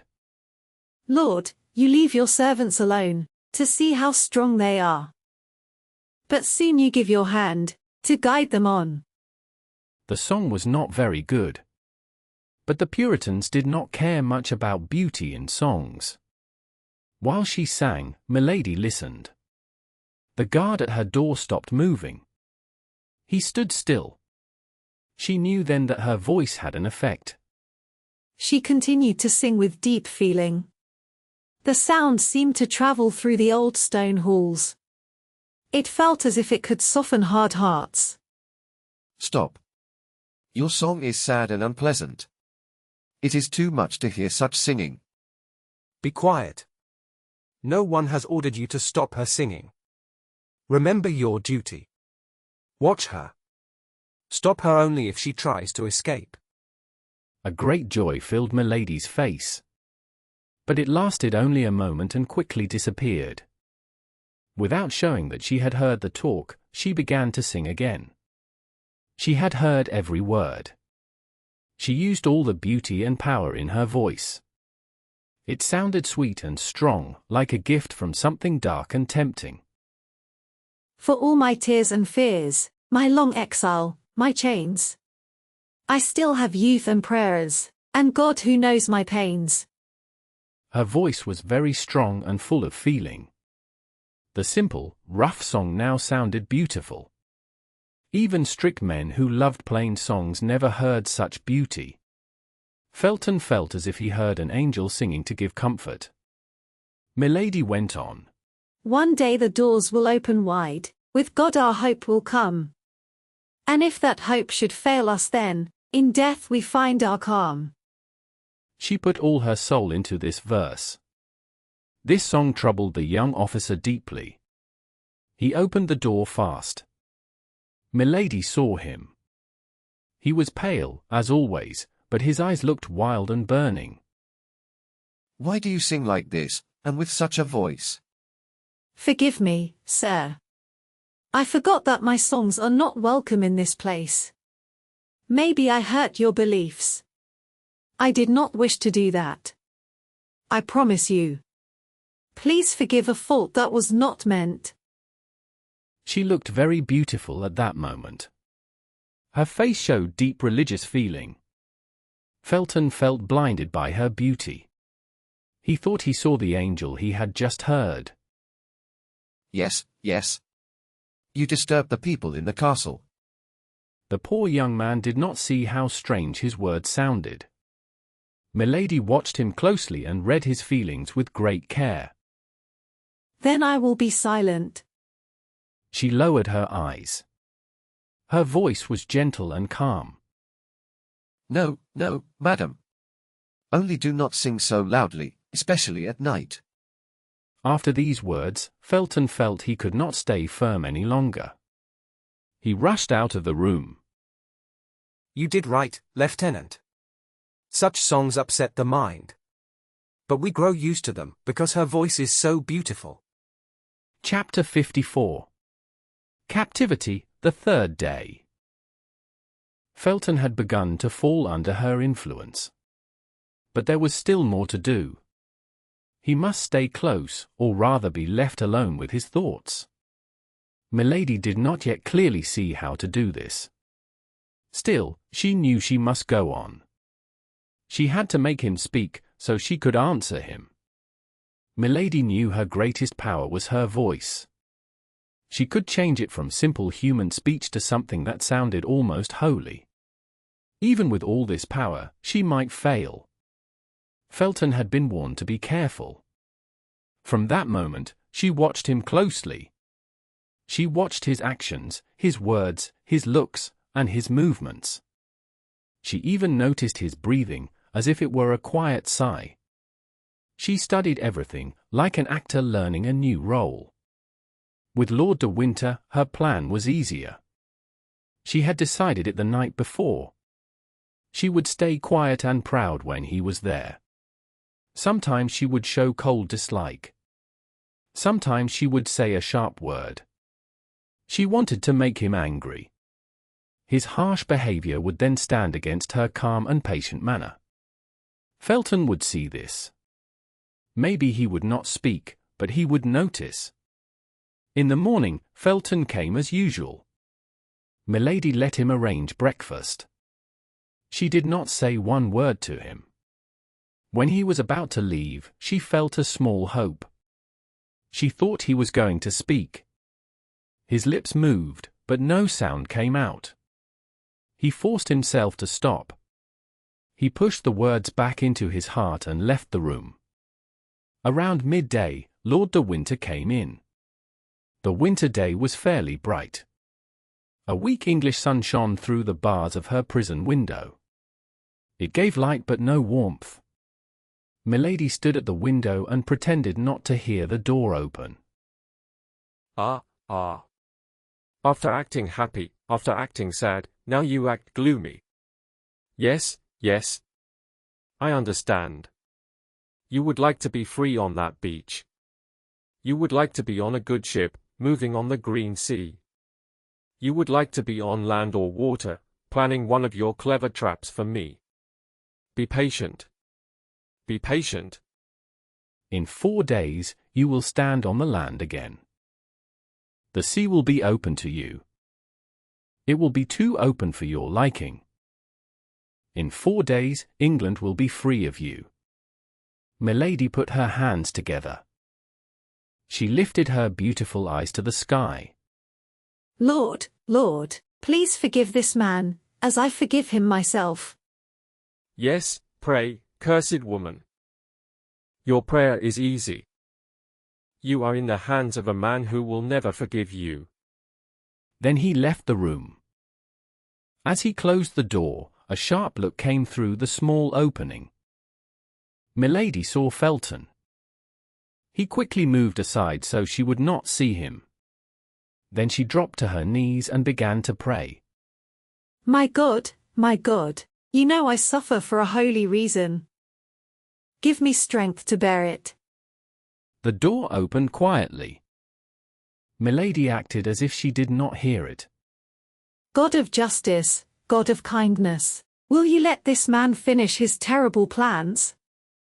Then she acted as if she heard Felton's steps. She stood up quickly. Her face turned red, as if she felt shame to be seen on her knees. I do not wish to disturb someone who prays, madam. Please do not rise for me. How do you know I was praying, sir? You are mistaken. I was not praying. Do you think, madam, that I would stop anyone from kneeling before God? Never. And prayer is right for those who feel guilt. No matter what they have done, to me, a guilty person is still holy before God. Guilty? Me? Guilty?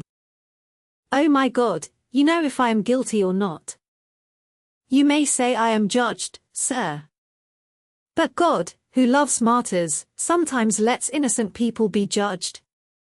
If you are judged, if you are innocent, if you are a martyr, then prayer is even more needed. I would pray for you myself. Oh, you are a fair man.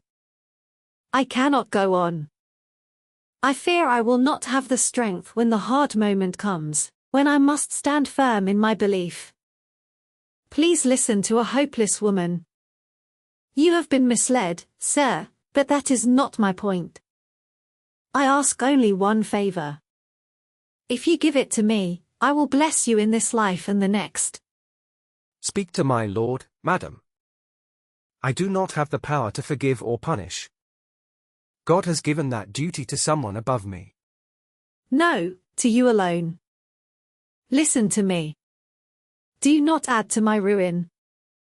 Do not add to my shame. If you deserve this shame, madam, then you must accept it as something given by God. What are you saying? You do not understand me. When I speak of shame, you think of prison or death. If only that were all. Prison or death mean nothing to me. Now I do not understand you at all, madam. Or rather, you pretend not to understand, sir. No, madam, on my honor as a soldier and my faith as a Christian.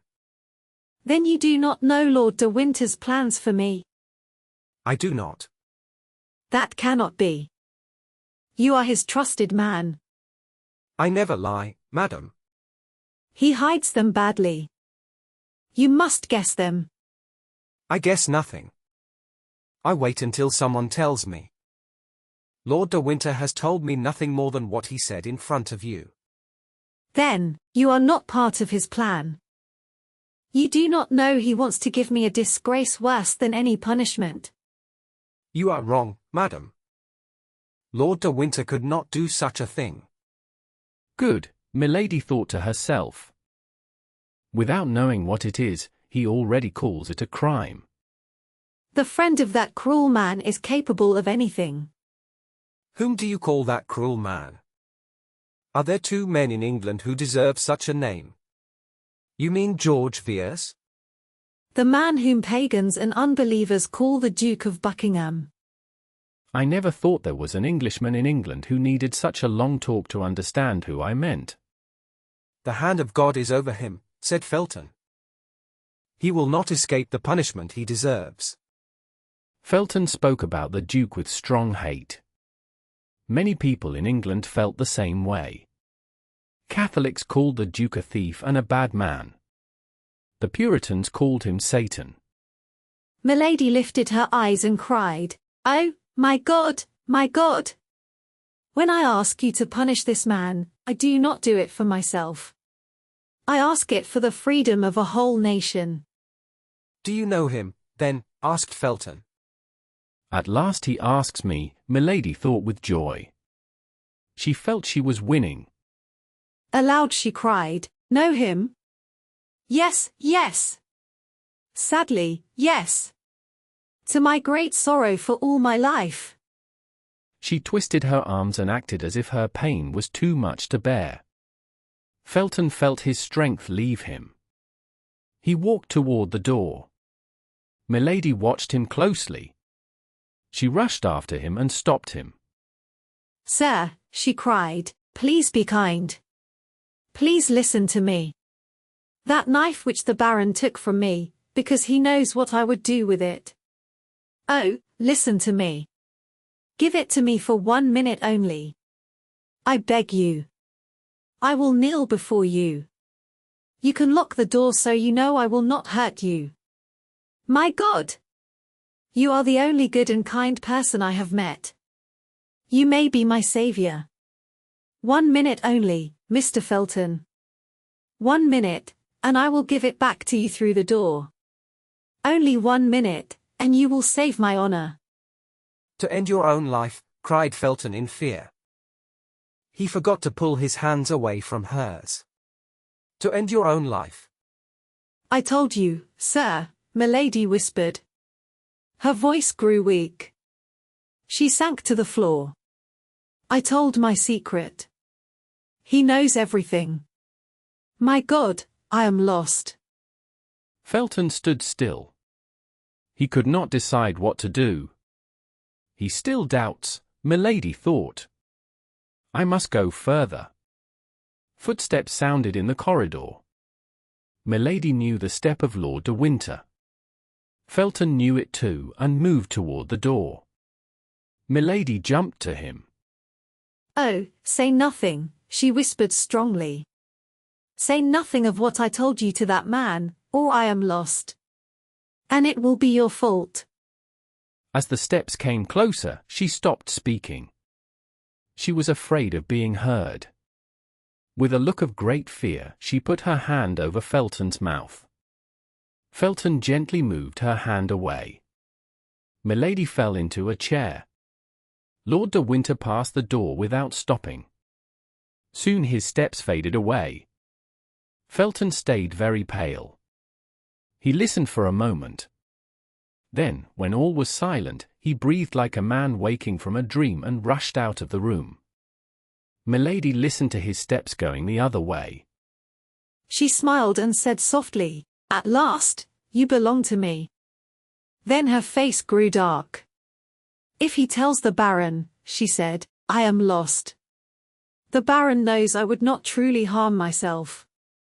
He will put a knife in my hand and show him that all this pain is only an act."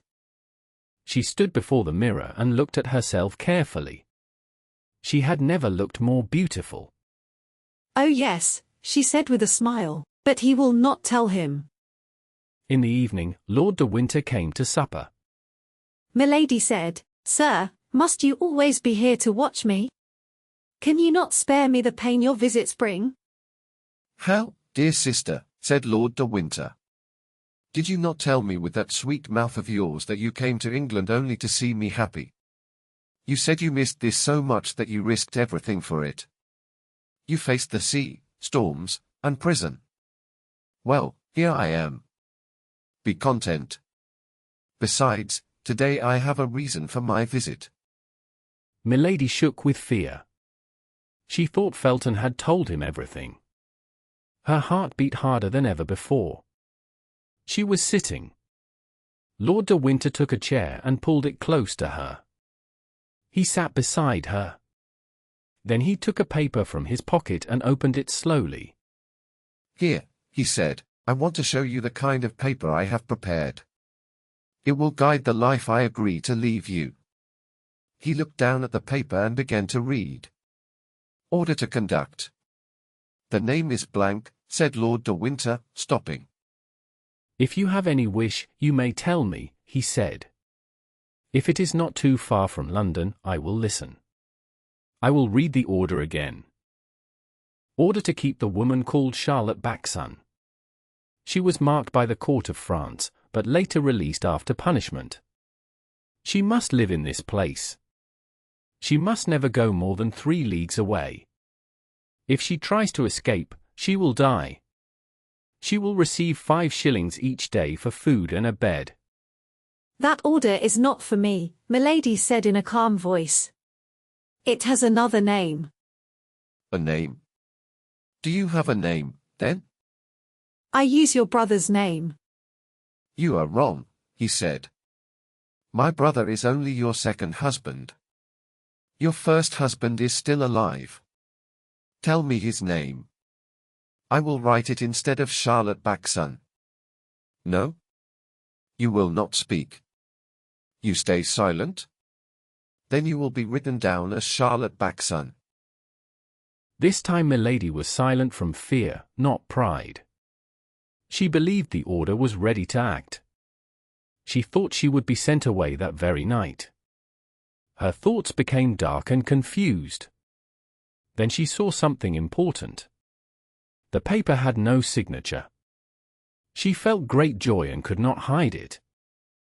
"Yes, yes," he said. "You look for the signature. You think the order is only to scare you. You think all is not lost. You are wrong. Tomorrow this order will go to the Duke of Buckingham. The next day it will come back signed and sealed. One day later, I promise it will be carried out. Goodbye, madam. I have said all." "And I tell you," Milady said, "this use of power is shameful. This exile under a false name is cruel." "Would you like to die under your real name instead? English law is very strict about false marriage. Speak freely. Even if my family name is involved, I will accept a public trial if it means I am free from you." Milady did not answer. Her face turned white. "Ah, I see," he said. "You prefer to travel. That is fine. People say travel makes one young. Life is sweet, and I wish to keep mine. That is why I watch you closely. Now we must speak about the 5 shillings. You think I am cheap. I do not want to give you money to buy your guards. You still have your beauty to charm them. Use it, if your failure with Felton has not tired you."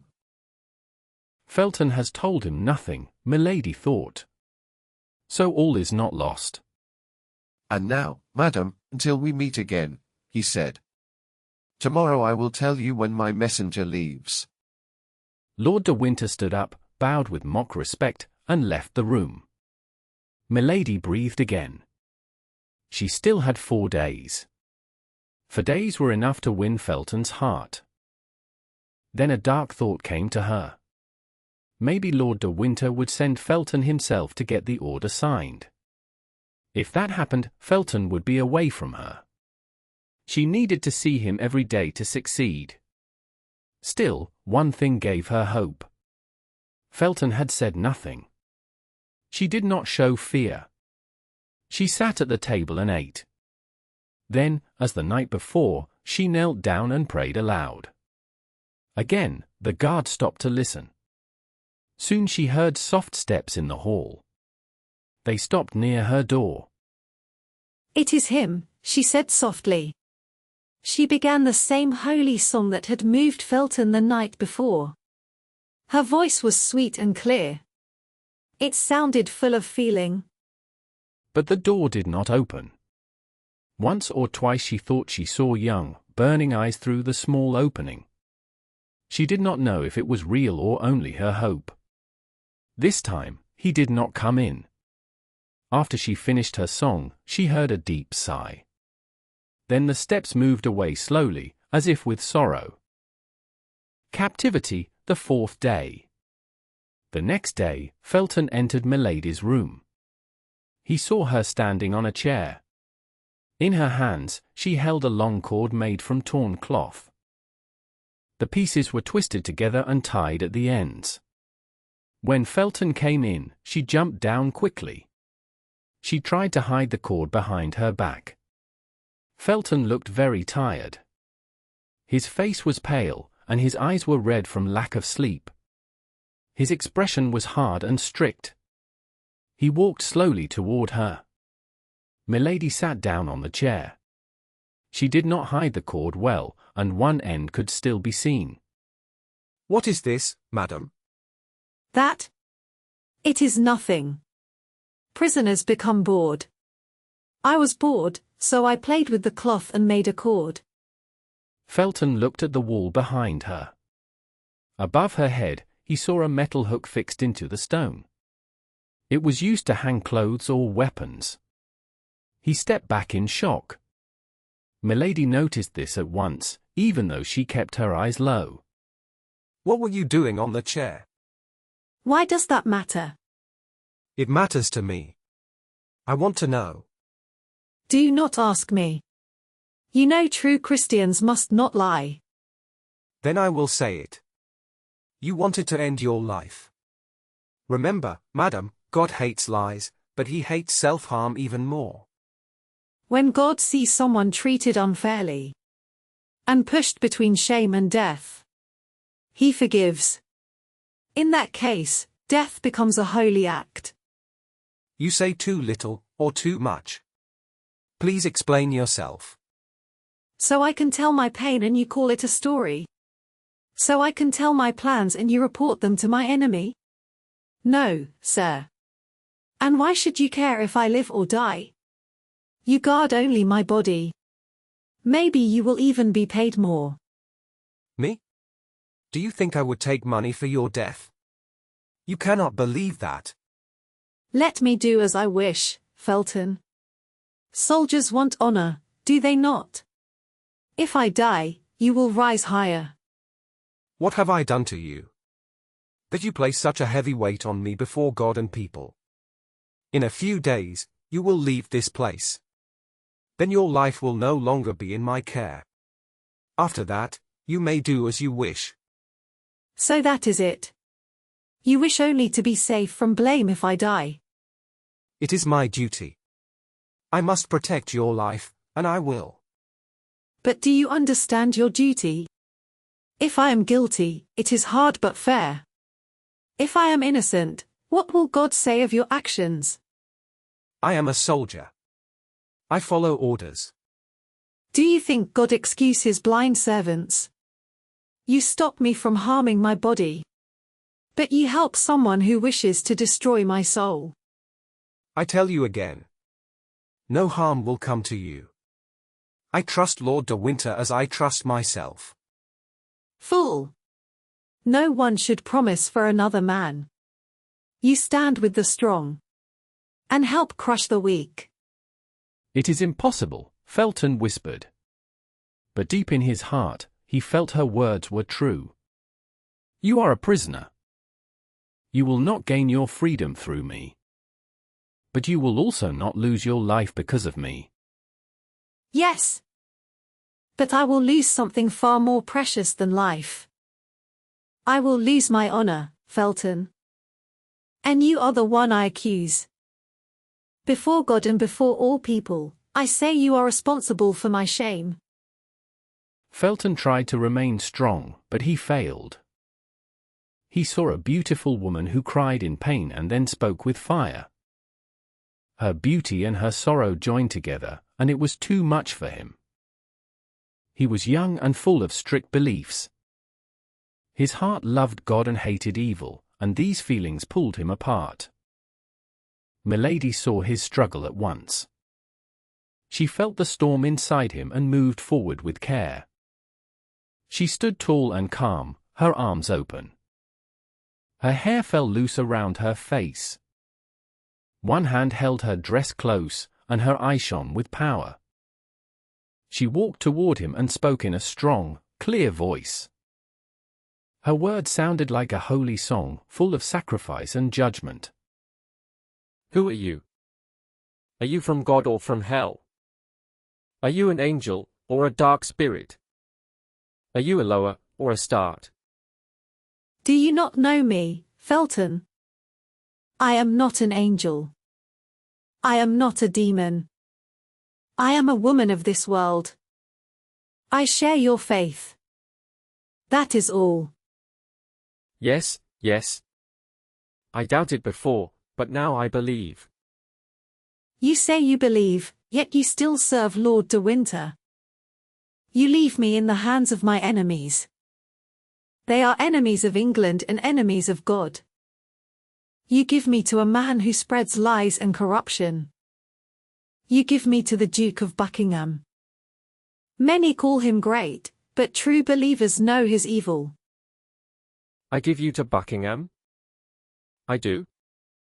They have eyes, but they do not see. They have ears, but they do not hear. Yes, yes. I know this voice. It speaks to me in my dreams. I see your face every night. You call me to act, to save England, to save my soul. You warn me that I will die if I do not serve God. Speak to me.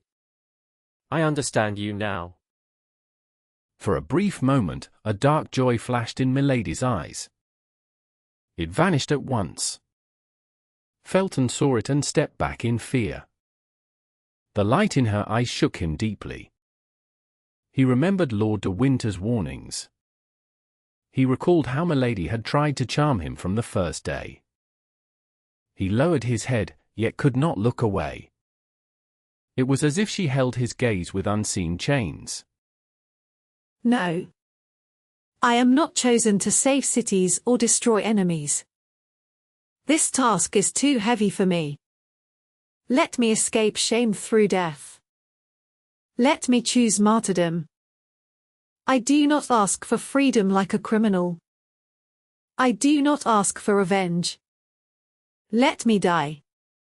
That is all I ask. I beg you. I kneel before you. Let me die, and my last breath will bless the one who shows me mercy. Alas. I can only pity you, if you can prove that you are truly a victim. But Lord de Winter speaks terrible words about you. You are a Christian. You are my sister in faith. I feel close to you. I have never loved anyone except the man who helped me. I have met only false and cruel men. But you, madam, you are truly beautiful. You look pure and gentle. Still, Lord de Winter follows you like this. You must have done something very wrong. They have eyes, but they do not see. They have ears, but they do not hear. But please, tell me. Speak to me. Tell you my shame? Often one person's wrong becomes another person's shame.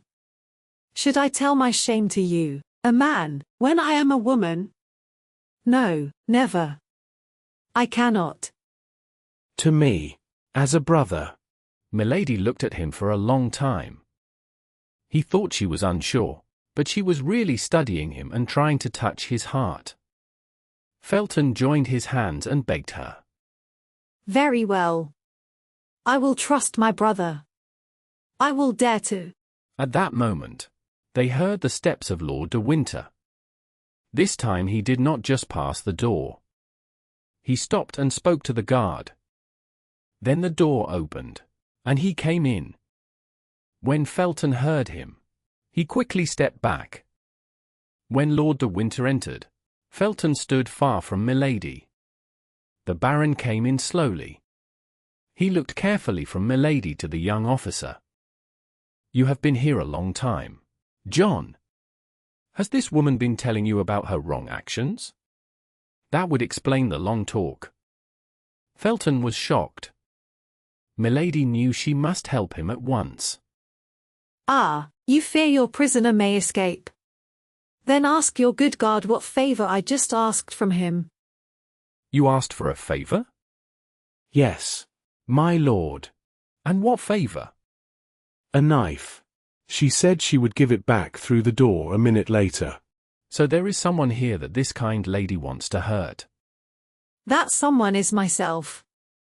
"I gave you a choice. America or Tyburn.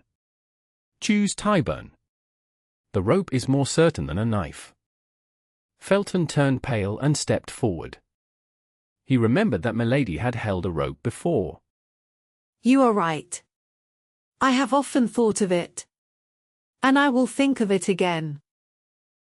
Felton felt cold fear inside him. Lord de Winter noticed this. "Be careful with yourself, John. I trust you. Remember my warning. Be strong. In 3 days, we will be free from this woman. Where I send her, she can harm no one." "You hear him?"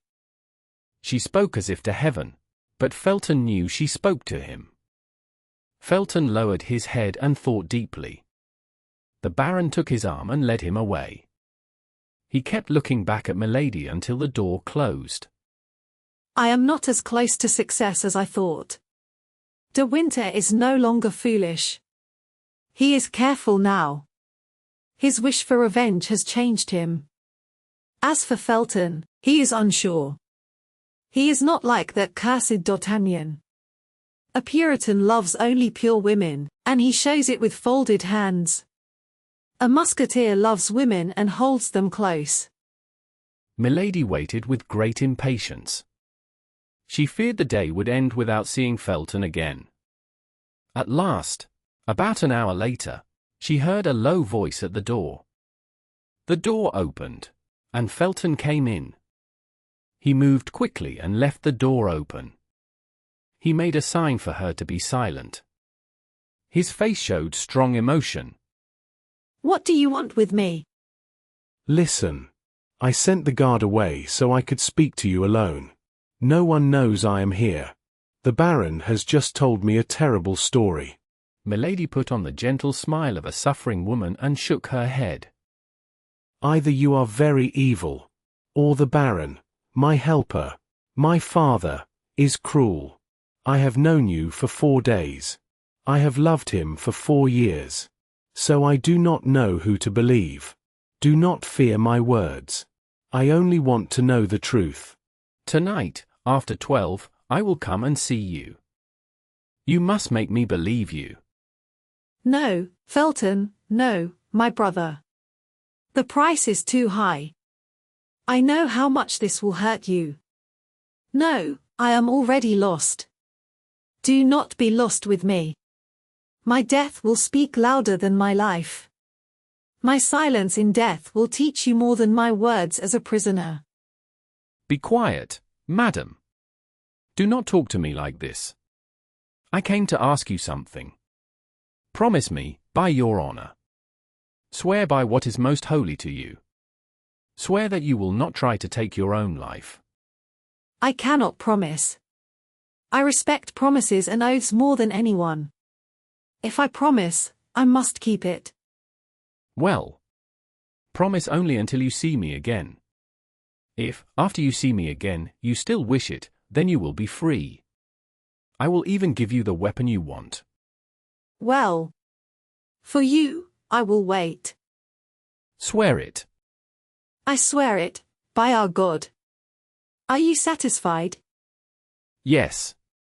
Until tonight.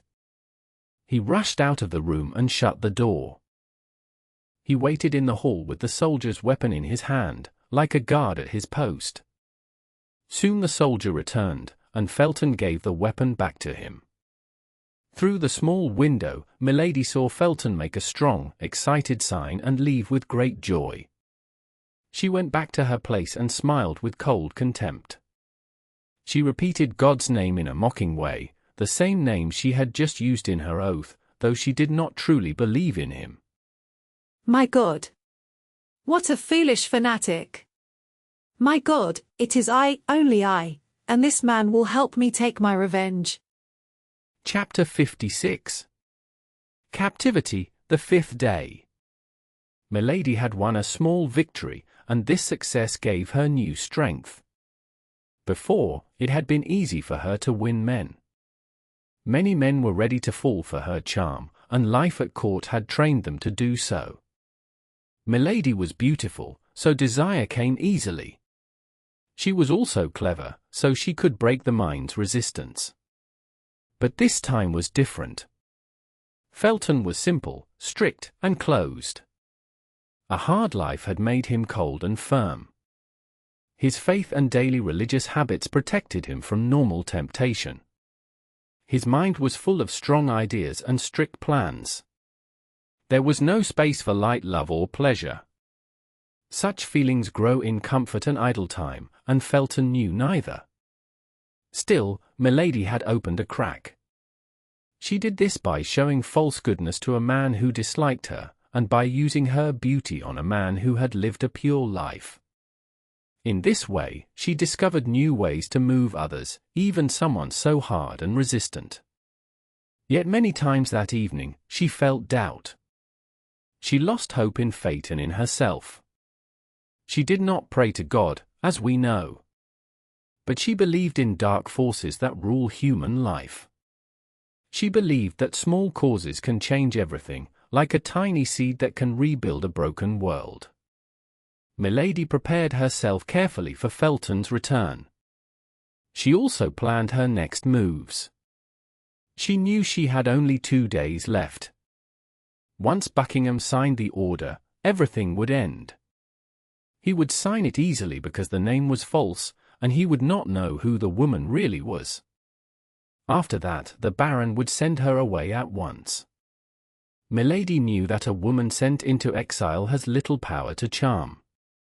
A woman admired in society, praised by fashion, and surrounded by noble light has much more strength. Punishment does not destroy beauty, but it takes away power. Milady understood herself well. Poverty disgusted her. Shame took away most of her greatness. She was only a queen among queens. She needed pride and admiration to rule. To command weak people gave her no joy. It felt like an insult. She was sure she would return from exile. She never doubted that. But how long would she be gone? For a woman like Milady, who lived to rise higher, days without progress were bad days. What words could describe days spent falling instead of climbing? To lose 1 year, or 2, or even 3, felt endless to Milady. To return only after the cardinal was gone or destroyed filled her with fear. To return when D'Artagnan and his friends were honored by the queen was even worse. These thoughts burned inside her. A woman like Milady could not accept such pain. The storm in her heart made her feel stronger. She believed she could break the prison walls if her body were as strong as her will. What drove her most was the thought of the cardinal. She wondered what he would think of her silence. He was careful and never trusted easily. He was not only her support. He was the key to her future power and revenge. She knew him well. If she returned after failing her mission, he would not listen to excuses. He would answer calmly. He would say she should never have been caught. Milady gathered all her strength. In her heart, she repeated one name. Felton. He was the only small light in her dark prison. Again and again, she planned how to use him. She tested her ideas like a person testing their strength. Time passed slowly. Each hour felt heavy, as if the clock struck her heart. At 9 o'clock, Lord de Winter came, as he always did. He checked the window and the bars. He tested the walls and the floor. He looked at the chimney and the doors. They said nothing. Both knew the danger was now too great for words. As he left, he said calmly, "You will not escape tonight." At 10 o'clock, Felton placed the guard. Milady knew his footsteps. She knew them as well as a woman knows the steps of a man she loves. At the same time, she despised this strict and narrow man. This was not the right hour. Felton did not enter. 2 hours later, at midnight, the guard was changed. Now the moment had come. Milady waited with burning impatience. The new guard began to walk the hall. After a short time, Felton arrived. Milady listened closely. Listen. Do not leave your place for any reason. You know my lord punished a soldier last night for leaving his post, even for a moment. I watched in his place, but he was punished all the same. Yes, I know. Watch carefully. I will visit this woman again. I fear she may harm herself. I was ordered to watch her. Good, Milady whispered. The strict Puritan lies. Lieutenant, you are lucky. Such duties are pleasant. Especially if my lord allows you to stand near her bed. If I call, come. If anyone comes, call me. I will, Lieutenant. You are here. I promised to come. So I came. You promised something else. What? You promised to bring a small blade. You promised to leave it with me. Say no more. I cannot do this. No pain is great enough to allow such an act. It would be wrong. You have thought. I have thought as well. About what? I have nothing to say to a man who breaks his word. Oh, my God. You may go. I will not speak. Here it is. Let me see it. Why? On my honor. I will give it back at once. You must put it on that table. You may stay between the table and me. Felton gave the knife to Milady. She looked at it with care. She touched the sharp point with her finger. Yes, she said, and gave it back to him. This is strong and good steel. You are a true friend, Felton. Felton took the knife and placed it on the table, as they had agreed. Milady watched him closely. She made a small sign of pleasure. Now, she said, listen to me. Felton did not need to be asked. He stood straight in front of her. He waited for her words with full attention. Felton, Milady said in a sad and serious voice, think that your sister speaks to you. Think that I am the daughter of your father. When I was young, and sadly too beautiful, I was caught in a trap. I fought against it. Many cruel plans were used against me, but I did not give up. I spoke of my faith and my God. People spoke badly of them because of me. Still, I did not give in. Then they treated me worse. When they could not break my spirit, they tried to ruin my body forever. At last, Milady stopped. A hard smile crossed her face. At last. Felton asked. What did they do? one evening, she said, my enemy decided to stop my strength in another way. He mixed a strong sleeping drug into my water. After my meal, I slowly felt weak and heavy. I was not suspicious, but I felt afraid. I tried to stay awake. I stood up. I wanted to run to the window and cry for help, but my legs would not move. It felt as if the ceiling was falling down on me. I reached out my arms. I tried to speak. Only broken sounds came from my mouth. A strong weakness took hold of me. I leaned on a chair, but my arms were too weak. I fell to one knee, then to both knees. I tried to pray, but my tongue would not move. God did not seem to hear or see me. I fell to the floor and sank into a deep sleep, like death. I remember nothing of that sleep. I do not know how long it lasted. I only know that I woke up in a bed, inside a round room. The room was rich and beautiful. Light came only from an opening in the ceiling. There was no door. It was a fine prison.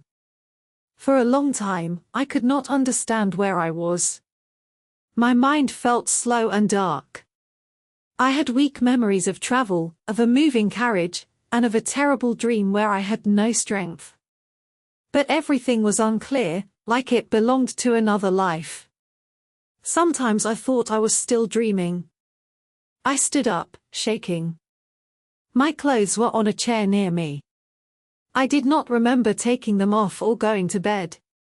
Slowly, I understood the truth, and it filled me with fear. I was not in my old home. By the light of the sun, I saw that most of the day had passed. I had fallen asleep the evening before. So I had slept for a full day. What had happened during that time? I dressed myself as fast as I could. My body was still slow and stiff from the drug. The room was clearly made for a woman. Everything was soft and beautiful. Any woman could wish for such a room. But I knew I was not the first woman kept in this place. And you can understand, Felton, that the more beautiful the prison was, the more afraid I became. Yes, it was a prison. I tried to escape. I touched every wall, hoping to find a door. Every wall was solid. I walked around the room many times, but I found no way out. At last, tired and afraid, I fell into a chair. Night came quickly. With the night, my fear grew stronger. I did not know if it was safer to move or to stay still. I felt surrounded by danger. I had eaten nothing since the night before, but fear took away my hunger. I heard no sound from outside. I could not know the time. I only guessed it was 7 or 8 in the evening. It was October, and it was completely dark. Suddenly, I heard a door move on its hinges.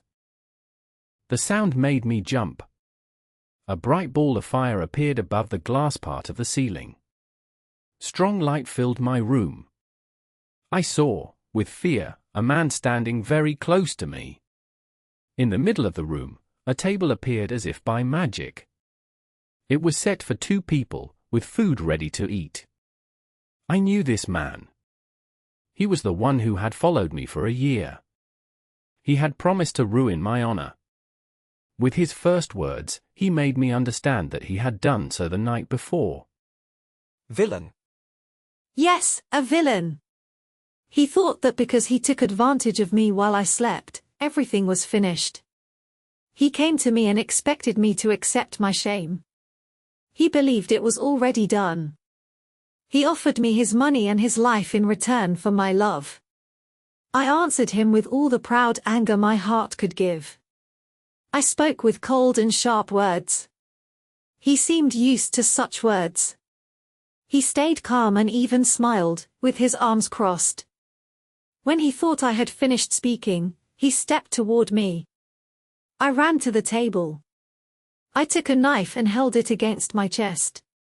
If you come one step closer, you will be guilty not only of my shame, but also of my death.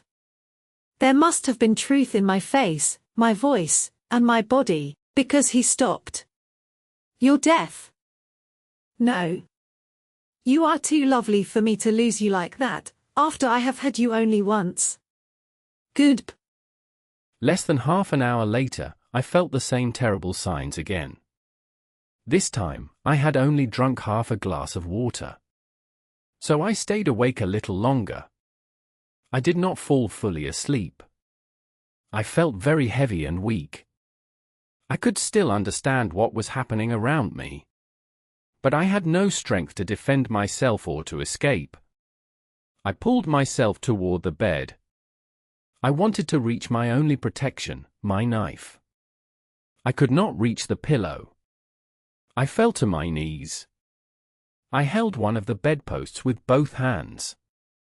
Then I knew there was no hope. The worst thing was that I knew I was in danger.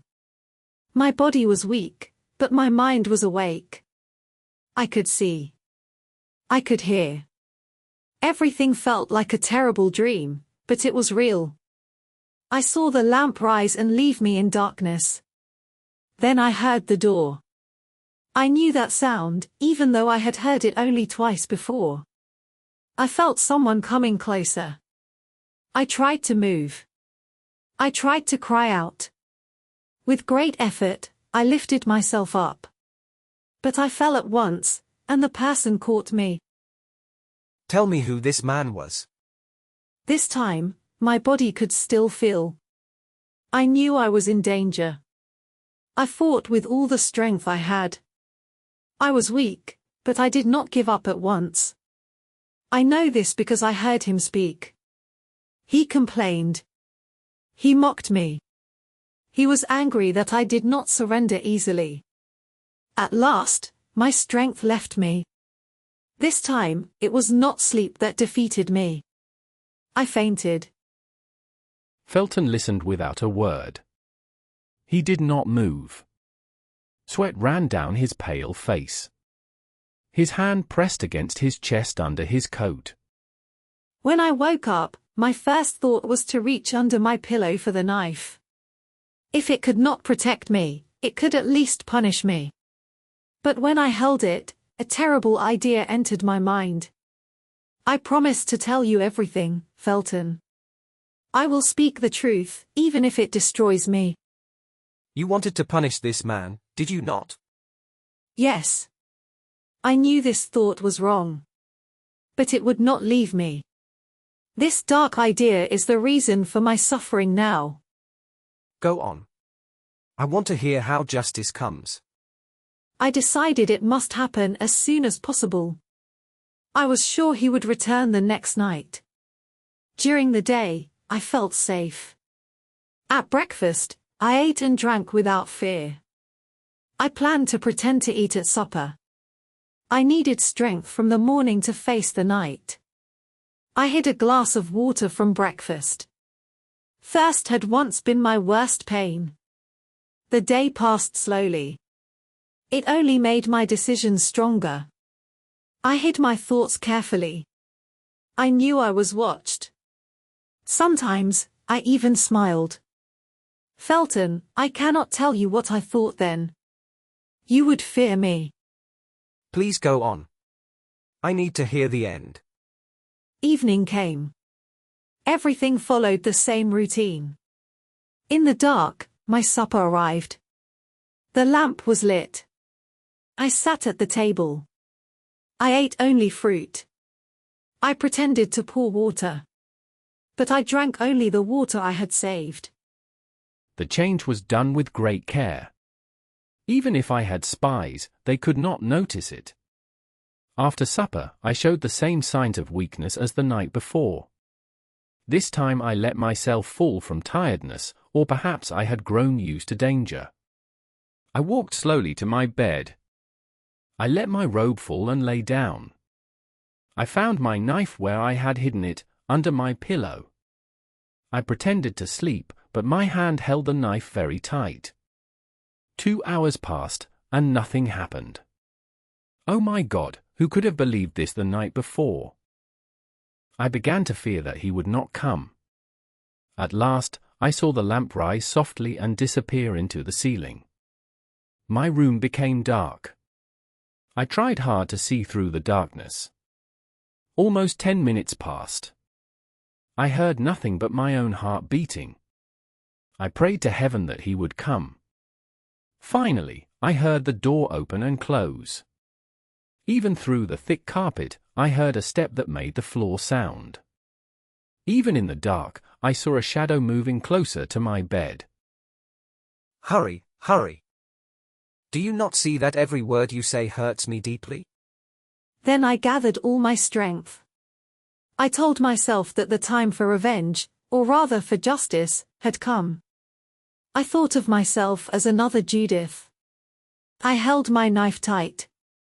When I saw him close to me, reaching out his arms to find me, I cried out in pain and fear. I struck him in the middle of his chest. But the terrible man was ready. He wore a metal cover under his clothes. The knife bent and did nothing. "Ah, ah," he cried. He caught my arm and took tea. Come, take a small oath for me on the cross. I will ask nothing more. At the cross. I shouted. I stood up. That hateful voice gave me new strength. On the cross, I swear this. No promise, no threat, no power, and no pain will close my mouth. I swear I will tell everyone about you. I will say you are a killer, a thief of honor, and a coward. I swear that if I ever leave this place, I will ask all people to judge you. Be careful, the voice said in a hard tone I had never heard before. I have a special way. I will use it only at the end. It can stop you from speaking, or make no one believe you. I forced myself to laugh. I understood then that we were enemies. This was a fight with no end. He spoke again. Listen. I give you the rest of tonight and all of tomorrow. Think well. If you promise to stay silent, you will have money, respect, and even honor. If you plan to speak, I will cover you with shame. You? I cried. You? Yes, he said. Shame that never ends. You? I said again. I truly thought he was mad. Yes, me, he answered. Leave me, I said. Go away, or I will hit my head against the wall in front of you. Very well, he said. This is your choice. Until tomorrow evening. Until tomorrow evening, I answered. I fell down and bit the carpet in anger. Felton leaned on a chair to stay standing. Milady saw, with dark joy, that his strength was leaving him before she finished her story. Chapter 57. Means for classical tragedy. After a short silence, Milady watched the young man closely. Then she continued. It had been almost 3 days since I ate or drank anything. I was in terrible pain. Sometimes dark clouds filled my head and covered my eyes. I was not thinking clearly. When evening came, I was so weak that when I fainted, I thanked God. I thought I was about to die. During one of these moments, I heard the door open. Fear woke me at once. He came in, with another man who wore a mask. He also wore a mask. Still, I knew him. I knew his walk. I knew his voice. I knew his proud way of standing, which seemed full of cruelty. He said to me, "Have you decided to take the oath I asked for?" I answered, "You said people like me keep one word. You have heard mine. I will follow you on earth to the courts of men, and in heaven to the court of God." He said, "You still refuse." I said, "I swear it before God who hears me. I will tell the world about your crime until I find someone to judge you." He shouted at me. He called me a bad woman. He said I would suffer the punishment given to such women. He said the world would look at me with shame, and I would have to prove I was not guilty or mad. Then he spoke to the man with him. He said, "Do your duty." His name, cried Felton. Tell me his name. Milady went on. I cried and fought. I understood then that something worse than death was coming. The man held me down and tied me. I was weak and could hardly think. I prayed to God, but I felt no help. I cried out in pain and shame. The man marked my shoulder with a hot iron. The pain was terrible. Felton gave a low cry. Here, said Milady. She stood up with calm pride. Look here, Felton. This is the suffering made for a young and innocent girl. I was hurt by a cruel man. Learn to understand the hearts of men.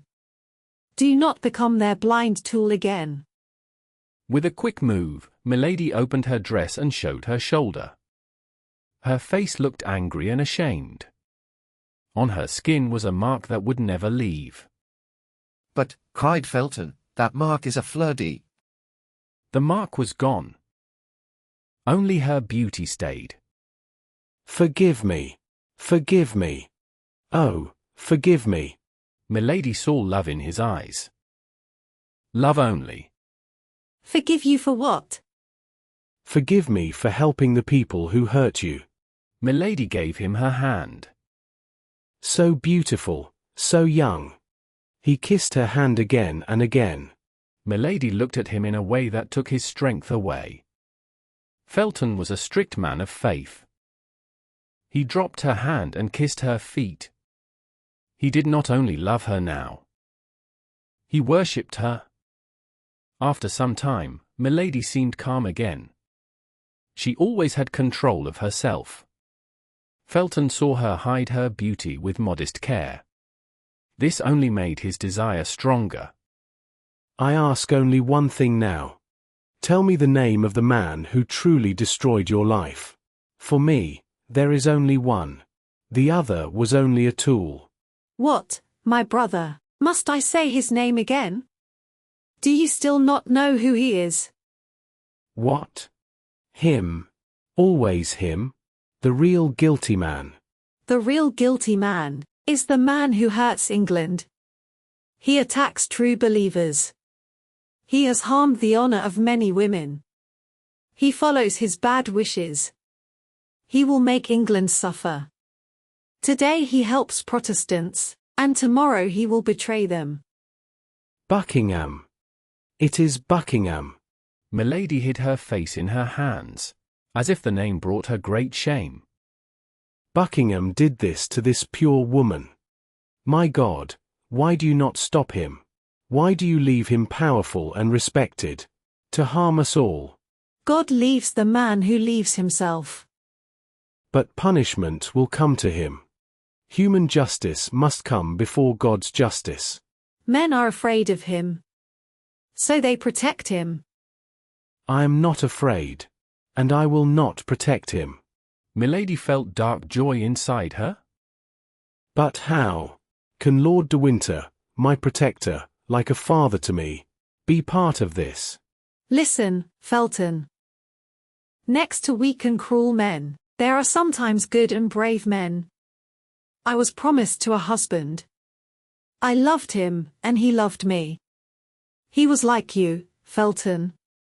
I told him everything. He trusted me at once. He was a nobleman, equal to Buckingham in all ways. He said nothing. He took his sword, put on his cloak, and went straight to Buckingham's palace. Yes. I know what he would do. But against such men, a blade is not enough. Buckingham had left England the day before. He went to Spain as an ambassador, to ask for a princess for Prince Charles.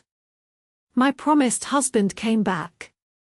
He said to me, "This man is gone for now, and I cannot face him. Let us marry as planned. Then Lord de Winter will defend his own honor, and his wife's honor." My honor will not survive it. You see, Felton, I can do nothing but die. Felton, give me that knife. After these words, Milady seemed to lose all her strength. She fell weakly into the arms of the young officer. Felton was filled with feelings he had never known before. He held her close to his chest. He trembled when he felt her breath and her body so near. No, no. You must live. You will live with honor and without shame. You will live and win against your enemies. Milady slowly pushed him away with her hand. But with her eyes, she drew him closer. Felton held her even tighter. He spoke to her as if she were holy. Oh, death, death. I choose death instead of shame. Felton, my brother, my friend, I beg you. No. You will live, and you will have justice. Felton, I bring bad luck to everyone near me. Leave me. Let me die. Then we will live and die together. He kissed her lips. Suddenly, loud knocks sounded on the door. This time, Milady pushed him away with force. Listen. Someone heard us. Someone is coming. Everything is lost. No. It is only the guard. They are about to change duty. Then go to the door and open it yourself. Felton obeyed at once. Milady was now his only thought. When he opened the door, he saw a sergeant with other soldiers. What is wrong? You told me to open the door if I heard cries. But you did not give me the key. I heard shouting, but I could not understand the words. I tried the door, but it was locked. So I called the sergeant. And here I am. Felton stood silent and confused. His thoughts were in chaos. Milady saw that this was her moment. She ran to the table and seized the knife. By what right will you stop me from dying? Great God! Cold laughter echoed in the hall. Lord de Winter appeared at the door. He wore a simple robe and held his sword. Ah. We are at the final scene. You see, Felton, everything happened as I expected. Do not fear. No blood will be spilled. You are wrong, my lord. Blood will fall. And that blood will be the fault of those who caused it. Felton cried out and ran toward her. He was too late. Milady had stabbed herself. The blade did not strike deep. It slid aside and cut her skin. Her clothes were stained with blood. She fell to the floor and seemed to lose her senses. Look, my lord. This woman was under my care. She tried to take her own life. Do not worry, Felton. She is not dead. Such women do not die so easily. Go now and wait for me in my room. But, my lord. Go. I order you. Felton obeyed. As he left, he hid the knife inside his coat. Lord de Winter called for the woman who served Milady.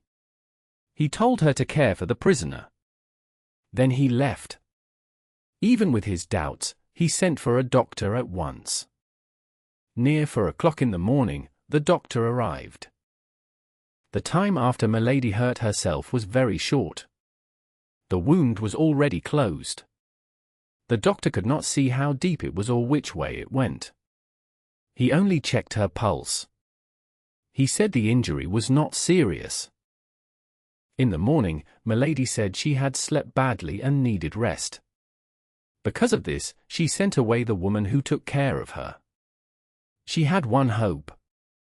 She hoped Felton would come at breakfast time. But Felton did not come. She began to feel afraid. Did the Baron suspect Felton? Would Felton fail her at the most important time? She had only 1 day left. Lord de Winter had said she would leave on the 23rd. Now it was the morning of the 22nd.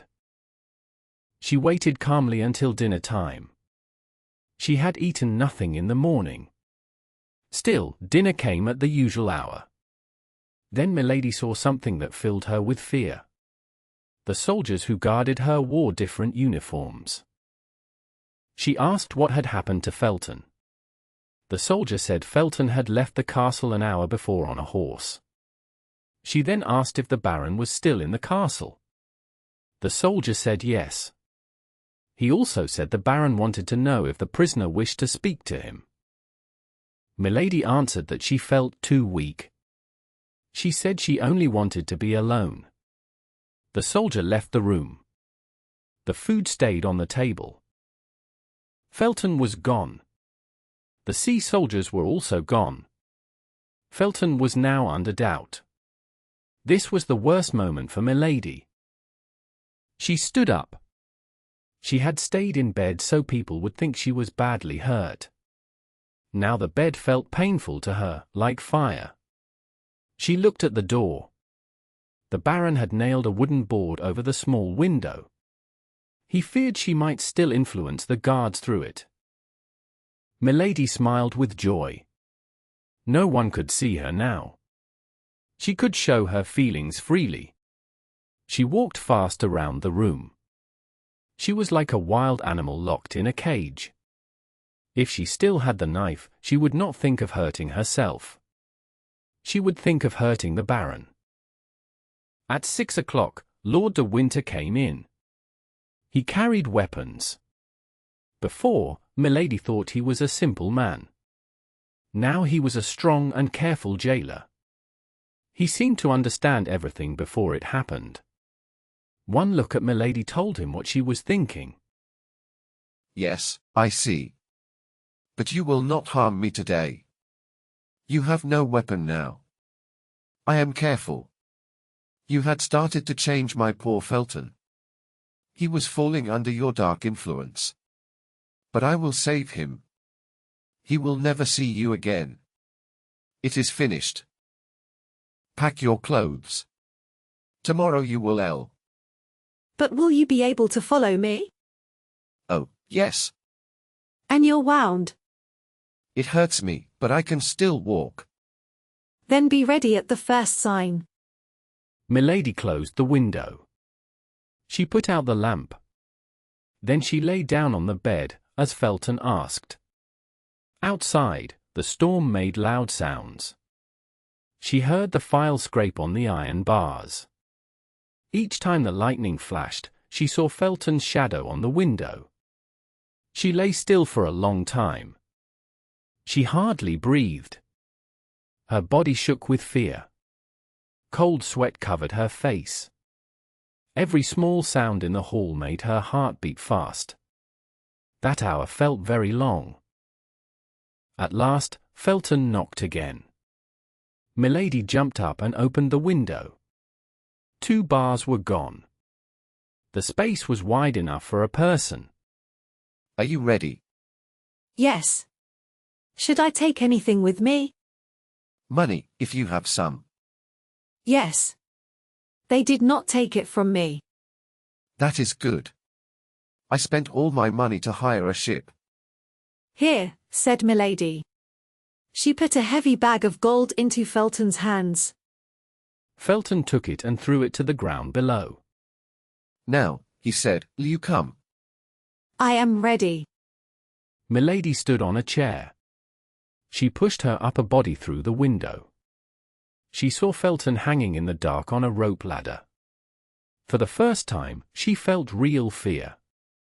The deep space below scared her. I knew this. It is nothing, said Milady. I will go down with my eyes closed. Do you trust me? Of course. Put your hands together. Cross them. Yes, like that. Felton tied her wrists with his cloth. Then he tied them again with a cord. What are you doing? Put your arms around my neck. Do not be afraid. But I may make you fall. We could both die. Do not worry. I know how to do this. There was no time to wait. Milady put her arms around Felton's neck. She slipped out of the window. Felton went down the ladder slowly, step by step. The strong wind moved them in the air. What is it? Be quiet. I hear steps. We are found. They waited in silence. No, it is nothing. Then what is the sound? It is the guards walking. Where are they? Just under us? They will see us. No, not if there is no light. But they will touch the ladder. No. It does not reach the ground. They are here. Oh God. Quiet. They hung still in the air, not moving, not breathing. The guards passed under them. They were talking and laughing. It was a very hard moment. Then the guards went away. Their voices became quiet. Now, said Felton, we are safe. Milady took a deep breath and lost her strength. Felton kept going down. Near the ground, his feet found nothing. He held on with his hands. At last, he reached the bottom and touched the earth. He picked up the bag of money and held it in his mouth. Then he lifted Milady in his arms and walked fast away from the path. He went down over the rocks. When he reached the sea, he gave a whistle. A whistle answered him. 5 minutes later, a small boat came, with 4 men rowing.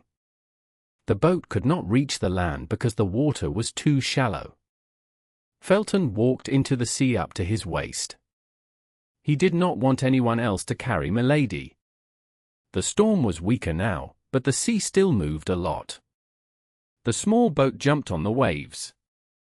To the ship, said Felton. Row fast. The men rowed hard, but the high waves slowed them. Still, they moved away from the castle. That was what mattered most. The night was very dark. It was hard to see the shore, and that helped them. Far away, a dark shape rested on the water. That was the ship. As the boat moved forward, Felton untied the cord. Then he untied the cloth on Milady's hands. When her hands were free, he took some sea water and touched her face with it. Milady breathed softly and opened her eyes. Where am I? Safe, said the young officer. Oh, safe, safe, she cried. Yes, I see the sky. I feel the sea. The air I breathe is the air of freedom. Ah, thank you, Felton, thank you. The young man held her close to his chest. Milady cried out. She said her hands hurt. She said her wrists felt very sore, like they were pressed too hard. She held out her arms. Her wrists were dark and blue. Felton looked at her hands with sadness and shook his head. Milady quickly smiled. She said it was nothing. She said she now remembered what had happened. She looked around, as if she was looking for something. Felton pointed with his foot. He showed her the bag of money on the ground. They walked closer to the small ship. A sailor on the ship called out to the boat. Someone answered back. What ship is that? It is the ship I have rented for you. Where will it take me? Anywhere you wish, after it leaves me on land at Portsmouth. And what will you do in Portsmouth? I must follow the orders of Lord de Winter. His smile was dark and serious. What orders? Please explain. Lord de Winter does not trust me. So he decided to guard you himself. He sent me to get an order from Buckingham. That order was to send you away. He did not trust me with the meaning of the paper. That is true. Are you really going to Portsmouth? Yes. There is no time to lose. Tomorrow is the 23rd. Buckingham will leave the next day with his ships. Where is Buckingham going? To La Rochelle. He must not go. He will not go. Milady felt great joy. She looked at Felton and understood his heart. She saw that he had made a strong decision. She praised him with powerful words. She said she would share his fate, whatever happened. Felton told her to be quiet. He said they had arrived. They reached the ship. Felton climbed up first. He helped Milady up the ladder. The sailors helped her too, because the sea was still rough. Soon they stood on the deck. This is the person I told you about. Take her safely to France. The price is 1,000 gold coins. I have already paid 500. The captain agreed. Here is the rest. No. The agreement is clear. The last 500 will be paid when we reach Boulogne. Will we arrive safely? I swear it by my name. Milady promised him even more money if he kept his word. The captain laughed and thanked her. He wished for more passengers like her. Felton then asked the captain to take him to a small bay nearby. The captain gave orders to the sailors. Around 7 in the morning, the ship stopped in the bay they had named. During the trip, Felton told Milady everything. Milady already knew the rest. She tried to support him and give him courage. But she saw that he did not need more encouragement. His mind was already full of powerful thoughts. They agreed on a plan. Milady would wait until 10 o'clock. If Felton did not return, she would leave. If he was free later, he would join her in France. They chose a convent at Bethune as their meeting place. Chapter 59. What took place at Portsmouth? August 23, 1628. Felton said goodbye to Milady like a brother going out for a short walk. He kissed her hand. His body looked calm. But his eyes burned with a strange light. His face was very pale. His voice was dry and short. It was clear that his mind was full of dark thoughts. As the boat moved toward land, he kept looking at Milady. She stood on the deck and watched him. They feared no one. No one entered Milady's room before 9 that morning. And it took many hours to go from the castle to London. Felton jumped onto the shore. He climbed the narrow path up the cliff. He waved one last time. Then he walked toward the city. After a short distance, the ground fell away. He could see only the ship's mast behind him. He ran at once toward Portsmouth. He could see the town far ahead in the morning mist. He saw houses and tall towers. Past the town, the sea was full of ships. Their tall masts moved in the wind like thin trees in winter. As Felton walked fast, he thought about all the charges against the Duke. For 2 years, he had thought about these things. He had lived among the Puritans, and he had heard many stories. He remembered the public crimes of the Duke. These crimes shocked many countries. But he also remembered the secret crimes that Milady had told him about. To Felton, these secret crimes felt worse. This was because of his strong and new love. His love made him believe Milady's words without doubt. He saw her stories as very big and terrible, even if they were not clear or proven. His fast walk made his body hot. His thoughts made his feelings even stronger. He believed he had left behind a woman in great danger. He did not just love her. He worshipped her like a holy person. All these things together made him lose calm thinking. He felt carried by strong emotion. He entered Portsmouth at about 8 in the morning. Everyone was awake and moving. Drums beat in the streets and near the port. Soldiers marched toward the sea to get on ships. Felton reached the Admiralty building. He was covered in dust and sweat. His face, usually pale, was now dark with heat and strong feeling. "It is an urgent message from Lord de Winter," he said. The officer knew Lord de Winter well. He was a close friend of the Duke. Felton also wore a navy uniform. The officer ordered the guard to let him pass. Felton rushed inside the building. At the same time, another man entered. This man was also dusty and tired. A horse fell to its knees at the gate. Both men spoke to Patrick, the Duke's trusted servant, at the same moment.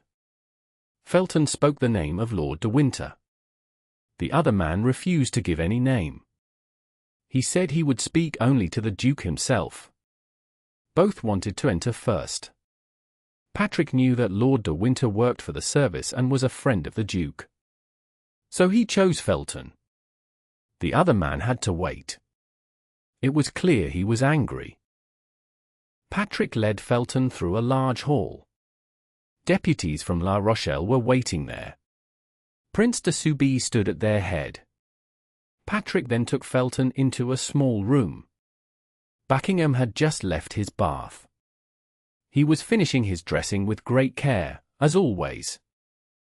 Lieutenant Felton, from Lord de Winter, said Patrick.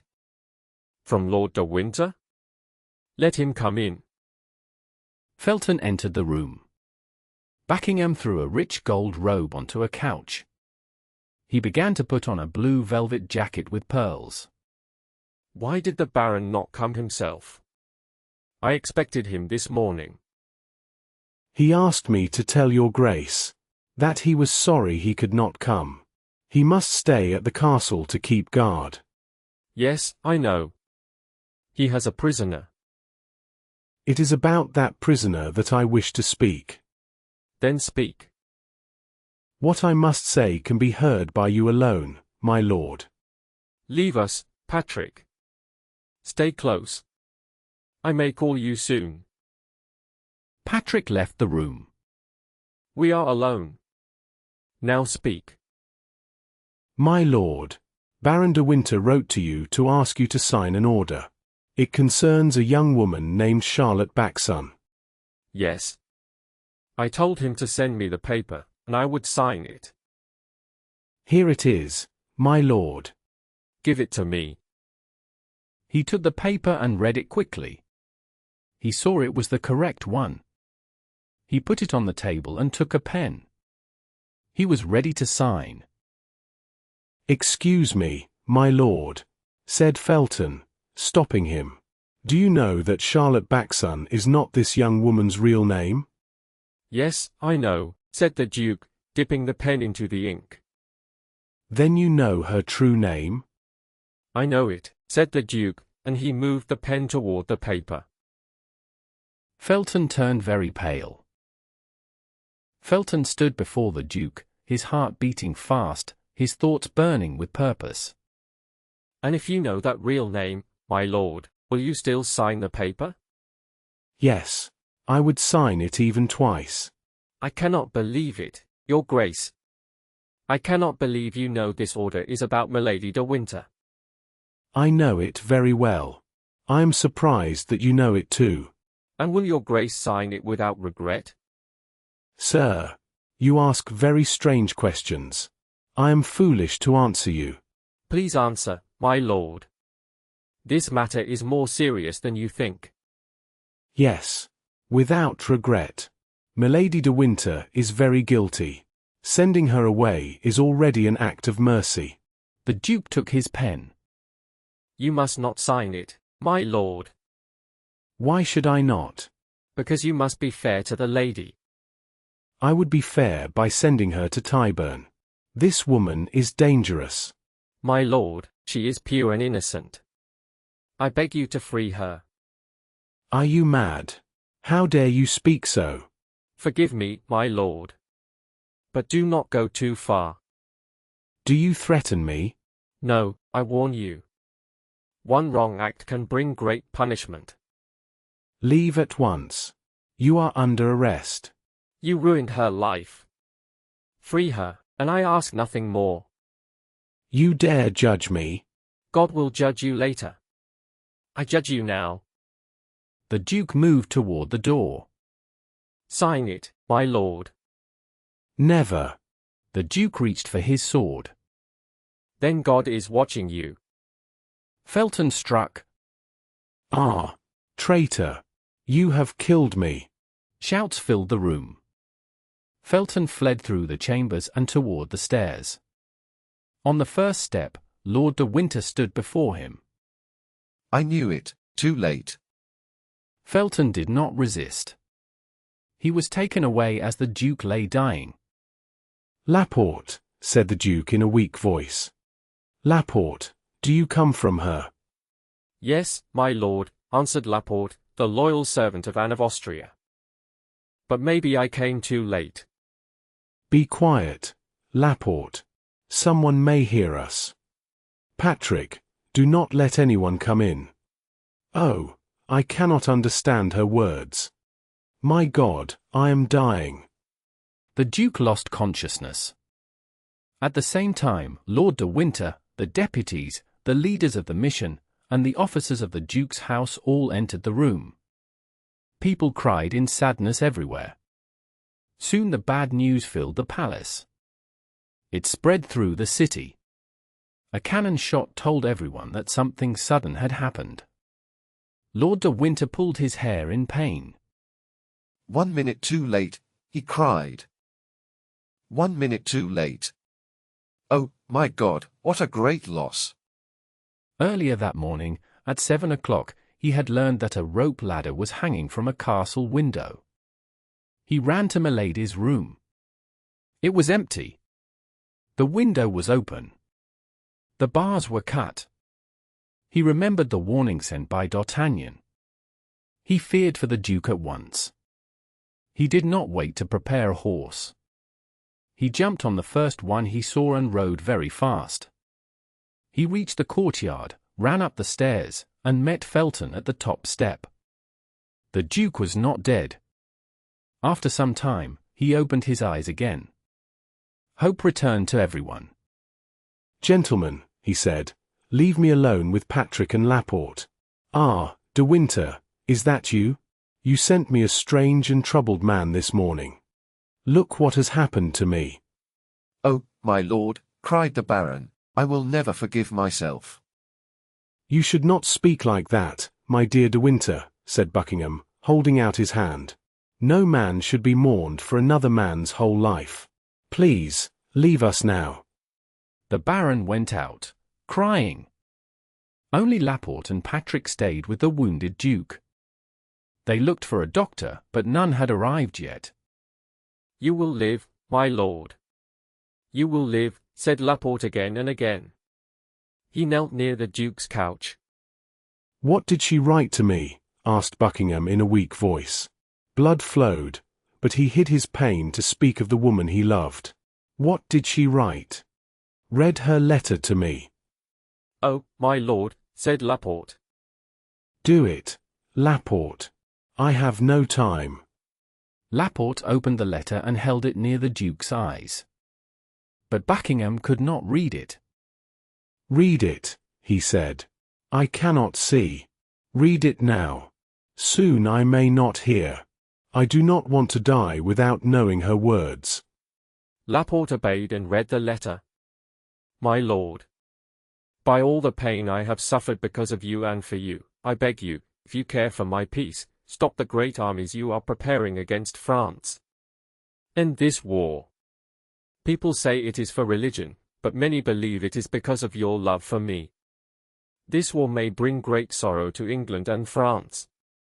It may also bring danger to you, my lord, and that would break my heart. Take care of your life. It is in danger.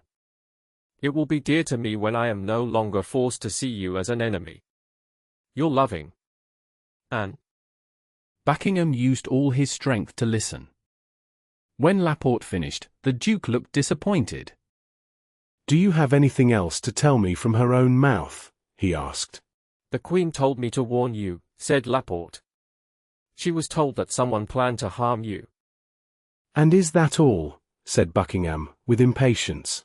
She also told me to say that she still loves you. Ah, said Buckingham. Thank God. Then my death will not feel like the death of a stranger to her. Laporte began to cry. Patrick, said the Duke, bring me the small box where the diamond pins were kept.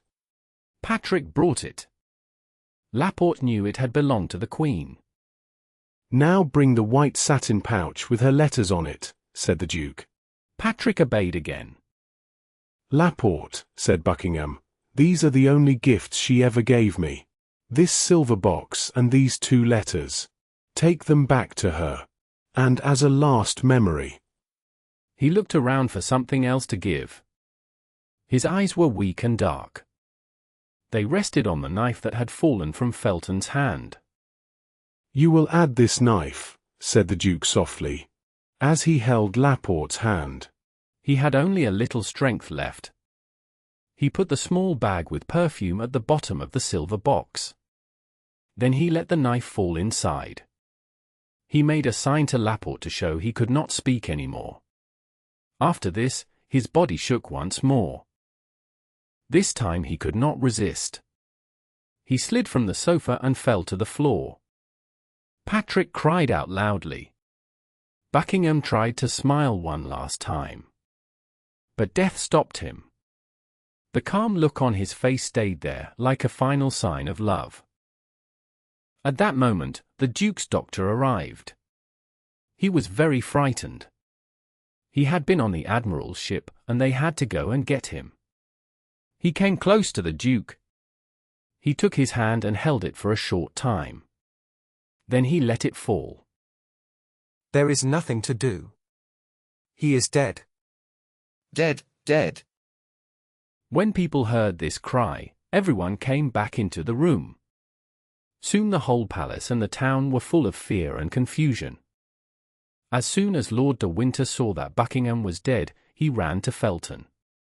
Soldiers were still guarding Felton on the palace terrace. Wretched man! What have you done? I have taken revenge.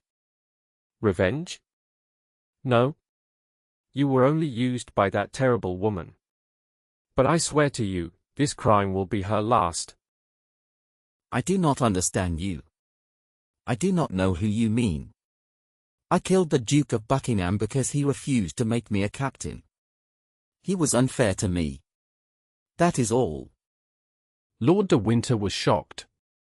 He watched the soldiers tie Felton's hands. He did not understand how Felton could be so cold. Only one thing troubled Felton's pale face. At every sound, he thought he heard Milady's step or voice. He imagined she was coming to him, to confess everything, and to die with him. Suddenly he moved. He stared at the sea below the terrace. With a sailor's sharp eyes, he saw something far away. Others would have seen only a bird over the water. But he saw the sail of a small ship going toward the coast of France. He turned very pale. He put his hand on his chest. His heart felt broken. At that moment, he understood the betrayal. One last favor, my lord. What is it? What time is it? It is 10 minutes before 9. Milady had left earlier than planned. As soon as she heard the cannon that announced the death, she had ordered the ship to leave. The ship was already far from the coast, under a clear blue sky. God wanted this, Felton said quietly, like a man who fully believes this. Still, he could not take his eyes off the ship. He believed he could see the white shape of the woman for whom he had given his life. Lord de Winter followed his look. He understood everything. You will be punished alone for now, miserable man. But I swear by the memory of my brother, whom I love deeply, that your partner will not escape. Felton lowered his head and said nothing. Lord de Winter went down the stairs quickly and went straight to the port. Chapter 60, in France. The first fear of the King of England, Charles I, when he learned of the Duke's death, was that this terrible news might weaken the people of La Rochelle. According to Richelieu's writings, the king tried to hide the news for as long as possible. He closed all the ports of his kingdom. He ordered that no ship should leave. He watched everything carefully until the army that Buckingham had prepared was ready to depart. In Buckingham's place, the king himself took charge of the preparations. He was very strict. He even stopped the ambassadors of Denmark, who were ready to leave. He also kept the ambassador of Holland in England. This ambassador was supposed to return to Flushing with merchant ships that the king had given back to the United Provinces. But the king gave these orders too late. It was 5 hours after the event, around 2 in the afternoon. By that time, 2 ships had already left the port. One of them carried Milady. She already expected what had happened. She was sure of it when she saw the black flag on the admiral's ship. As for the second ship, we will explain later who was on it and why it left. During this time, nothing new happened in the camp at La Rochelle. The king was bored, as usual. He was even more bored in the camp than elsewhere. So he decided to travel in secret and spend the feast of St. Louis at St. Germain asked the cardinal to give him an escort of only 20 musketeers. The cardinal was sometimes tired of the king, and he was happy to agree. He gave Germain leave and was glad to see him go. Germain promised to come back around the 15th of September. When Monsieur de Treville heard this news, he packed his bag. He did not know the full reason, but he knew his friend strongly wanted to return to Paris. They needed to go back very badly. So he chose them to be part of the escort. The 4 young men heard the news only 15 minutes later. Monsieur de Treville told them first. At that moment, D'Artagnan understood how important the cardinal's favor was. Because he was now a musketeer, he could go with them. Without this, he would have stayed in the camp alone while his friends left. They all wanted to return to Paris because Madame Bonacieux was in danger. She could meet Milady at the convent of Bethune. Milady was her worst enemy. Because of this, Aramis quickly wrote a letter to Marie Michon. She was a seamstress in Tours. She knew many important people. Aramis asked her to get permission from the Queen. He wanted Madame Bonacieux to leave the convent and go to Lorraine or Belgium. They did not wait long for an answer. After 8 or 10 days, Aramis received a letter. It said that the Queen agreed. She allowed the young woman to leave the convent. The Queen was kind to her and wanted to help her more in the future. With the letter came an official order. It was dated August 10, 1628, at the Louvre. The order said the superior of the convent of Bethune must give the young woman to the person who showed this note. The order was signed by Queen Anne.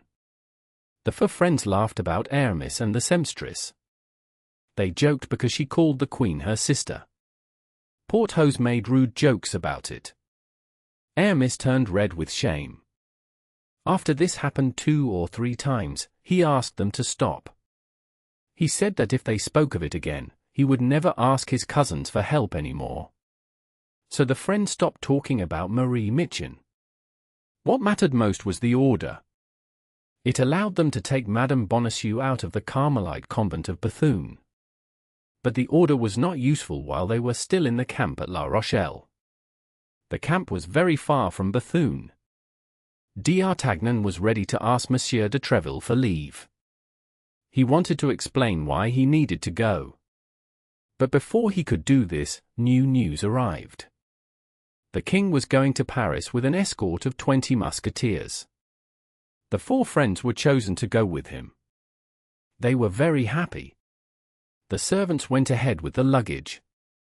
The group left on the morning of the 16th. The cardinal travelled with the king from Surgeries to Moors. There, the king and the cardinal said goodbye. They showed great friendship. The king wanted to reach Paris quickly. He hoped to arrive by the 23rd.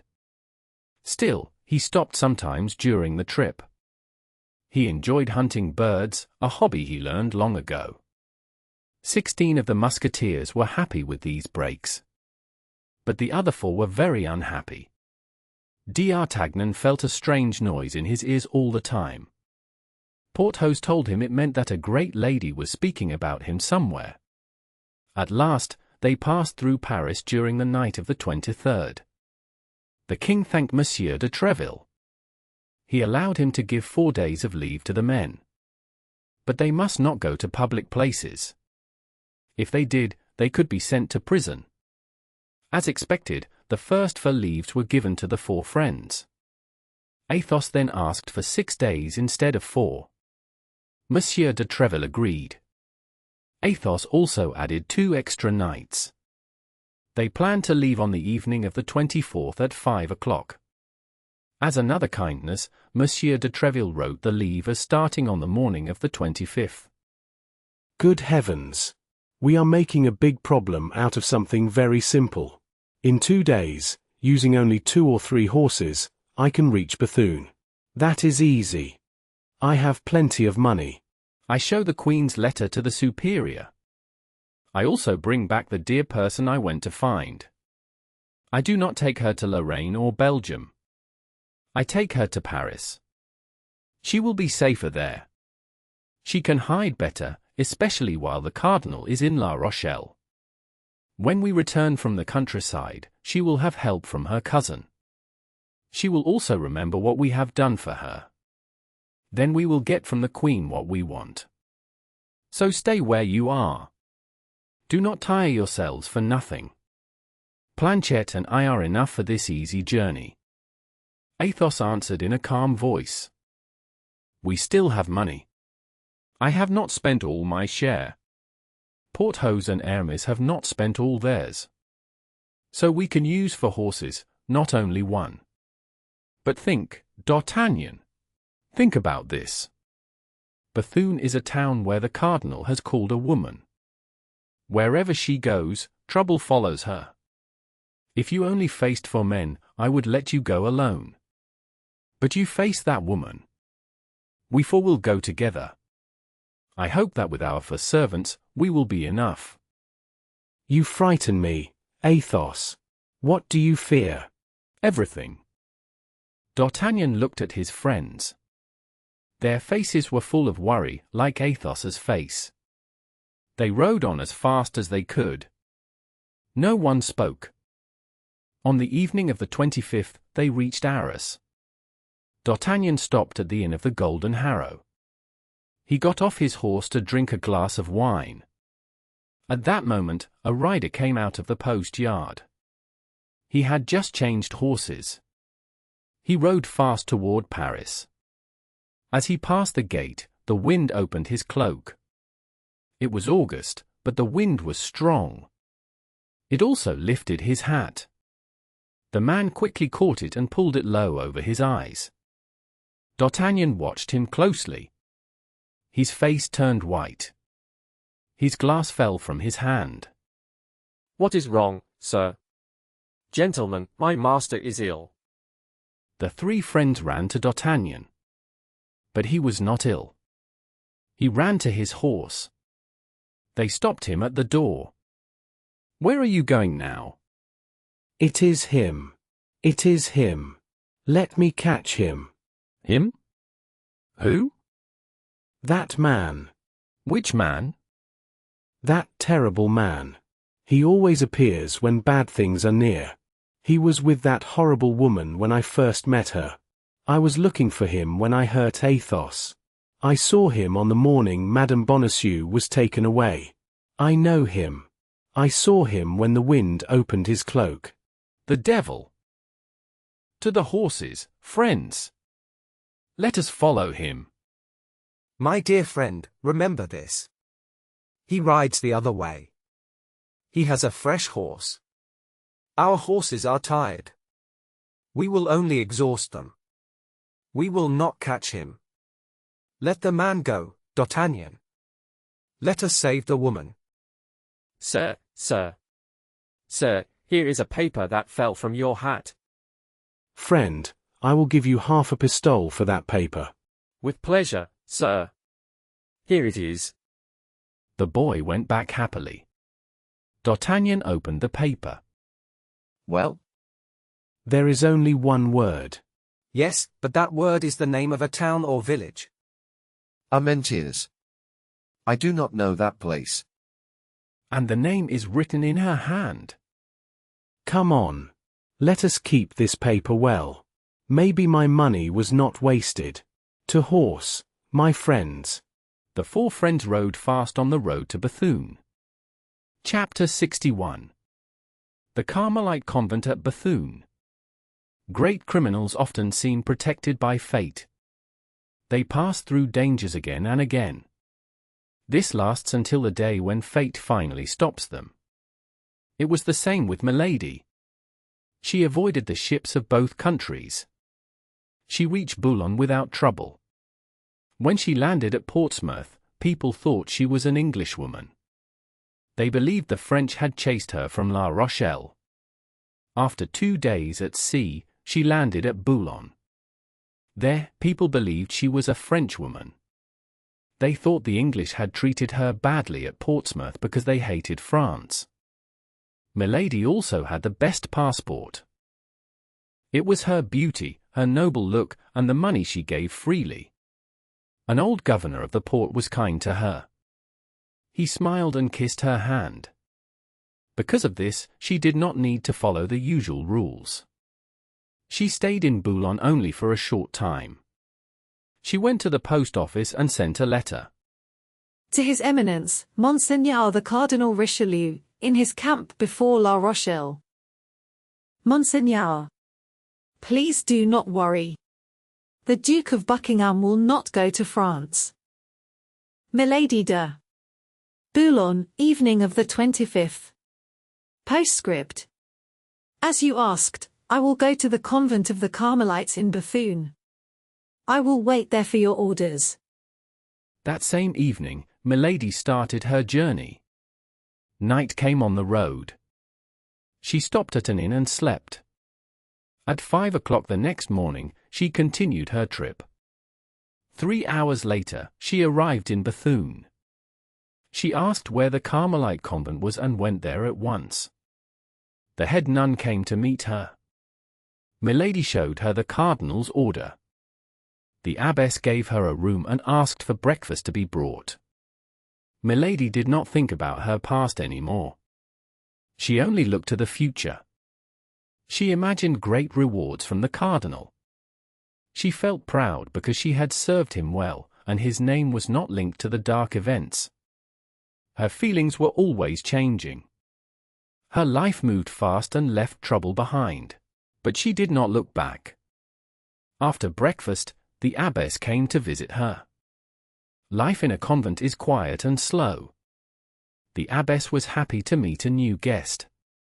Milady wanted to please her. This was easy for her. She spoke kindly and with charm. Her words and manners pleased the abbess. The abbess came from a noble family. She loved to hear news from the court. Such stories rarely reached the convent walls. Milady knew the life of the court very well. She had lived among nobles for many years. She told stories about court habits and the strange hobbies of the king. She shared small scandals about lords and ladies. The abbess knew their names. Milady also spoke gently about the Queen and the Duke of Buckingham. Milady talked a lot, hoping the abbess would speak too. But the abbess only listened and smiled. She did not answer. Milady saw that these stories pleased her. So she continued. Little by little, she began to speak about the cardinal. She was careful. She did not know if the abbess supported the king or the cardinal. So she stayed in the middle. The abbess was even more careful. Each time Milady said the cardinal's name, the abbess only bowed her head. Milady started to feel bored with convent life. She decided to take a small risk. She wanted to know how the abbess truly felt. She began with a vague story about the cardinal. Then she added many details. She spoke about his love affairs with Madame d'Aiguillon, Marion de Lorme, and other women. The abbess listened closely. Slowly, she became more interested and smiled. Good, she enjoys my talk. If she supports the cardinal, she is not too strict. Then Milady spoke about how the cardinal treated his enemies. She told how he made their lives hard. The abbess only made the sign of the cross. She did not agree or disagree. This made Milady think the abbess favored the king more than the cardinal. So Milady made her story stronger. I know little about these things, she said. Even here, far from the court and the world, we see sad examples of what you say. One of our guests has suffered greatly because of the cardinal. One of your guests? Oh, my God. I feel sorry for her. And you are right, said the abbess. She deserves pity.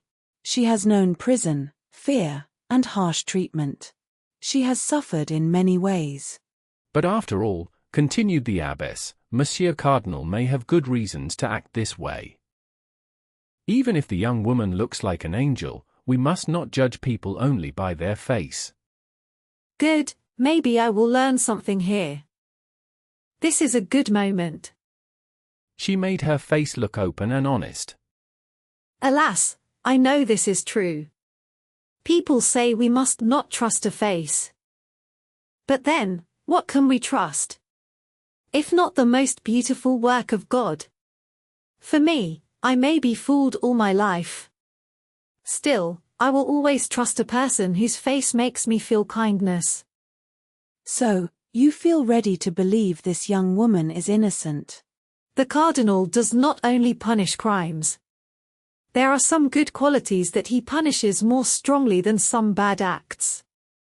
Madam, please forgive me, but I am surprised. About what? About the way you speak. What is so surprising? You are sent here by the cardinal, and yet I speak badly of him. At least, you do not speak well of him. That is because I am not his friend. I am his victim.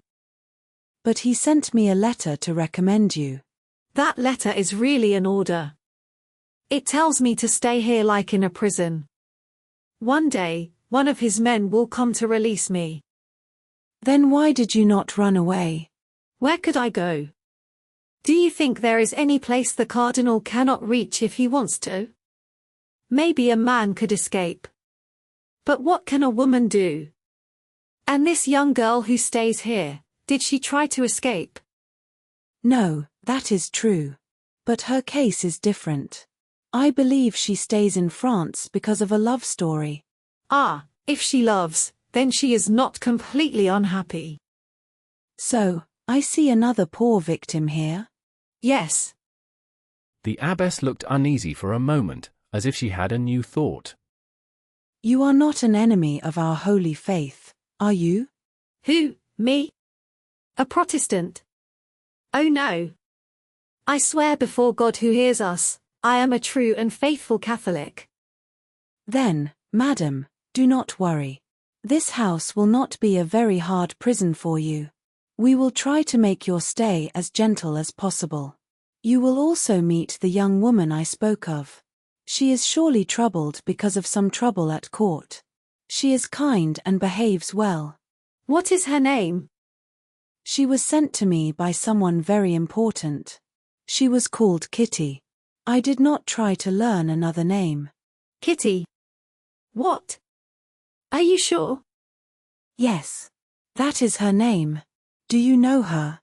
Milady smiled to herself. She thought this Kitty might be her old maid. This memory brought anger to her heart. A wish for revenge showed for a moment on her face. But very quickly, she returned to her calm and kind look, which she could change so easily. And when may I see this young lady? I already feel great sympathy for her. This evening. Even today. But you have traveled for 4 days, as you told me. You woke up at 5 this morning. You must be very tired. Go and rest. Sleep now. We will wake you at dinner time. Milady would have preferred not to sleep. Her mind was full of new plans and strong feelings. She loved secret actions and plots. Still, she accepted the abbess's advice. In the last 15 days, she had felt many strong emotions. Her body was strong, but her mind needed rest. She said goodbye to the abbess and went to bed. Thoughts of revenge gently filled her mind, brought back by the name of Kitty. She remembered the great promise the cardinal had made if she succeeded. She had succeeded. D'Artagnan was now in her power. Only one thing frightened her. It was the memory of her husband, the Comte de la Fère. She had believed him dead or gone forever. But she had found him again as Athos, the closest friend of D'Artagnan. But if he was a friend of D'Artagnan, then he had helped him. He had helped him in the plans that let the Queen stop the cardinal's work. If he was a friend of D'Artagnan, then he was an enemy of the cardinal. Milady believed this. She hoped the cardinal would take revenge on him too. She hoped this revenge would also destroy the young musketeer. These thoughts made Milady feel pleased. She thought about them again and again. Soon, she fell asleep. She woke up when she heard a soft voice near her bed. She opened her eyes. She saw the abbess. With her was a young woman. The young woman had light hair and a gentle face. She looked at Milady with kind interest. Milady did not know her. They looked at each other closely. They spoke polite words. Both women were very beautiful, but in different ways. Milady smiled to herself. She felt she looked more proud and noble. The young woman wore the clothes of a novice. These simple clothes did not help her beauty in this moment. The abbess introduced them. Then she had to go to the chapel. She left the two women alone. The novice saw that Milady was still in bed. She stood up to leave, like the abbess had done. Milady stopped her. How, madam, I have just met you. Do you already wish to leave me? I hoped for your company while I stay here. No, madam. I only thought the time was not good. You were sleeping. You must be tired. Well, what does a sleeping person wish for? A happy waking. You gave me that. So please let me enjoy it. She took the novice's hand. She pulled her gently toward a chair near the bed. I am very unlucky. I have been here for 6 months with no joy at all. Now you arrive. Your presence could make my time pleasant. But I may leave the convent very soon. You are leaving soon. At least I hope so. She looked happy and did not hide it. I think I heard that the cardinal treated you badly. That could make us feel close to each other. Then what our good mother told me is true. You also suffered because of that cruel priest. Hush. Let us not speak like that, even here. All my troubles began when I said almost the same words. I said them to a woman I thought was my friend. She betrayed me. Were you also betrayed? No. I suffered because of my love. I loved a woman very deeply. I would have died for her. I would still give my life for her. And she left you? I believed that, and I was wrong. In the last few days, I learned the truth. I thank God for it. It would have hurt me greatly to think she had forgotten me. But you, madam, you seem free. If you wish to escape, you can do so. Where could I go? I have no friends. I have no money. I am in a part of France I do not know. I have never been here before. Oh, you would find friends everywhere. You seem so kind. You are also very beautiful. That does not stop me. I am still alone. I am still chased by others. Listen to me. We must trust in heaven. One day, the good you have done will speak for you before God. And maybe it is good for you to meet me. I am humble and weak. But if I leave this place, I have strong friends. They helped me. They may help you too. When I say I am alone, it is not because I lack important friends. But even they fear the cardinal. Even the queen does not dare to stand against him. I know that Her Majesty, though very kind, has often had to leave good people to his anger. Trust me, madam. The queen may seem to leave those people. But we must not believe what we see. The more they suffer, the more she thinks of them. And often, when they expect nothing, she shows her care. Alas, I believe it. The queen is so kind. Oh, you know her then. That beautiful and noble queen. Since you speak of her in this way. Milady spoke carefully, trying to protect herself with words. That means, I do not have the honor of knowing her in person. But I know many of her close friends. I know Monsieur de Putange. I met Monsieur Dujart in England. I also know Monsieur de Treville. Monsieur de Treville. Do you know Monsieur de Treville? Yes, very well. I know him closely. The captain of the King's Musketeers. Yes. The captain of the King's Musketeers. Oh, then look. We will soon know each other well, maybe even be friends. If you know Monsieur de Treville, you must have visited him. Often. And with him, you must have seen some of his musketeers. All the ones he often receives. Name some you know, and you will see if they are my friends. Well, I know Monsieur de Louvigny, Monsieur de Courtivran, and Monsieur de Ferrassac. The young woman listened carefully. Do you know a gentleman named Athos? Milady turned very pale. She could not hide her shock.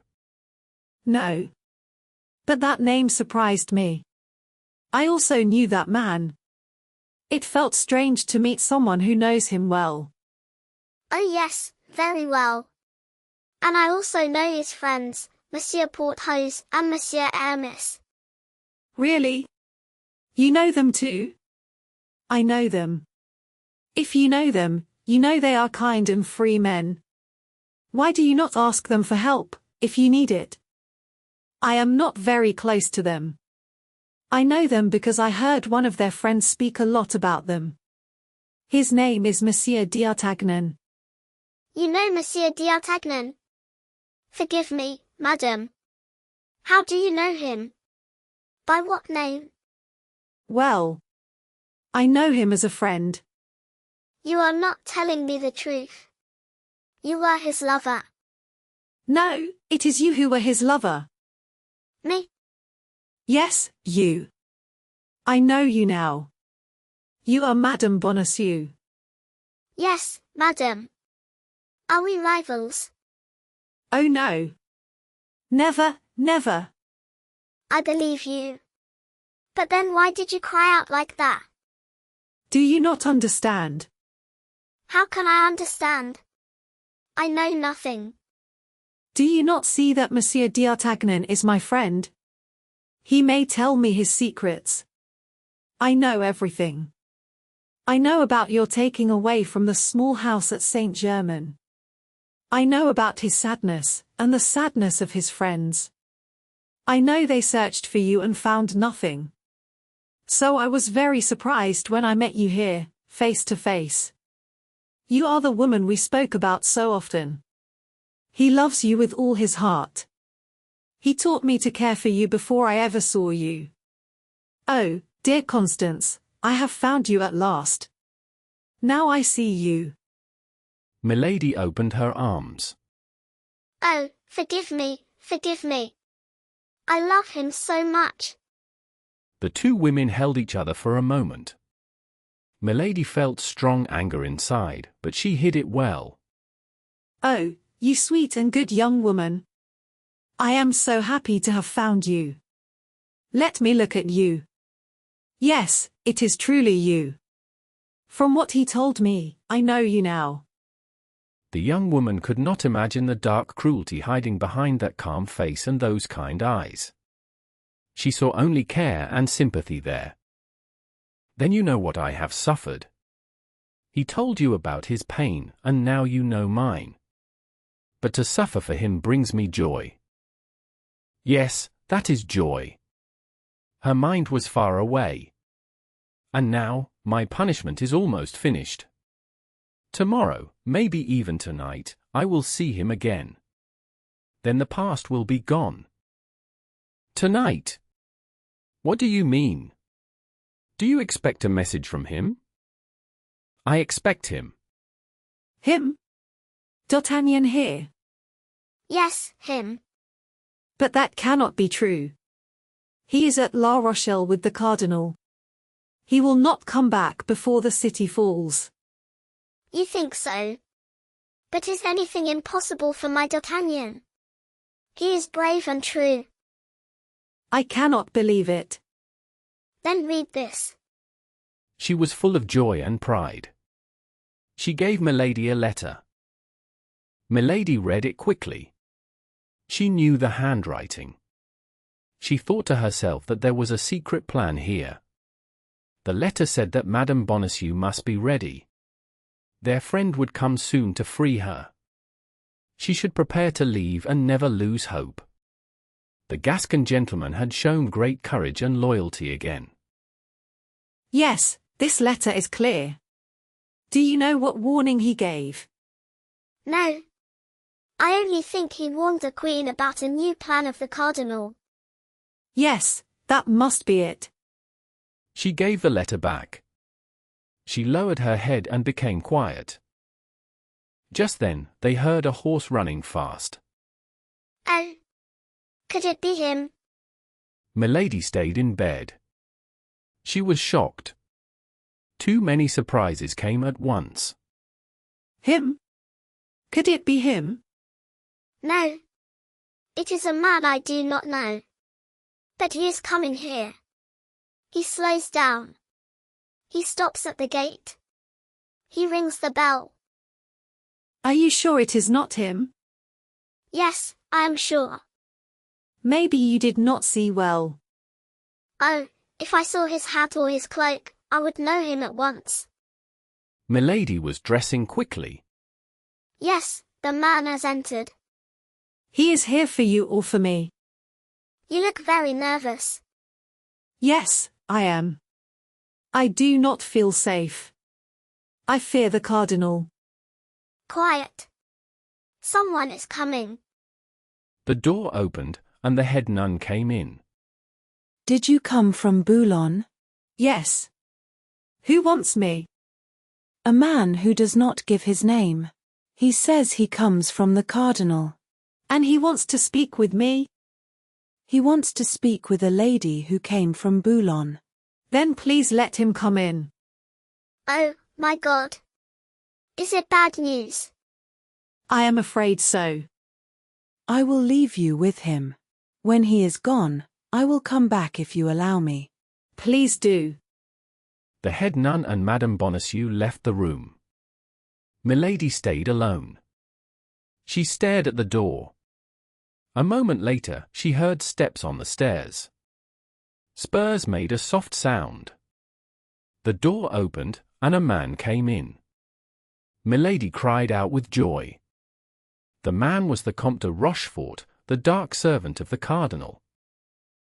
Chapter 62. Two Varieties of Demons. Oh. Oh. It is you. It is you. Yes, it is I. And you come from where? From La Rochelle. And you? From England. Buckingham? He is dead or badly wounded. I left before I knew for sure. A fanatical man attacked him. Oh. That is good news. It will please His Eminence very much. Did you tell him? I wrote to him from Boulogne. But what brings you here? His Eminence felt worried, so he sent me to look for you. I arrived only yesterday. And what have you done since then? I have used my time well. Oh, I believe that. Do you know whom I met here? No. Try to guess. How can I guess? That young woman the Queen freed from prison. The lover of that man D'Artagnan? Yes. Madame Bonacieux.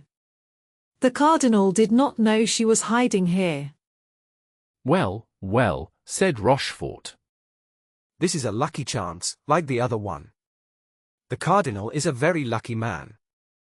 Imagine how surprised I was when I saw her face to face. Does she know you? No. So she thinks you are a stranger? She thinks I am her best friend.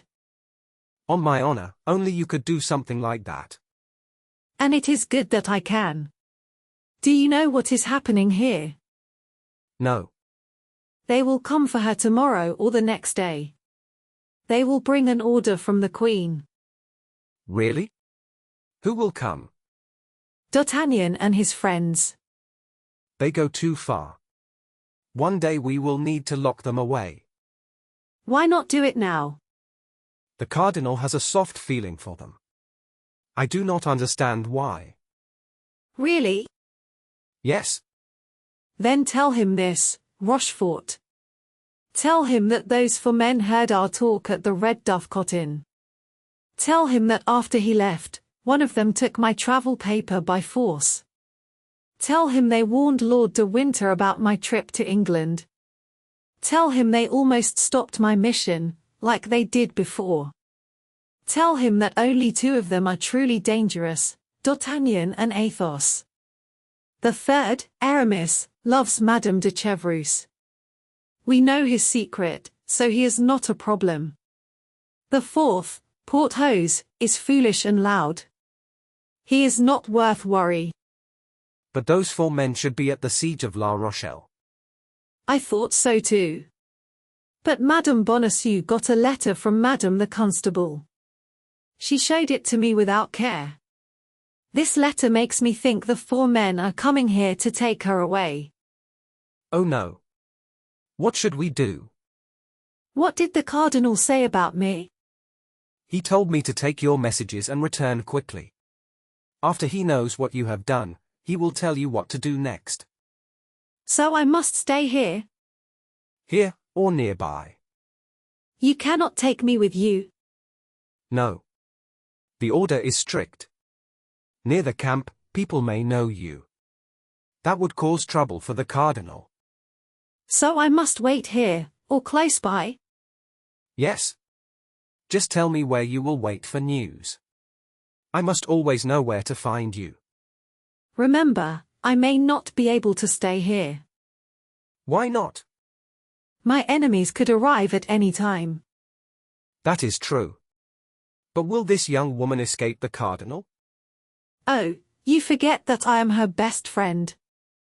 Ah, yes. Then I can tell the Cardinal about this woman. That he can feel calm. Is that all? He will understand. He will guess, at least. Now, what should I do? Leave at once. This news is important. You should hurry. My carriage broke on the way to Lilius. Perfect. Perfect. Why? Yes. I need your carriage. And how will I travel? On horseback. You say that easily. It is a very long distance. So what? It can be done. And after that, when you pass through Lilius, send me your carriage. Tell your servant to help me. All right. You have full power from the Cardinal, I think. Yes, full power. Show it to the abbess. Tell her that someone will come for me today or tomorrow. I must go with the person who comes in your name. Very well. And remember to speak badly of me to the abbess. Why? I am the Cardinal's victim. The poor Madame Bonacieux must trust me. That is true. Now, will you tell me again all that happened? I already told you everything. You have a good memory. Say it again yourself. Paper can be lost. You are right. Just tell me where to find you, so I do not search for nothing. Yes, wait. Do you need a map? Oh no. I know this land very well. You? When were you here? I grew up here. Really? Yes. It means something to grow up in a place. You will wait for me, then. Let me think. Yes, that is fine. At Armentières. Where is Armentières? It is a small town by the Lys River.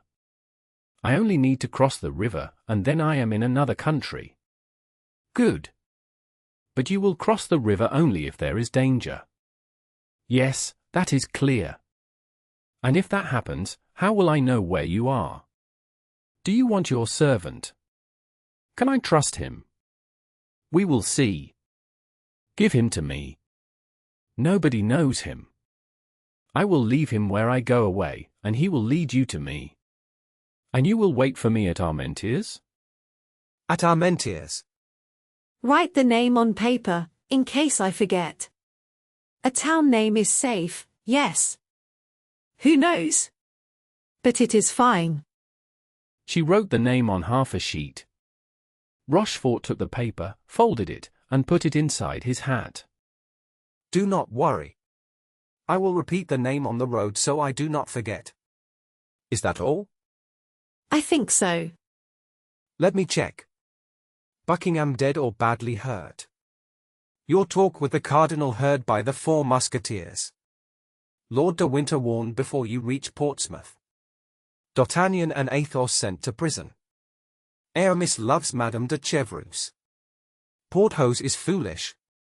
Madame Bonacieux found again. A carriage sent to you quickly. My servant given to you. You shown as a victim of the cardinal so the abbess will not suspect. Armentières, by the Lys River. Is that all? You have a wonderful memory. Add one more thing. What is it? I saw some pretty woods near the convent garden. Say I am allowed to walk there. Maybe I will need a quiet way to leave. You think of everything. And you forget one thing. What is that? You did not ask if I need money. That is true. How much do you want? All the gold you have. I have about 500 pistoles. I have the same. With 1,000 pistoles, we can face anything. Empty your pockets. There. Good. And you leave when? In 1 hour. I will eat a little and send for a fast horse. Excellent. Goodbye, Chevalier. Goodbye, Countess. Send my respects to the cardinal. And you send mine to the devil. They smiled at each other and went their own ways. 1 hour later, Rochefort rode away very fast. 5 hours later, he passed through Arras. The readers already know how D'Artagnan recognized him there, and how this made the Four Musketeers hurry even more. Chapter 63. The Drop of Water. Rochefort had just left when Madame Bonacieux came back. She saw Milady smiling. Well, what you feared has happened. Tonight or tomorrow, the cardinal will send someone to take you away. Who told you that, my dear? I heard it from the messenger himself. Come and sit close to me. Here I am. Wait. I must be sure nobody can hear us. Why are you so careful? You will understand. Milady stood up, went to the door, opened it, and looked into the hall. Then she came back and sat close to Madame Bonacieux. Then he played his role very well. Who did? The man who came as the cardinal's messenger. So it was only an act. Yes, my child. That man was not really. That man is my brother. Your brother. No one must know this. Only you. If you tell anyone, I am lost, and maybe you too. Oh, my God. Listen. This is what happened. My brother came to help me. He was ready to take me away by force if needed. On the road, he met the real messenger from the cardinal. He followed him. In a quiet place, he stopped the man and took his papers. The messenger refused to give them. My brother had no choice, and the man died. Oh. It was the only way. After that, my brother chose to use trickery instead of force. He took the papers and came here as the cardinal's messenger. In 1 or 2 hours, a carriage will arrive to take me away, by order of His Eminence. I understand. Your brother is the one who sends the carriage. Yes. But that is not all. The letter you received, the one you think is from Madame de Chevreuse. Well, it is false. How can that be? Yes, it is not real. It is a trick. They want you to stay calm when they come to take you. But D'Artagnan will come for me. Do not believe that. D'Artagnan and his friends are kept at the war in La Rochelle. How do you know this? My brother saw men of the cardinal dressed like musketeers. You would be called to the gate. You would think you were meeting friends. Then they would take you away and bring you back to Paris. Oh, my God! My head cannot understand so much evil. If this goes on, I will lose my mind. Stop! What is it? I hear a horse. It is my brother leaving again. I want to say goodbye to him. Come. Milady opened the window and asked Madame Bonacieux to come closer. She did. Rochefort rode past very fast. Goodbye, brother. He looked up and saw the 2 women. He waved his hand kindly and did not stop. My good George. She closed the window with a sad and loving look. Then she sat down again and seemed lost in her own thoughts. Dear lady, forgive me for speaking. What should I do? You know more than I do. Please tell me. First, I could be wrong. D'Artagnan and his friends may really come to help you. Oh, that would be too much happiness. I do not dare to hope. Then it is a race against time. Whoever comes first decides your fate. If your friends arrive first, you are safe. If the cardinal's men arrive first, you are taken. Yes, taken with no hope. What can I do? What can I do? There is a very simple and natural way. Tell me. You can hide nearby and wait. Then you can see who comes to ask for you. But where can I hide? That is easy. I will travel a few leagues away and hide until my brother joins me. I will take you with me. We will hide together and wait. But they will not let me leave. I am almost a prisoner here. They think I leave by order of the cardinal. No one will think you wish to come with me. And then? The carriage is ready. You say goodbye to me. You step up to hug me one last time. My brother's servant will know what to do. He will signal the driver, and we will leave quickly. But what if D'Artagnan comes? Will we not know? How? It is easy. We send my brother's servant back to Bethune. He is loyal. He will wear a disguise and stand in front of the convent. If the cardinal's men come, he does nothing. If D'Artagnan and his friends come, he will lead them to us. He knows them. Yes. Has he not seen D'Artagnan at my house? Oh yes, you are right. Then everything may go well. But we will not go far away? No, only 7 or 8 leagues. We will stay near the border. If there is danger, we can leave France. And what will we do there? We will wait. But if they come for you? My brother's carriage will arrive first. But what if I am not with you when the carriage comes? At dinner or supper, for example. Do this. What? Ask the good Mother Superior if you may eat with me. Say you wish to spend as much time together as possible. Will she allow it? Why not? Oh, wonderful. Then we will not be apart even for a moment. Then go to her and ask. My head feels tired. I will walk in the garden. Go. Where will I find you later? Here, in 1 hour. Here, in 1 hour. You are so kind. I thank you with all my heart. How could I not help someone so kind and gentle? Are you not loved by one of my best friends? Dear D'Artagnan. Oh, how he will thank you. I hope so. Now everything is decided. Let us go. You are going to the garden? Yes. Go along this hall and down the small stairs. You will be there. Very good. Thank you. The two women separated with warm smiles.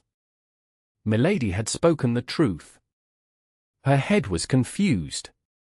Her plans were mixed and did not fit together. She needed to be alone to put her thoughts in order. She could see the future only in a weak way. Her thoughts were mixed and unclear. She needed silence to make a clear plan. Her first and most important goal was to take Madame Bonacieux away. She wanted to bring her to a safe place. If needed, she could then keep her there and use her as protection. Milady began to worry about the result of this hard fight. Her enemies were as strong and patient as she was full of hate. She felt something bad was coming soon, like bad weather before a storm. She knew the end would be serious. So her main goal was to keep Madame Bonacieux under her control. Madame Bonacieux was everything to D'Artagnan. She was more than his own life. She was the life of the woman he loved. If things went badly, she could also help Milady gain time and better terms. Now the plan was ready. Madame Bonacieux followed her without doubt. When they were hidden together in Armentières, it would be easy to make her believe that D'Artagnan never came to Bethune. In 15 days at most, Rochefort would return. During that time, Milady could think calmly about how to punish the four friends. She was not tired of waiting. She felt pleasure in planning her revenge. She believed this was the greatest joy for a woman like her.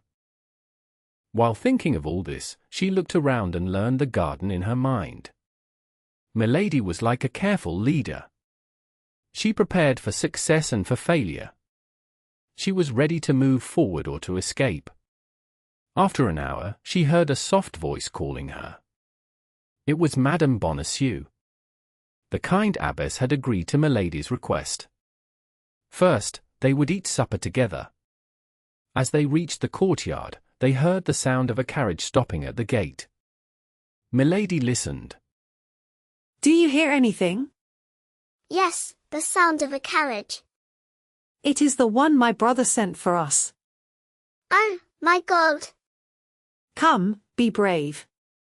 The bell at the convent gate rang. Milady knew she was right. Go to your room.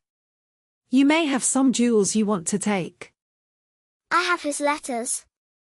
Then go and get them, and come to my room. We will eat something small. We may travel part of the night, and we need strength. Oh, God! My heart beats so fast that I cannot walk. Be brave. In 15 minutes you will be safe. Remember, you do this for him. Yes, for him. One word from you gives me courage. Go. I will come soon. Milady went quickly to her room. There she met Rochefort's servant and gave him his orders. He had to wait at the gate. If the musketeers appeared, the carriage must leave at once. It would go around the convent and wait in a small village on the other side of the wood. In that case, Milady would cross the garden and reach the village on foot. Milady knew this part of France very well. If the Musketeers did not appear, everything would happen as planned. Madame Bonacieux would get into the carriage as if to say goodbye, and Milady would take her away. Madame Bonacieux came into the room. To remove any doubt, Milady repeated the last part of the orders in front of her. She also asked questions about the carriage. It was a small carriage with 3 horses. A postilion drove it. Rochefort's servant would ride ahead. Milady was wrong to fear suspicion. Madame Bonacieux was too innocent to think another woman could betray her. She did not know the name of the Comtesse de Winter. She did not even know that a woman had caused so much pain in her life. You see, everything is ready. The abbess suspects nothing. She believes I am taken by order of the cardinal. The man goes to give his last orders. Take something small, drink a little wine, and let us go. Yes. Yes, let us go. Milady made her sit down across from her. She poured a small glass of Spanish wine and gave her a piece of chicken. Look, everything helps us. Night is coming. By morning, we will be in our hiding place. No one will know where we are. Be brave. Eat something. Madame Bonacieux ate a few bites without thinking and only touched the wine with her lips. Come, come, said Milady. She lifted her glass to her lips. Do as I do. But when the glass touched her mouth, her hand stopped. She heard a sound on the road. It was like horses running far away. The sound came closer. She also heard horses cry. Her happy feeling disappeared at once. She turned pale and ran to the window. Madame Bonacieux stood up, shaking. She held her chair so she would not fall. They could not see anything yet. They only heard the horses coming nearer. Oh, my God, said Madame Bonacieux. What is that noise? It is either our friends or our enemies, said Milady in a calm voice. Stay here. I will see. Madame Bonacieux stood still. She did not speak. She was white like stone. The noise grew louder. The horses were very close now. The road turned, so they were not seen yet. The sound was so clear that Milady could count the horses by their steps. The light was weak, but she watched carefully. Then she saw bright hats and moving feathers at the turn of the road. She counted 2 riders. Then 5. Then 8. One man rode far ahead of the others. Milady gave a quiet cry. She knew the first rider. It was D'Artagnan. Oh, my God, cried Madame Bonacieux. What is it? They wear the uniform of the cardinal's guards, said Milady. We must leave at once. Run, run! Yes, yes, let us run, said Madame Bonacieux. But she could not move. Fear held her in place. They heard the horses pass under the windows. Come, come, cried Milady. She pulled the young woman by the arm. We can escape through the garden. I have the key. Hurry. In 5 minutes it will be too late. Madame Bonacieux tried to walk. She took 2 steps.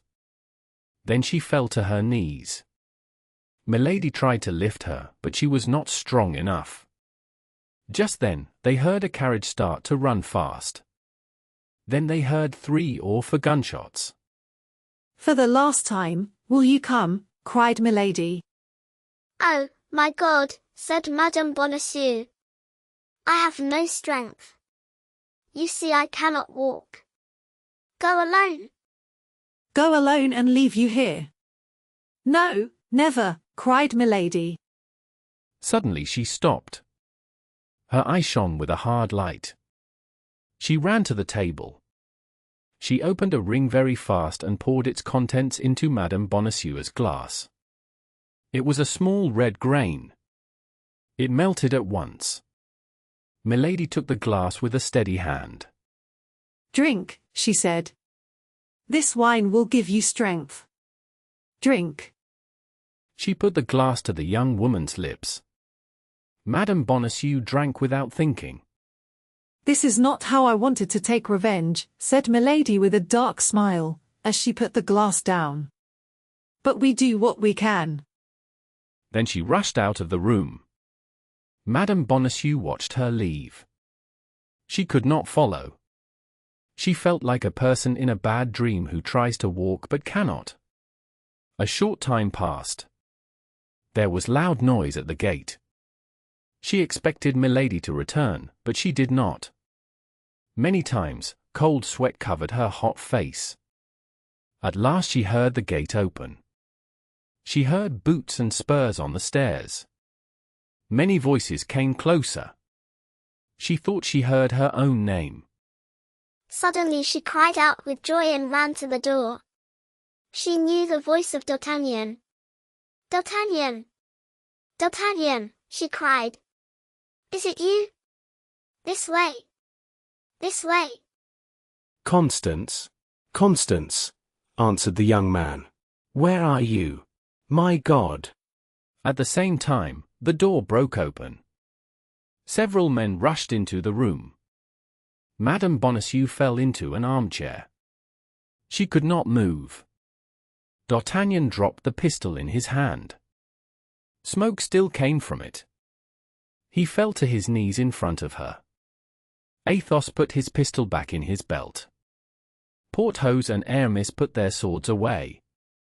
Oh, D'Artagnan, my dear D'Artagnan, she said. You have come at last. You did not lie to me. It is really you. Yes, yes, Constance. We are together again. Oh, she told me you would not come, but she was wrong. I hoped in silence. I did not want to run away. I was right. I am so happy. When she said this word, Athos, who was sitting quietly, stood up. She? What do you mean, she? Asked D'Artagnan. My companion, said Madame Bonacieux. The woman who wanted to help me and take me away from those who were chasing me. She is the one who just ran away. She thought you were the cardinal's guards. Your companion? What companion do you mean, dear Constance? His face became very white. I mean the woman whose carriage was at the gate. The woman who says she is your friend. The woman to whom you told everything. Her name. Tell me her name. Please, can you remember it? Yes, I heard it once. Wait, but this is strange. Oh, my God. My head feels bad. I feel dizzy. I cannot see. Help! Help! Her hands are very cold. She is sick. Oh God, she is losing her senses. Porthos shouted loudly for help. Aramis ran to the table to get water. But he stopped when he saw Athos. Athos stood very still near the table. His hair seemed to rise. His eyes were fixed on one glass. His face showed great fear and doubt. Oh, no. This cannot be true. God would not allow such an act. Water. Please, water. Oh, poor woman. D'Artagnan kissed Constance's face. Slowly, she opened her eyes. She is waking up. Thank you, my God. Madam, please tell me. Which empty glass is yours? That one. And who poured the drink into that glass for you? She did. But who is she? Oh, now I remember. The Comtesse de Winter. All four men cried out at the same time. Athos's cry was the strongest.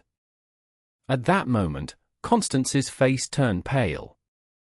Great pain passed through her body. She could hardly breathe. Porthos and Aramis held her as she fell. What do you believe? I believe everything. He bit his lips to stop himself from crying. D'Artagnan! Where are you? Do not leave me. You see, I am dying. D'Artagnan let go of Athos and ran to her. Her face was twisted with pain. Her eyes could no longer see. Her body shook. Sweat covered her face. Please, run. Call for help. Aramis. Porthos. Call someone. It is useless. What she gave leaves no cure. Yes, help, help. With her last strength, she took D'Artagnan's head in her hands. She looked at him for a moment with great love. Then she kissed him and cried softly. Constance! Constance! A final breath left her lips. D'Artagnan held her close, but she was already dead. He cried out and fell beside her. His face was as pale and cold as hers. Porthos cried. Aramis raised his hand toward the sky. Athos made the sign of the cross. At that moment, a man appeared at the door. He was very pale. He looked around and saw Constance dead and D'Artagnan unconscious. He stood still in shock. I was not wrong. Here is Monsieur d'Artagnan. And you are his friends, Athos, Porthos, and Aramis. The three men looked at him with surprise. They felt they knew him, but they could not remember where. Gentlemen, you are looking for a woman, just as I am. She must have passed through here. I see someone has died. The three friends said nothing. His face and voice felt familiar, but their minds were confused. Since you do not know me, I will tell you my name. I am Lord de Winter. I am the brother-in-law of that woman. The three men cried out in surprise. Athos stood up and held out his hand. Welcome, my lord. You are one of us. I left Portsmouth 5 hours after her. I arrived at Boulogne 3 hours after her. At St. Omer, I missed her by only 20 minutes. At last, in Lilias, I lost all sign of her. I was asking people everywhere when I saw you ride past. I knew Monsieur d'Artagnan.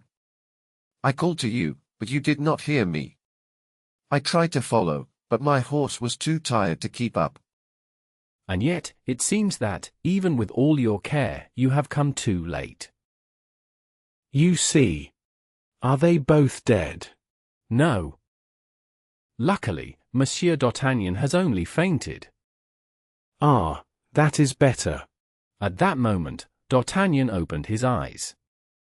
He pulled away from Porthos and Aramis. He rushed to the body of the woman he loved. He cried loudly and held her. Athos stood up and walked to him slowly. He took D'Artagnan in his arms with great care. Athos also began to cry. Then he spoke in a calm and strong voice. My friend, be strong. Women cry for the dead. Men punish those who did this. Yes. Yes. If it is to punish her killer, I will follow you. Athos saw that hope had given D'Artagnan some strength. He made a sign to Porthos and Aramis. They went to find the head nun. They met her in the hallway. She was very upset by what had happened. She called other nuns to help, even though it was not usual for them to see so many men. Madam, we leave the body of this poor woman in your care. She was kind and good in her life. Please treat her like one of your sisters. One day we will return to pray at her grave. D'Artagnan hid his face against Athos and cried loudly. Cry, cry, young man with a loving heart. I wish I could cry like you. He then led his friend away. He was gentle like a father and comforting like a priest. The 5 men left the place together. Their servants followed with the horses. They walked toward the town of Bethune. When they reached the first inn, they stopped. But should we not follow that woman now? Later. I must do something first. She will escape us. She will escape, and it will be your fault, Athos. I will answer for her. D'Artagnan trusted Athos very much. He lowered his head and said nothing more. He went into the inn. Porthos and Aramis looked at each other. They did not understand Athos's words. Lord de Winter thought Athos only spoke this way to calm D'Artagnan. Now, gentlemen, there are 5 rooms. Each of you go to your own room. D'Artagnan needs to be alone. He must cry and sleep. I will take care of everything. But if something must be done against the Countess, it also concerns me. She is my sister by marriage. And me. She is my wife. D'Artagnan smiled. He understood that Athos was sure of his revenge when he said this secret. Porthos and Aramis became very pale. They looked at each other in fear. Lord de Winter thought Athos had lost his mind. Now go to your rooms. Leave me to act. As her husband, this matter is mine. Only, D'Artagnan, if you still have it, give me the paper that fell from that man's hat. It has the name of a village on it. Ah, I understand. The name written by her hand. You see, there is still a God in heaven. Chapter 64. The Man in the Red Cloak. Athos's deep sadness became calm and strong. His mind was clear and sharp. He thought of only one thing. He had made a promise, and he must keep it. He went last to his room. He asked the innkeeper for a map of the area. He bent over the map and studied it carefully. He saw that there were 4 different roads from Bethune to Armentières. He then called the servants. Planchet, Grimaud, Bazin, and Mousqueton came to him. Athos gave them clear and serious orders. They must leave at sunrise the next morning. They must all go to Armentières, but each by a different road. Planchet was the smartest of the 4. He was told to follow the road taken by the carriage that the 4 friends had followed before. This carriage had also been with Rochefort's servant. Athos chose the servants because he knew their different skills. Servants also asked fewer questions than masters. People trusted them more and spoke to them more easily. Milady knew the masters, but she did not know the servants. The servants, however, knew Milady well. All 4 servants were told to meet again the next day at 11 o'clock. If they found Milady's hiding place, 3 men would stay there and watch it. The 4th man would go back to Bethune. He would tell Athos and guide the 4 friends. After they made this plan, the servants left. Athos stood up from his chair. He put on his sword and his cloak. Then he left the hotel. It was almost 10 o'clock at night.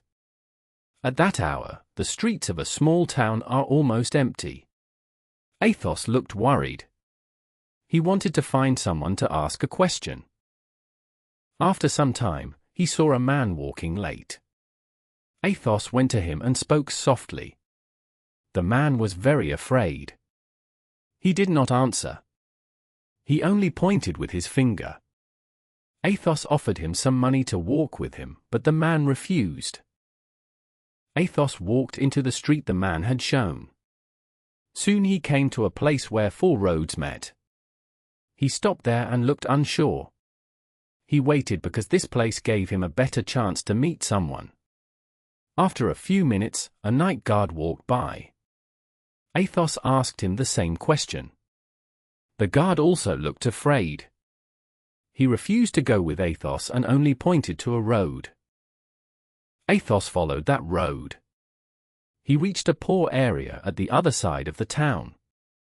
Again, he stopped and looked uneasy.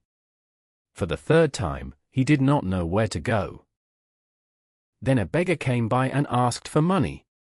Athos offered him a silver coin to walk with him. At first, the beggar was unsure. When he saw the coin shine in the dark, he agreed. He walked in front of Athos. At the corner of a street, the beggar pointed to a small house. The house stood alone and looked sad and empty. Athos went toward the house. The beggar took the money and ran away quickly. Athos walked around the house to find the door. The house was painted red. No light came from the windows. No sound came from inside. The place was dark and very quiet. Athos knocked on the door 3 times. No one answered at first. After the 3rd knock, he heard footsteps. The door opened. A tall man stood there.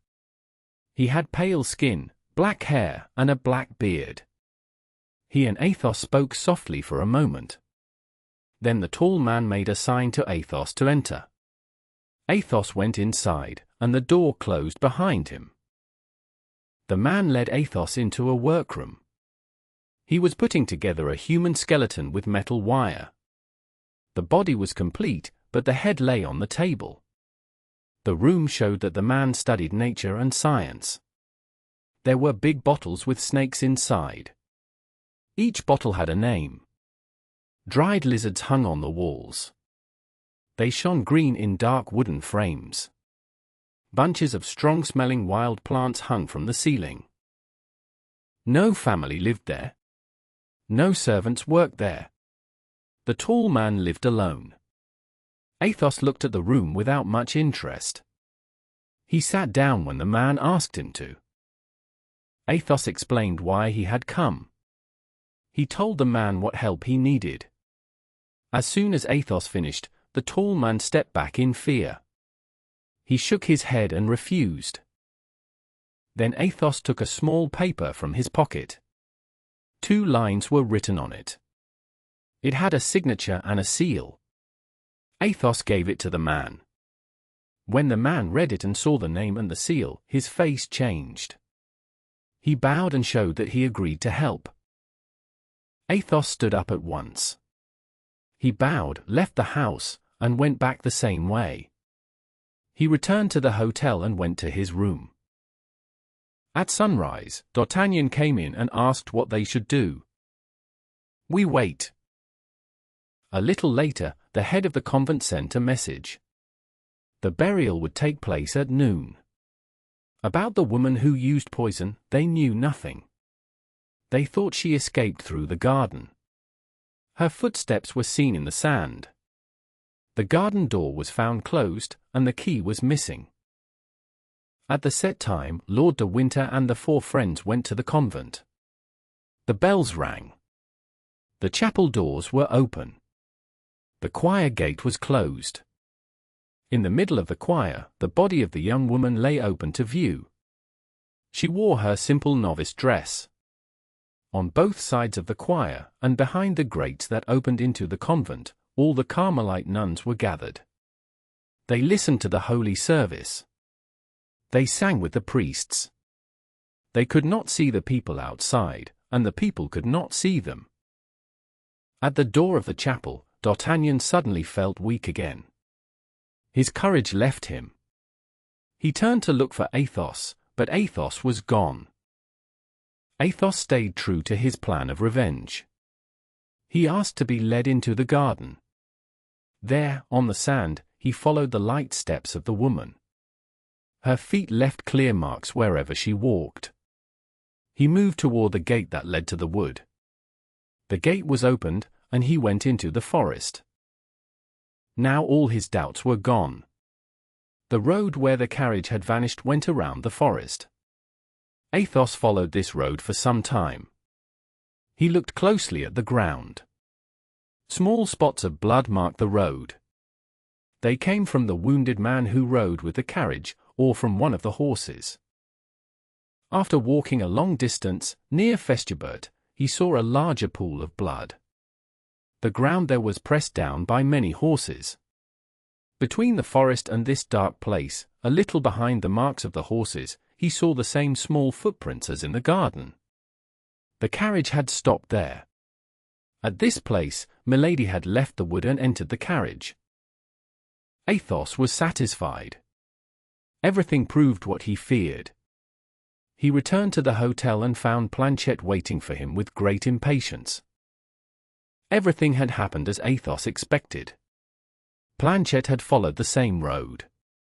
He also saw the blood marks. He also noticed the place where the horses stopped. But Planchet went farther. In the village of Festubert, while drinking at an inn, he learned something important. The evening before, at 8:30, a wounded man traveling with a lady in a hired carriage had been forced to stop. He could not go on. People said robbers had stopped the carriage in the wood. The man stayed in the village. The woman changed horses and continued her journey. Planchet then looked for the driver who had taken her father. He found him. The driver said he took the lady to Frummel's. From Frummel's, she went on to Armentières. Planchet took a side road. By 7 in the morning, he reached Armentières. There was only one in there, called the post. Planchet went inside and said he was a servant without work, looking for a new place. After talking for 10 minutes, he learned all he needed. A woman had arrived alone the night before, around 11. She rented a room. She asked to see the owner and said she wanted to stay in the area for some time. Planchet did not ask more questions. He hurried to the meeting place. He found the other servants ready. He placed them to watch all the exits of the inn. Then he went to Athos. Athos had just received this news when his friends came back. All their faces were sad and dark, even the calm face of Aramis. What should we do? Wait. Each man went to his own room. At 8 in the evening, Athos ordered the horses to be made ready. Lord de Winter and the others were told to prepare for the journey. In a moment, all 5 were ready. Each man checked his weapons and put them in order. Athos came down last. He found D'Artagnan already on his horse, full of impatience. "Be patient. One of our group is still missing." The 4 riders looked around in surprise. They could not guess who this other person might be. At that moment, Planchet brought Athos's horse. Athos jumped into the saddle. "Wait for me. I will return soon." He rode off quickly. After a short time, he came back with a tall man. The man wore a mask and a long red cloak. Lord de Winter and the 3 Musketeers looked at each other in silence. None of them knew who the man was. Still, they felt sure it was right, because Athos had chosen him. At 9 o'clock, guided by Planchet, the small group rode out. They followed the same road the carriage had taken. It was a sad sight. The 6 men rode in silence. Each man was lost in his own thoughts. All felt heavy with sorrow and fear. Chapter 65. Trial. The night was dark and full of storm. Heavy clouds covered the sky and hid the stars. The moon would not rise until midnight. From time to time, a flash of lightning lit the horizon. For a moment, the road appeared before them, pale and empty. Then the light vanished, and the darkness returned. Every minute, Athos had to hold back D'Artagnan. D'Artagnan always rode in front of the group. Athos asked him again and again to stay in line. D'Artagnan listened for a moment, then rushed forward again. He had only one wish. He wanted to move ahead, and he did. They passed quietly through the small village of Festubert, where the wounded servant stayed. Then they rode along the edge of the wood of Richebourg. At Hurlier, Planchet, who rode first, turned left. Many times Lord de Winter, Porthos, and Aramis tried to speak to the man in the red cloak. Each time, he only bowed and said nothing. Soon the travelers understood that he had a reason to stay silent. They stopped asking him questions. The storm grew stronger. Lightning flashed again and again. Thunder rolled in the sky. The wind blew hard and moved the feathers on their hats and their wet hair. The riders made their horses go faster. Just before they reached Frummel's, the storm fully broke. They opened their cloaks. They still had 3 leagues to ride. They travelled through heavy rain. D'Artagnan took off his hat. He refused to use his cloak. He liked the cold water on his hot head and shaking body.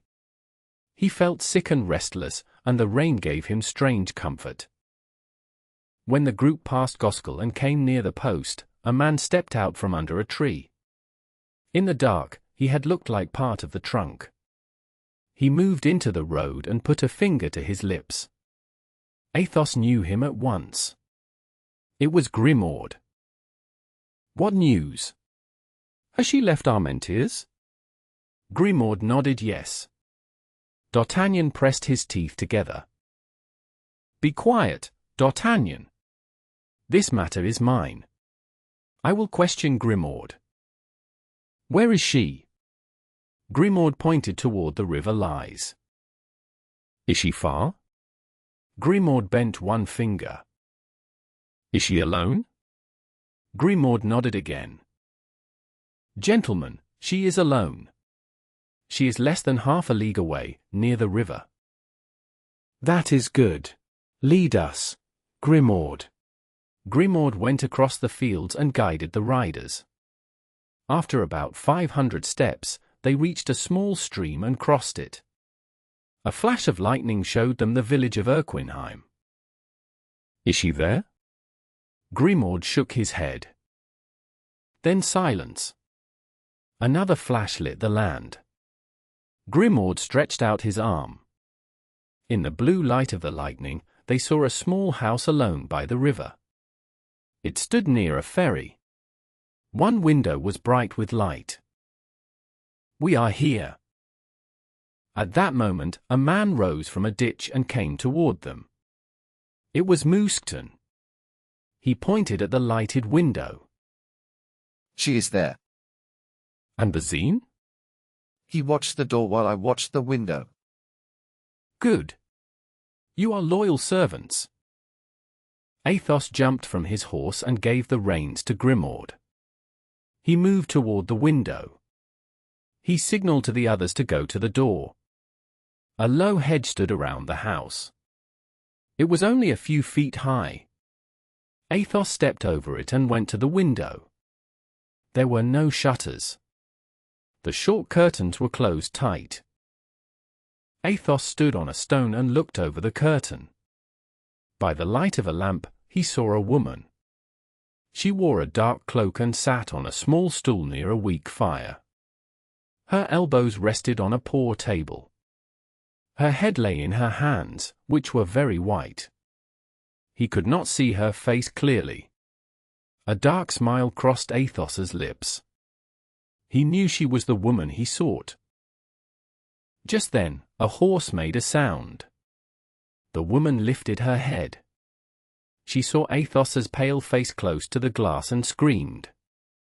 Athos saw that she knew him. He pushed the window with his hand and knee. The window broke and opened. Athos jumped into the room, fast and silent. The woman ran to the door and pulled it open. D'Artagnan stood there, pale and firm. She stepped back and cried out. D'Artagnan feared she might escape. He pulled a pistol from his belt. Athos lifted his hand. "Put that away, D'Artagnan. This woman must face judgment, not sudden death. Wait a moment. You will have justice. Come in, gentlemen." D'Artagnan obeyed. Athos spoke with calm strength, like a judge. Behind D'Artagnan came Porthos, Aramis, Lord de Winter, and the man in the red cloak. The 4 servants stayed at the door and the window to guard them. Milady fell into a chair. She held her hands out, as if she was calling a dark spirit. When she saw her brother-in-law, she screamed loudly. What do you want? We want Charlotte back, son. She was first called Comtesse de la Fere. Later, she was Milady de Winter, Baroness of Sheffield. That is me. What do you want from me? We will judge you for your crimes. You may speak for yourself. Try to explain your actions if you can. Monsieur d'Artagnan, you will speak first. Before God and before all people, I accuse this woman of poisoning Constance Bonacieux. She died yesterday evening. He looked at Porthos and Aramis. We say this is true. Before God and before all people, I accuse this woman of trying to poison me. She sent me wine from Villeroy. She sent it with a false letter, so I would think it came from my friends. I did not drink it. But a man named Brisemont drank it and died instead. We say this is true. Before God and before all people, I accuse this woman of pushing me to kill the Baron de Wardes. No one else can prove this, so I speak for myself. I have finished. Then d'Artagnan moved away with Porthos and Aramis. Now it is your turn, my lord. Before God and before all people, I accuse this woman of causing the death of the Duke of Buckingham. The Duke of Buckingham is dead?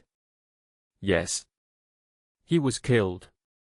When I received the warning letter you wrote to me, I had this woman taken and placed with a faithful servant. She changed this man's mind. She put a knife in his hand.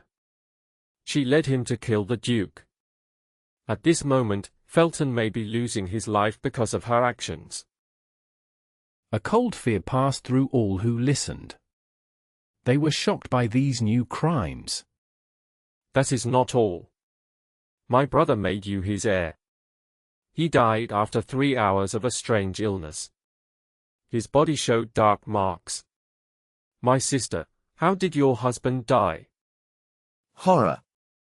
Killer of Buckingham, cause of Felton's death, cause of my brother's death. I demand justice.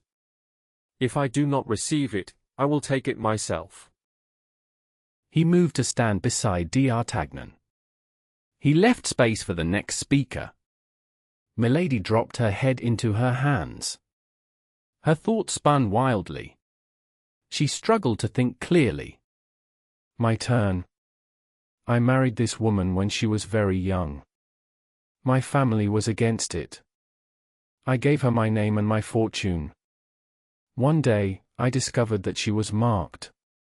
She had a fleur-de-lis burned on her left shoulder. I challenge you. Find a court that judged me for that. Find the man who did this to me. Silence. I will answer that. A man in a red cloak stepped forward. Who is that man? Who is that man? Milady cried. Her fear was so great that her hair fell loose around her pale face. Everyone looked at the man. No one knew him, except Athos. Even Athos stared in shock. He did not understand how this man was part of this terrible moment. The man walked slowly toward Milady. The table stood between them. He then removed his mask. Milady looked at his pale face for a long time. He had black hair and dark sideburns. His face showed no feeling at all. Oh no, no. No, no. It is a ghost from hell. It cannot be him. Help, help. She turned to the wall and pressed her hands against it, as if trying to escape. Who are you? Ask that woman. You can see that she knows me. The executioner of Lille. The executioner of Lille. Everyone stepped back. The man in the red cloak stood alone in the center of the room. Mercy, mercy, forgive me. The man waited until the room was quiet. Then he spoke again. I told you she would know me. Yes, I am the executioner of Lille. And this is my story. All eyes stayed on him. Everyone listened closely to his words. That woman was once a young girl. She was as beautiful then as she is now. She lived as a nun in the Benedictine convent of Templemar. A young priest worked there. He was kind and trusting. She tried to make him love her, and she succeeded. She could have made even a holy man fall. They both had sacred promises. They could not stay together without destroying their lives. She convinced him to leave the country with her. They wanted to run away and live in another part of France where nobody knew them. But they needed money. They had none. The priest took holy objects from the church and sold them. When they were ready to escape, the guards caught them. 8 days later, she charmed the jailer's son and escaped. The young priest stayed behind. The court sent him to prison for 10 years and marked him as a criminal. At that time, I was the city executioner of Lille. I had to place the mark on the guilty man. He was my brother. I promised myself that the woman who destroyed him would not go free. She pushed him into the crime.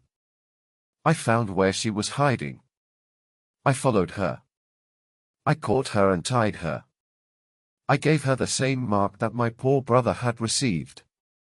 The day after I returned to Lille, my brother escaped from prison. People said I helped him. I was punished and forced to stay in prison in his place until he was caught again. My brother did not know this. He found the woman again. They ran away to Berry. There, he became a small church priest. The woman said she was his sister. Lightning often lit the wide sky. It crossed the dark trees and cut the sky and the river with bright light. The air was heavy and still. There was no wind at all. Everything felt quiet and sad. The ground was wet from the rain. The grass smelled strong and fresh. 2 servants pulled Milady forward. Each one held one of her arms. The executioner walked behind them.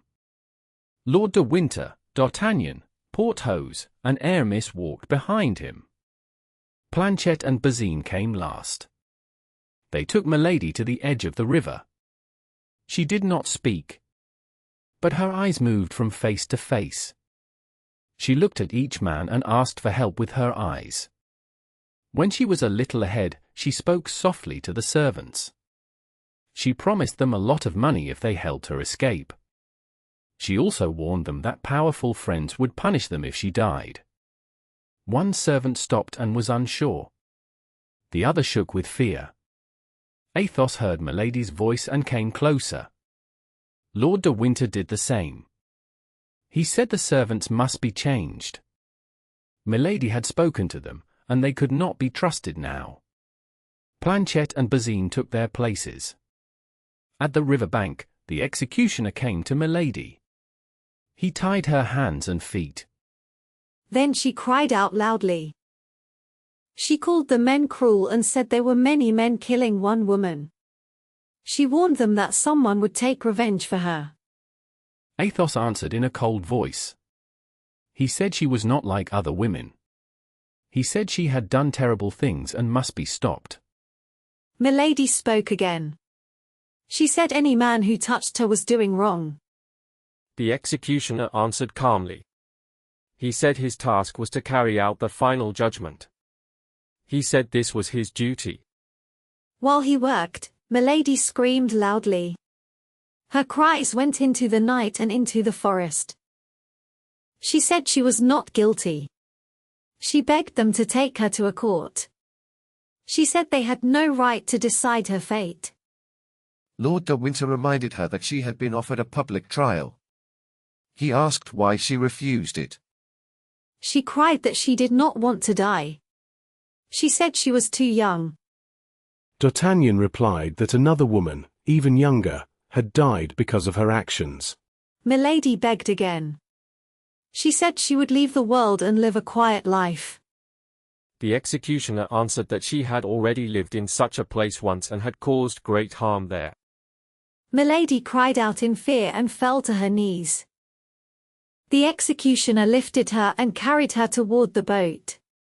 She cried to God and asked if they were going to throw her into the water. Her cries were so painful that D'Artagnan could not bear them. He sat down and covered his ears, but he still heard her voice. He was the youngest of the men. His courage failed him. He said he could not watch this. He said he could not agree to her death.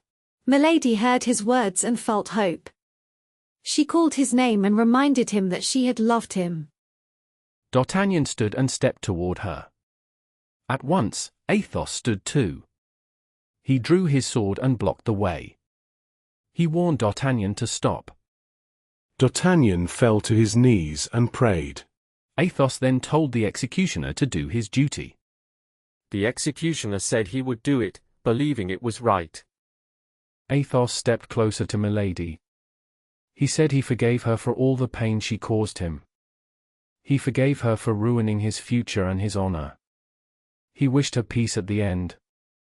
Lord de Winter came next. He said he forgave her for the death she had caused and for the harm she tried to do to him. He also wished her peace. Then D'Artagnan spoke. He asked her to forgive him for tricking her and making her angry. He said he forgave her for killing the woman he loved and for hurting him. He said he cried for her and wished her peace. Milady whispered softly in English that all hope was gone. I must die. She stood up by herself. She looked around with sharp, burning eyes. She saw nothing. She listened, but she heard nothing. Where will I die? She asked. On the other side of the river, the executioner answered. He helped her into the boat. When he was about to step in too, Athos gave him some silver coins. Here is the payment, Athos said. This shows that we act as judges. That is right, said the executioner. Now this woman must see that I am not doing my job for money, but paying a duty. He threw the silver into the river. The boat moved toward the left side of the river lies. In it were the woman and the executioner. All the others stayed on the right bank. They fell on their knees. The boat moved slowly along the rope. A pale cloud hung over the water. From the bank, the group watched the boat reach the other side. The two figures looked like dark shadows against the red sky. During the crossing, Milady managed to loosen the rope around her feet. When the boat reached the shore, she jumped out and tried to run away. But the ground was wet. As she reached the top of the bank, she slipped and fell on her knees. She seemed to feel that heaven did not help her. She stayed where she fell. Her head bent down. Her hands were together. From the other bank, they saw the executioner slowly lift both arms. Moonlight shone on the blade of his large sword. His arms came down fast. They heard a sharp sound and a cry. Then her body fell and did not move. The executioner took off his red cloak. He spread it on the ground. He placed the body in it, then placed the head inside. He tied the cloak at the four corners. He lifted the bundle onto his back and returned to the boat. In the middle of the river, he stopped. He held the bundle over the water and said loudly, "Let God's justice be done." Then he let it fall into the river. The water closed over it. 3 days later, the four Musketeers were back in Paris. They had returned on time. That same evening, they went to visit Monsieur de Treville, as usual. "Well, gentlemen," said the brave captain, "I hope you enjoyed your trip." Very much, Athos answered for all of them. Chapter 67. Conclusion. On the 6th day of the next month, the king kept his promise to the cardinal and left Paris to return to La Rochelle. The city was still full of shock. News was spreading about the murder of Buckingham. The Queen had been warned that the man she loved was in great danger. When she heard of his death, she refused to believe it. She even said without care, "It is not true. He has just written to me." The next day, she could no longer deny it. Laporte arrived from England. He had been kept there by order of King Charles I. He brought the Duke's last gift to the Queen. The King felt strong joy. He did not try to hide it. He showed it clearly in front of the Queen. Louis XIII was not a generous man. He was weak in spirit. Soon, the King became gloomy and unwell again. His good mood never lasted long. He knew that returning to the army meant losing his freedom. Still, he went back. The cardinal had strong power over him. The king felt trapped and unable to escape. Because of this, the journey back to La Rochelle was very sad. The four friends surprised everyone. They traveled together, close to each other, with sad faces and lowered heads. Only Athos sometimes lifted his head. His eyes shone for a moment. A bitter smile crossed his lips. Then he became quiet again like the others. Each time they reached a town, they brought the king to his rooms. Then the four friends went either to their own lodgings or to a quiet tavern. They did not drink. They did not play games. They spoke softly and always looked around to be sure no one listened. One day, the king stopped to hunt birds. As usual, the four friends did not join him. They stayed at a tavern by the road. A man came from La Rochelle on horseback. He stopped at the door to drink some wine. He looked closely into the room where the four musketeers sat today. "Hello, Monsieur d'Artagnan," he said. "Is that really you over there?" D'Artagnan lifted his head and cried out with joy. It was the man he called his phantom. It was the stranger from Meung, from the Rue des Farceurs, and from Arras. D'Artagnan drew his sword and rushed toward the door. But this time, the stranger did not ride past him. He jumped down from his horse and walked straight toward D'Artagnan. "Ah, monsieur. At last I meet you. This time you will not run away." "I do not plan to run. I was looking for you. In the name of the king, I arrest you." "What? What do you say?" "I say you must give me your sword. Do it without a fight. This is about your life." "Who are you?" He lowered his sword, but he did not give it away yet. "I am the Chevalier de Rochefort. I serve Cardinal Richelieu. I have orders to take you to him." "We are going back to the cardinal, Monsieur Chevalier. You may trust Monsieur d'Artagnan. He will go to La Rochelle." "I must give him to guards. They will take him to the camp."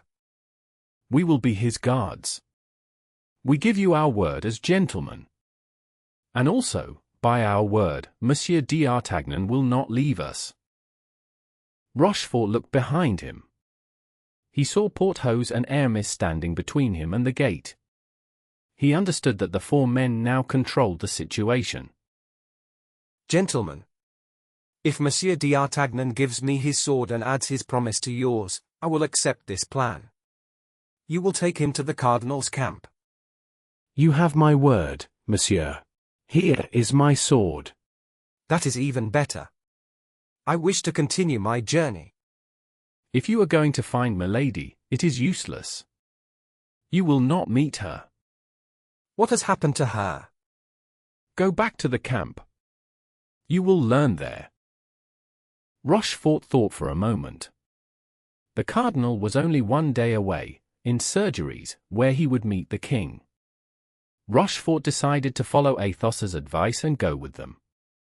This also allowed him to watch his prisoner. They continued their journey. The next day, at 3 in the afternoon, they arrived at surgeries. The cardinal was there, waiting for King Louis XIII. The king and the minister greeted each other warmly. They spoke with joy about their success against France's old enemy. After this, the cardinal left the king. He invited him to visit the work on the dike the next day. The cardinal wanted to see D'Artagnan because he had heard of his arrest. That evening, the cardinal returned to his house near the bridge of La Pierre. In front of the house stood D'Artagnan, without his sword. The three musketeers stood near him, still armed. The cardinal looked at them with a hard face. He made a small sign with his eyes and hand for D'Artagnan to follow him. D'Artagnan obeyed. "We will wait for you, D'Artagnan." The cardinal frowned and stopped for a moment. Then he walked on without saying a word.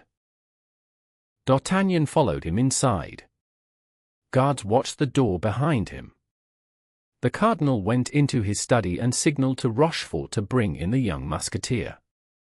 Rochefort did so and then left. D'Artagnan was now alone with the cardinal. This was his second meeting with Richelieu. Later, he would say that he felt sure it would also be his last. The cardinal stood by the fireplace. A table stood between him and D'Artagnan. "Monsieur, you have been arrested by my order." "So I have been told, Monseigneur." "Do you know why?" No, Monseigneur. "The only thing I could be arrested for is still unknown to you." The cardinal looked closely at the young man. "What do you mean by that?" "If Monseigneur will first tell me what crimes I am accused of, then I will tell him what I have truly done." "You are accused of crimes that have cost far greater men their lives." What, Monseigneur? His voice was calm, and this calm surprised the cardinal himself. "You are accused of writing to the enemies of the kingdom. You are accused of learning secret state plans. You are accused of trying to stop the plans of your general." "And who accuses me of this, Monseigneur?" He was sure it came from Milady. A woman marked by the law. A woman who married one man in France and another in England. A woman who killed her second husband. A woman who tried to poison me and have me killed. "What are you saying, monsieur? What woman are you talking about?" "Milady de Winter. Yes, Milady de Winter. I believe your eminence does not know her crimes. That is why you trusted her." "Monsieur, if Milady de Winter has done these crimes, she will be punished." "She has already been punished, Monseigneur." "And who punished her?" "We did." "Is she in prison?" "She is dead." "Dead? Dead? Did you say she is dead?" "She tried to kill me 3 times. Each time, I forgave her. But she killed the woman I loved. Then my friends and I captured her. We judged her. We gave the sentence." D'Artagnan then told the story. He spoke about the poison given to Madame Bonacieux in the convent at Bethune. He spoke about the trial in the lonely house. He spoke about the death near the river Lys. The cardinal felt a cold fear pass through him. This did not happen often. Then, slowly, his face changed. The dark look went away. His face became calm again. "So, you made yourselves judges. You forgot that men who punish without legal power are treated as murderers." Monseigneur. "I swear I never tried to save myself from your judgment. I accept any punishment you choose. I do not fear death. Life is not so dear to me." "Yes, I know you are brave. So I can tell you this. You will be judged, and you will be condemned." "Another man might tell your eminence that he already has his pardon. I only say this. Give your order, Monseigneur. I am ready." "Your pardon? And who signed it? The king?" "No, by your eminence." "By me? You are mad, monsieur." "Your eminence will know your own writing." D'Artagnan gave him the paper. Athos had taken it from Milady and given it to D'Artagnan for protection. The cardinal took the paper and read it slowly, word by word. December 3rd, 1627. It is by my order, and for the good of the state, that the bearer of this has done what he has done. Richelieu. After reading, the cardinal fell into deep thought. He did not give the paper back. He is thinking how to make me die, D'Artagnan thought. Very well. He will see how a gentleman dies. D'Artagnan felt ready to die with honor. The cardinal still thought, turning the paper in his hands. At last, he raised his head. He looked closely at the young man's honest face. He saw the tears and the pain of the last month. He thought again about the young man's courage, energy, and sharp mind. He also remembered the terrible acts and dark power of Milady. She had frightened him more than once. He felt secret relief that she was gone forever. Slowly, Richelieu tore the paper into pieces. I am lost, thought D'Artagnan. He bowed deeply, like a man who accepts his fate. The cardinal went to the table. He stayed standing. He wrote a few lines on a paper that was already mostly full. Then he sealed it. This is my death order, thought D'Artagnan.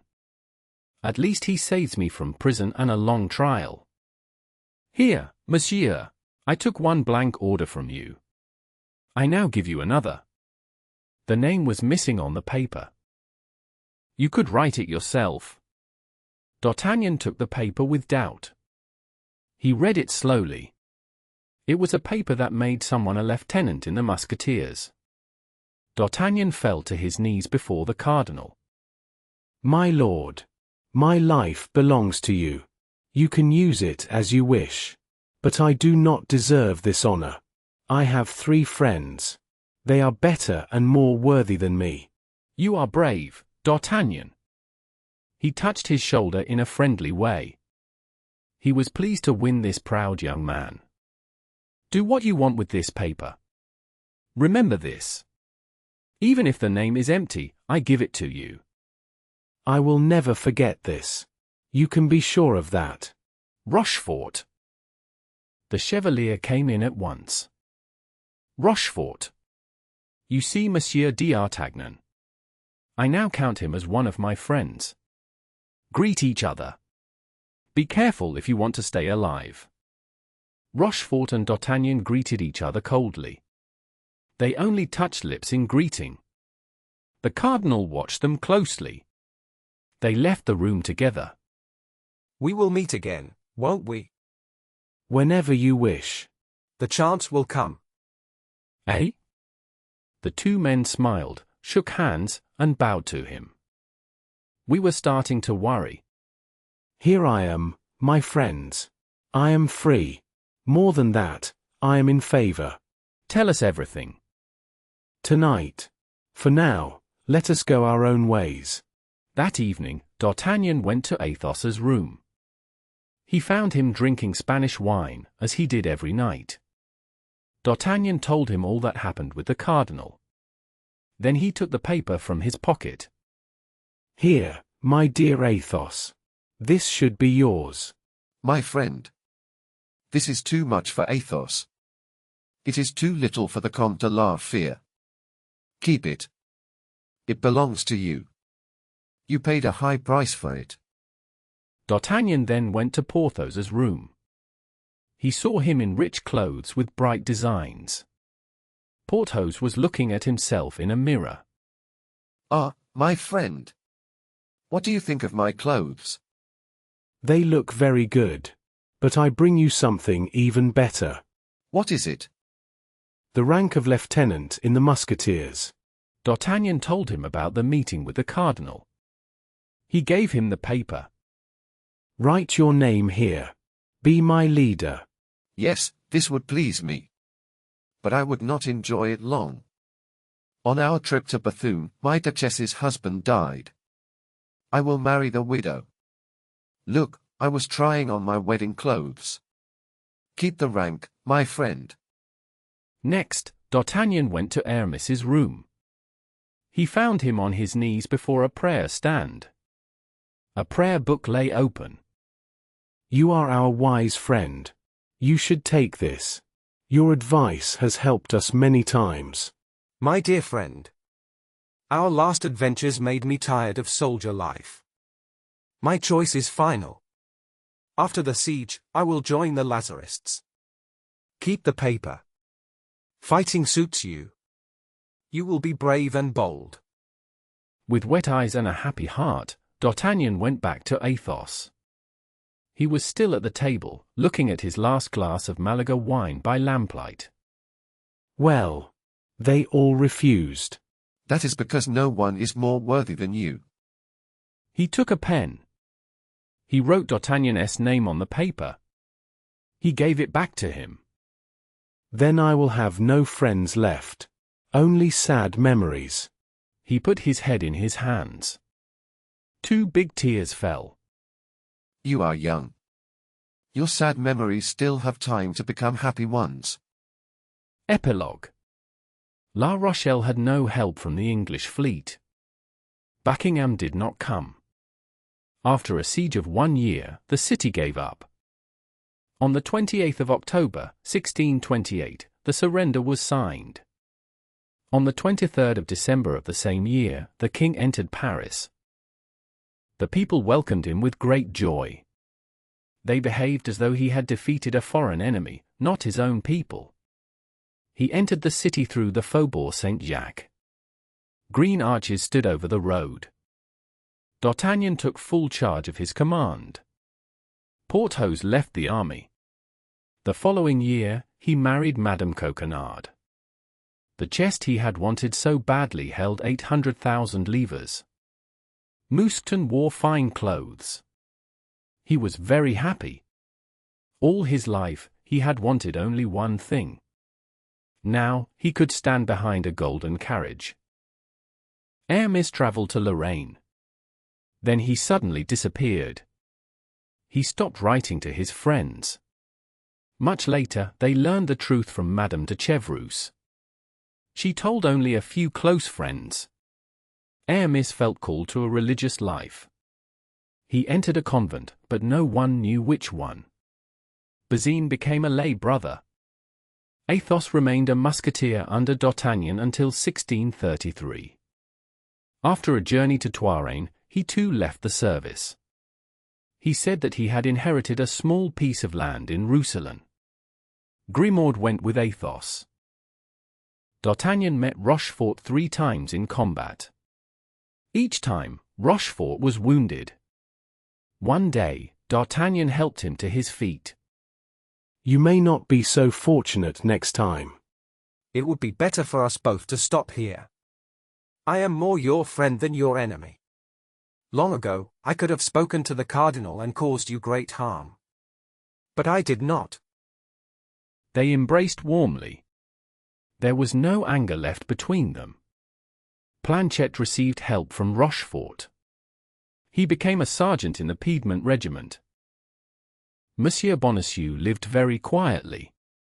He did not know what had become of his wife. Nor did he greatly care. One day, he made a careless mistake. He reminded the cardinal that he still existed. The cardinal sent him a message. Bonacieux would be provided for, and would never again lack anything. Indeed, one evening at 7 o'clock, Bonacieux left his house to go to the Louvre. He was never seen again in the Rue des Farceurs. Those who claimed to know said that he was given food and shelter in a royal castle, paid for by the cardinal.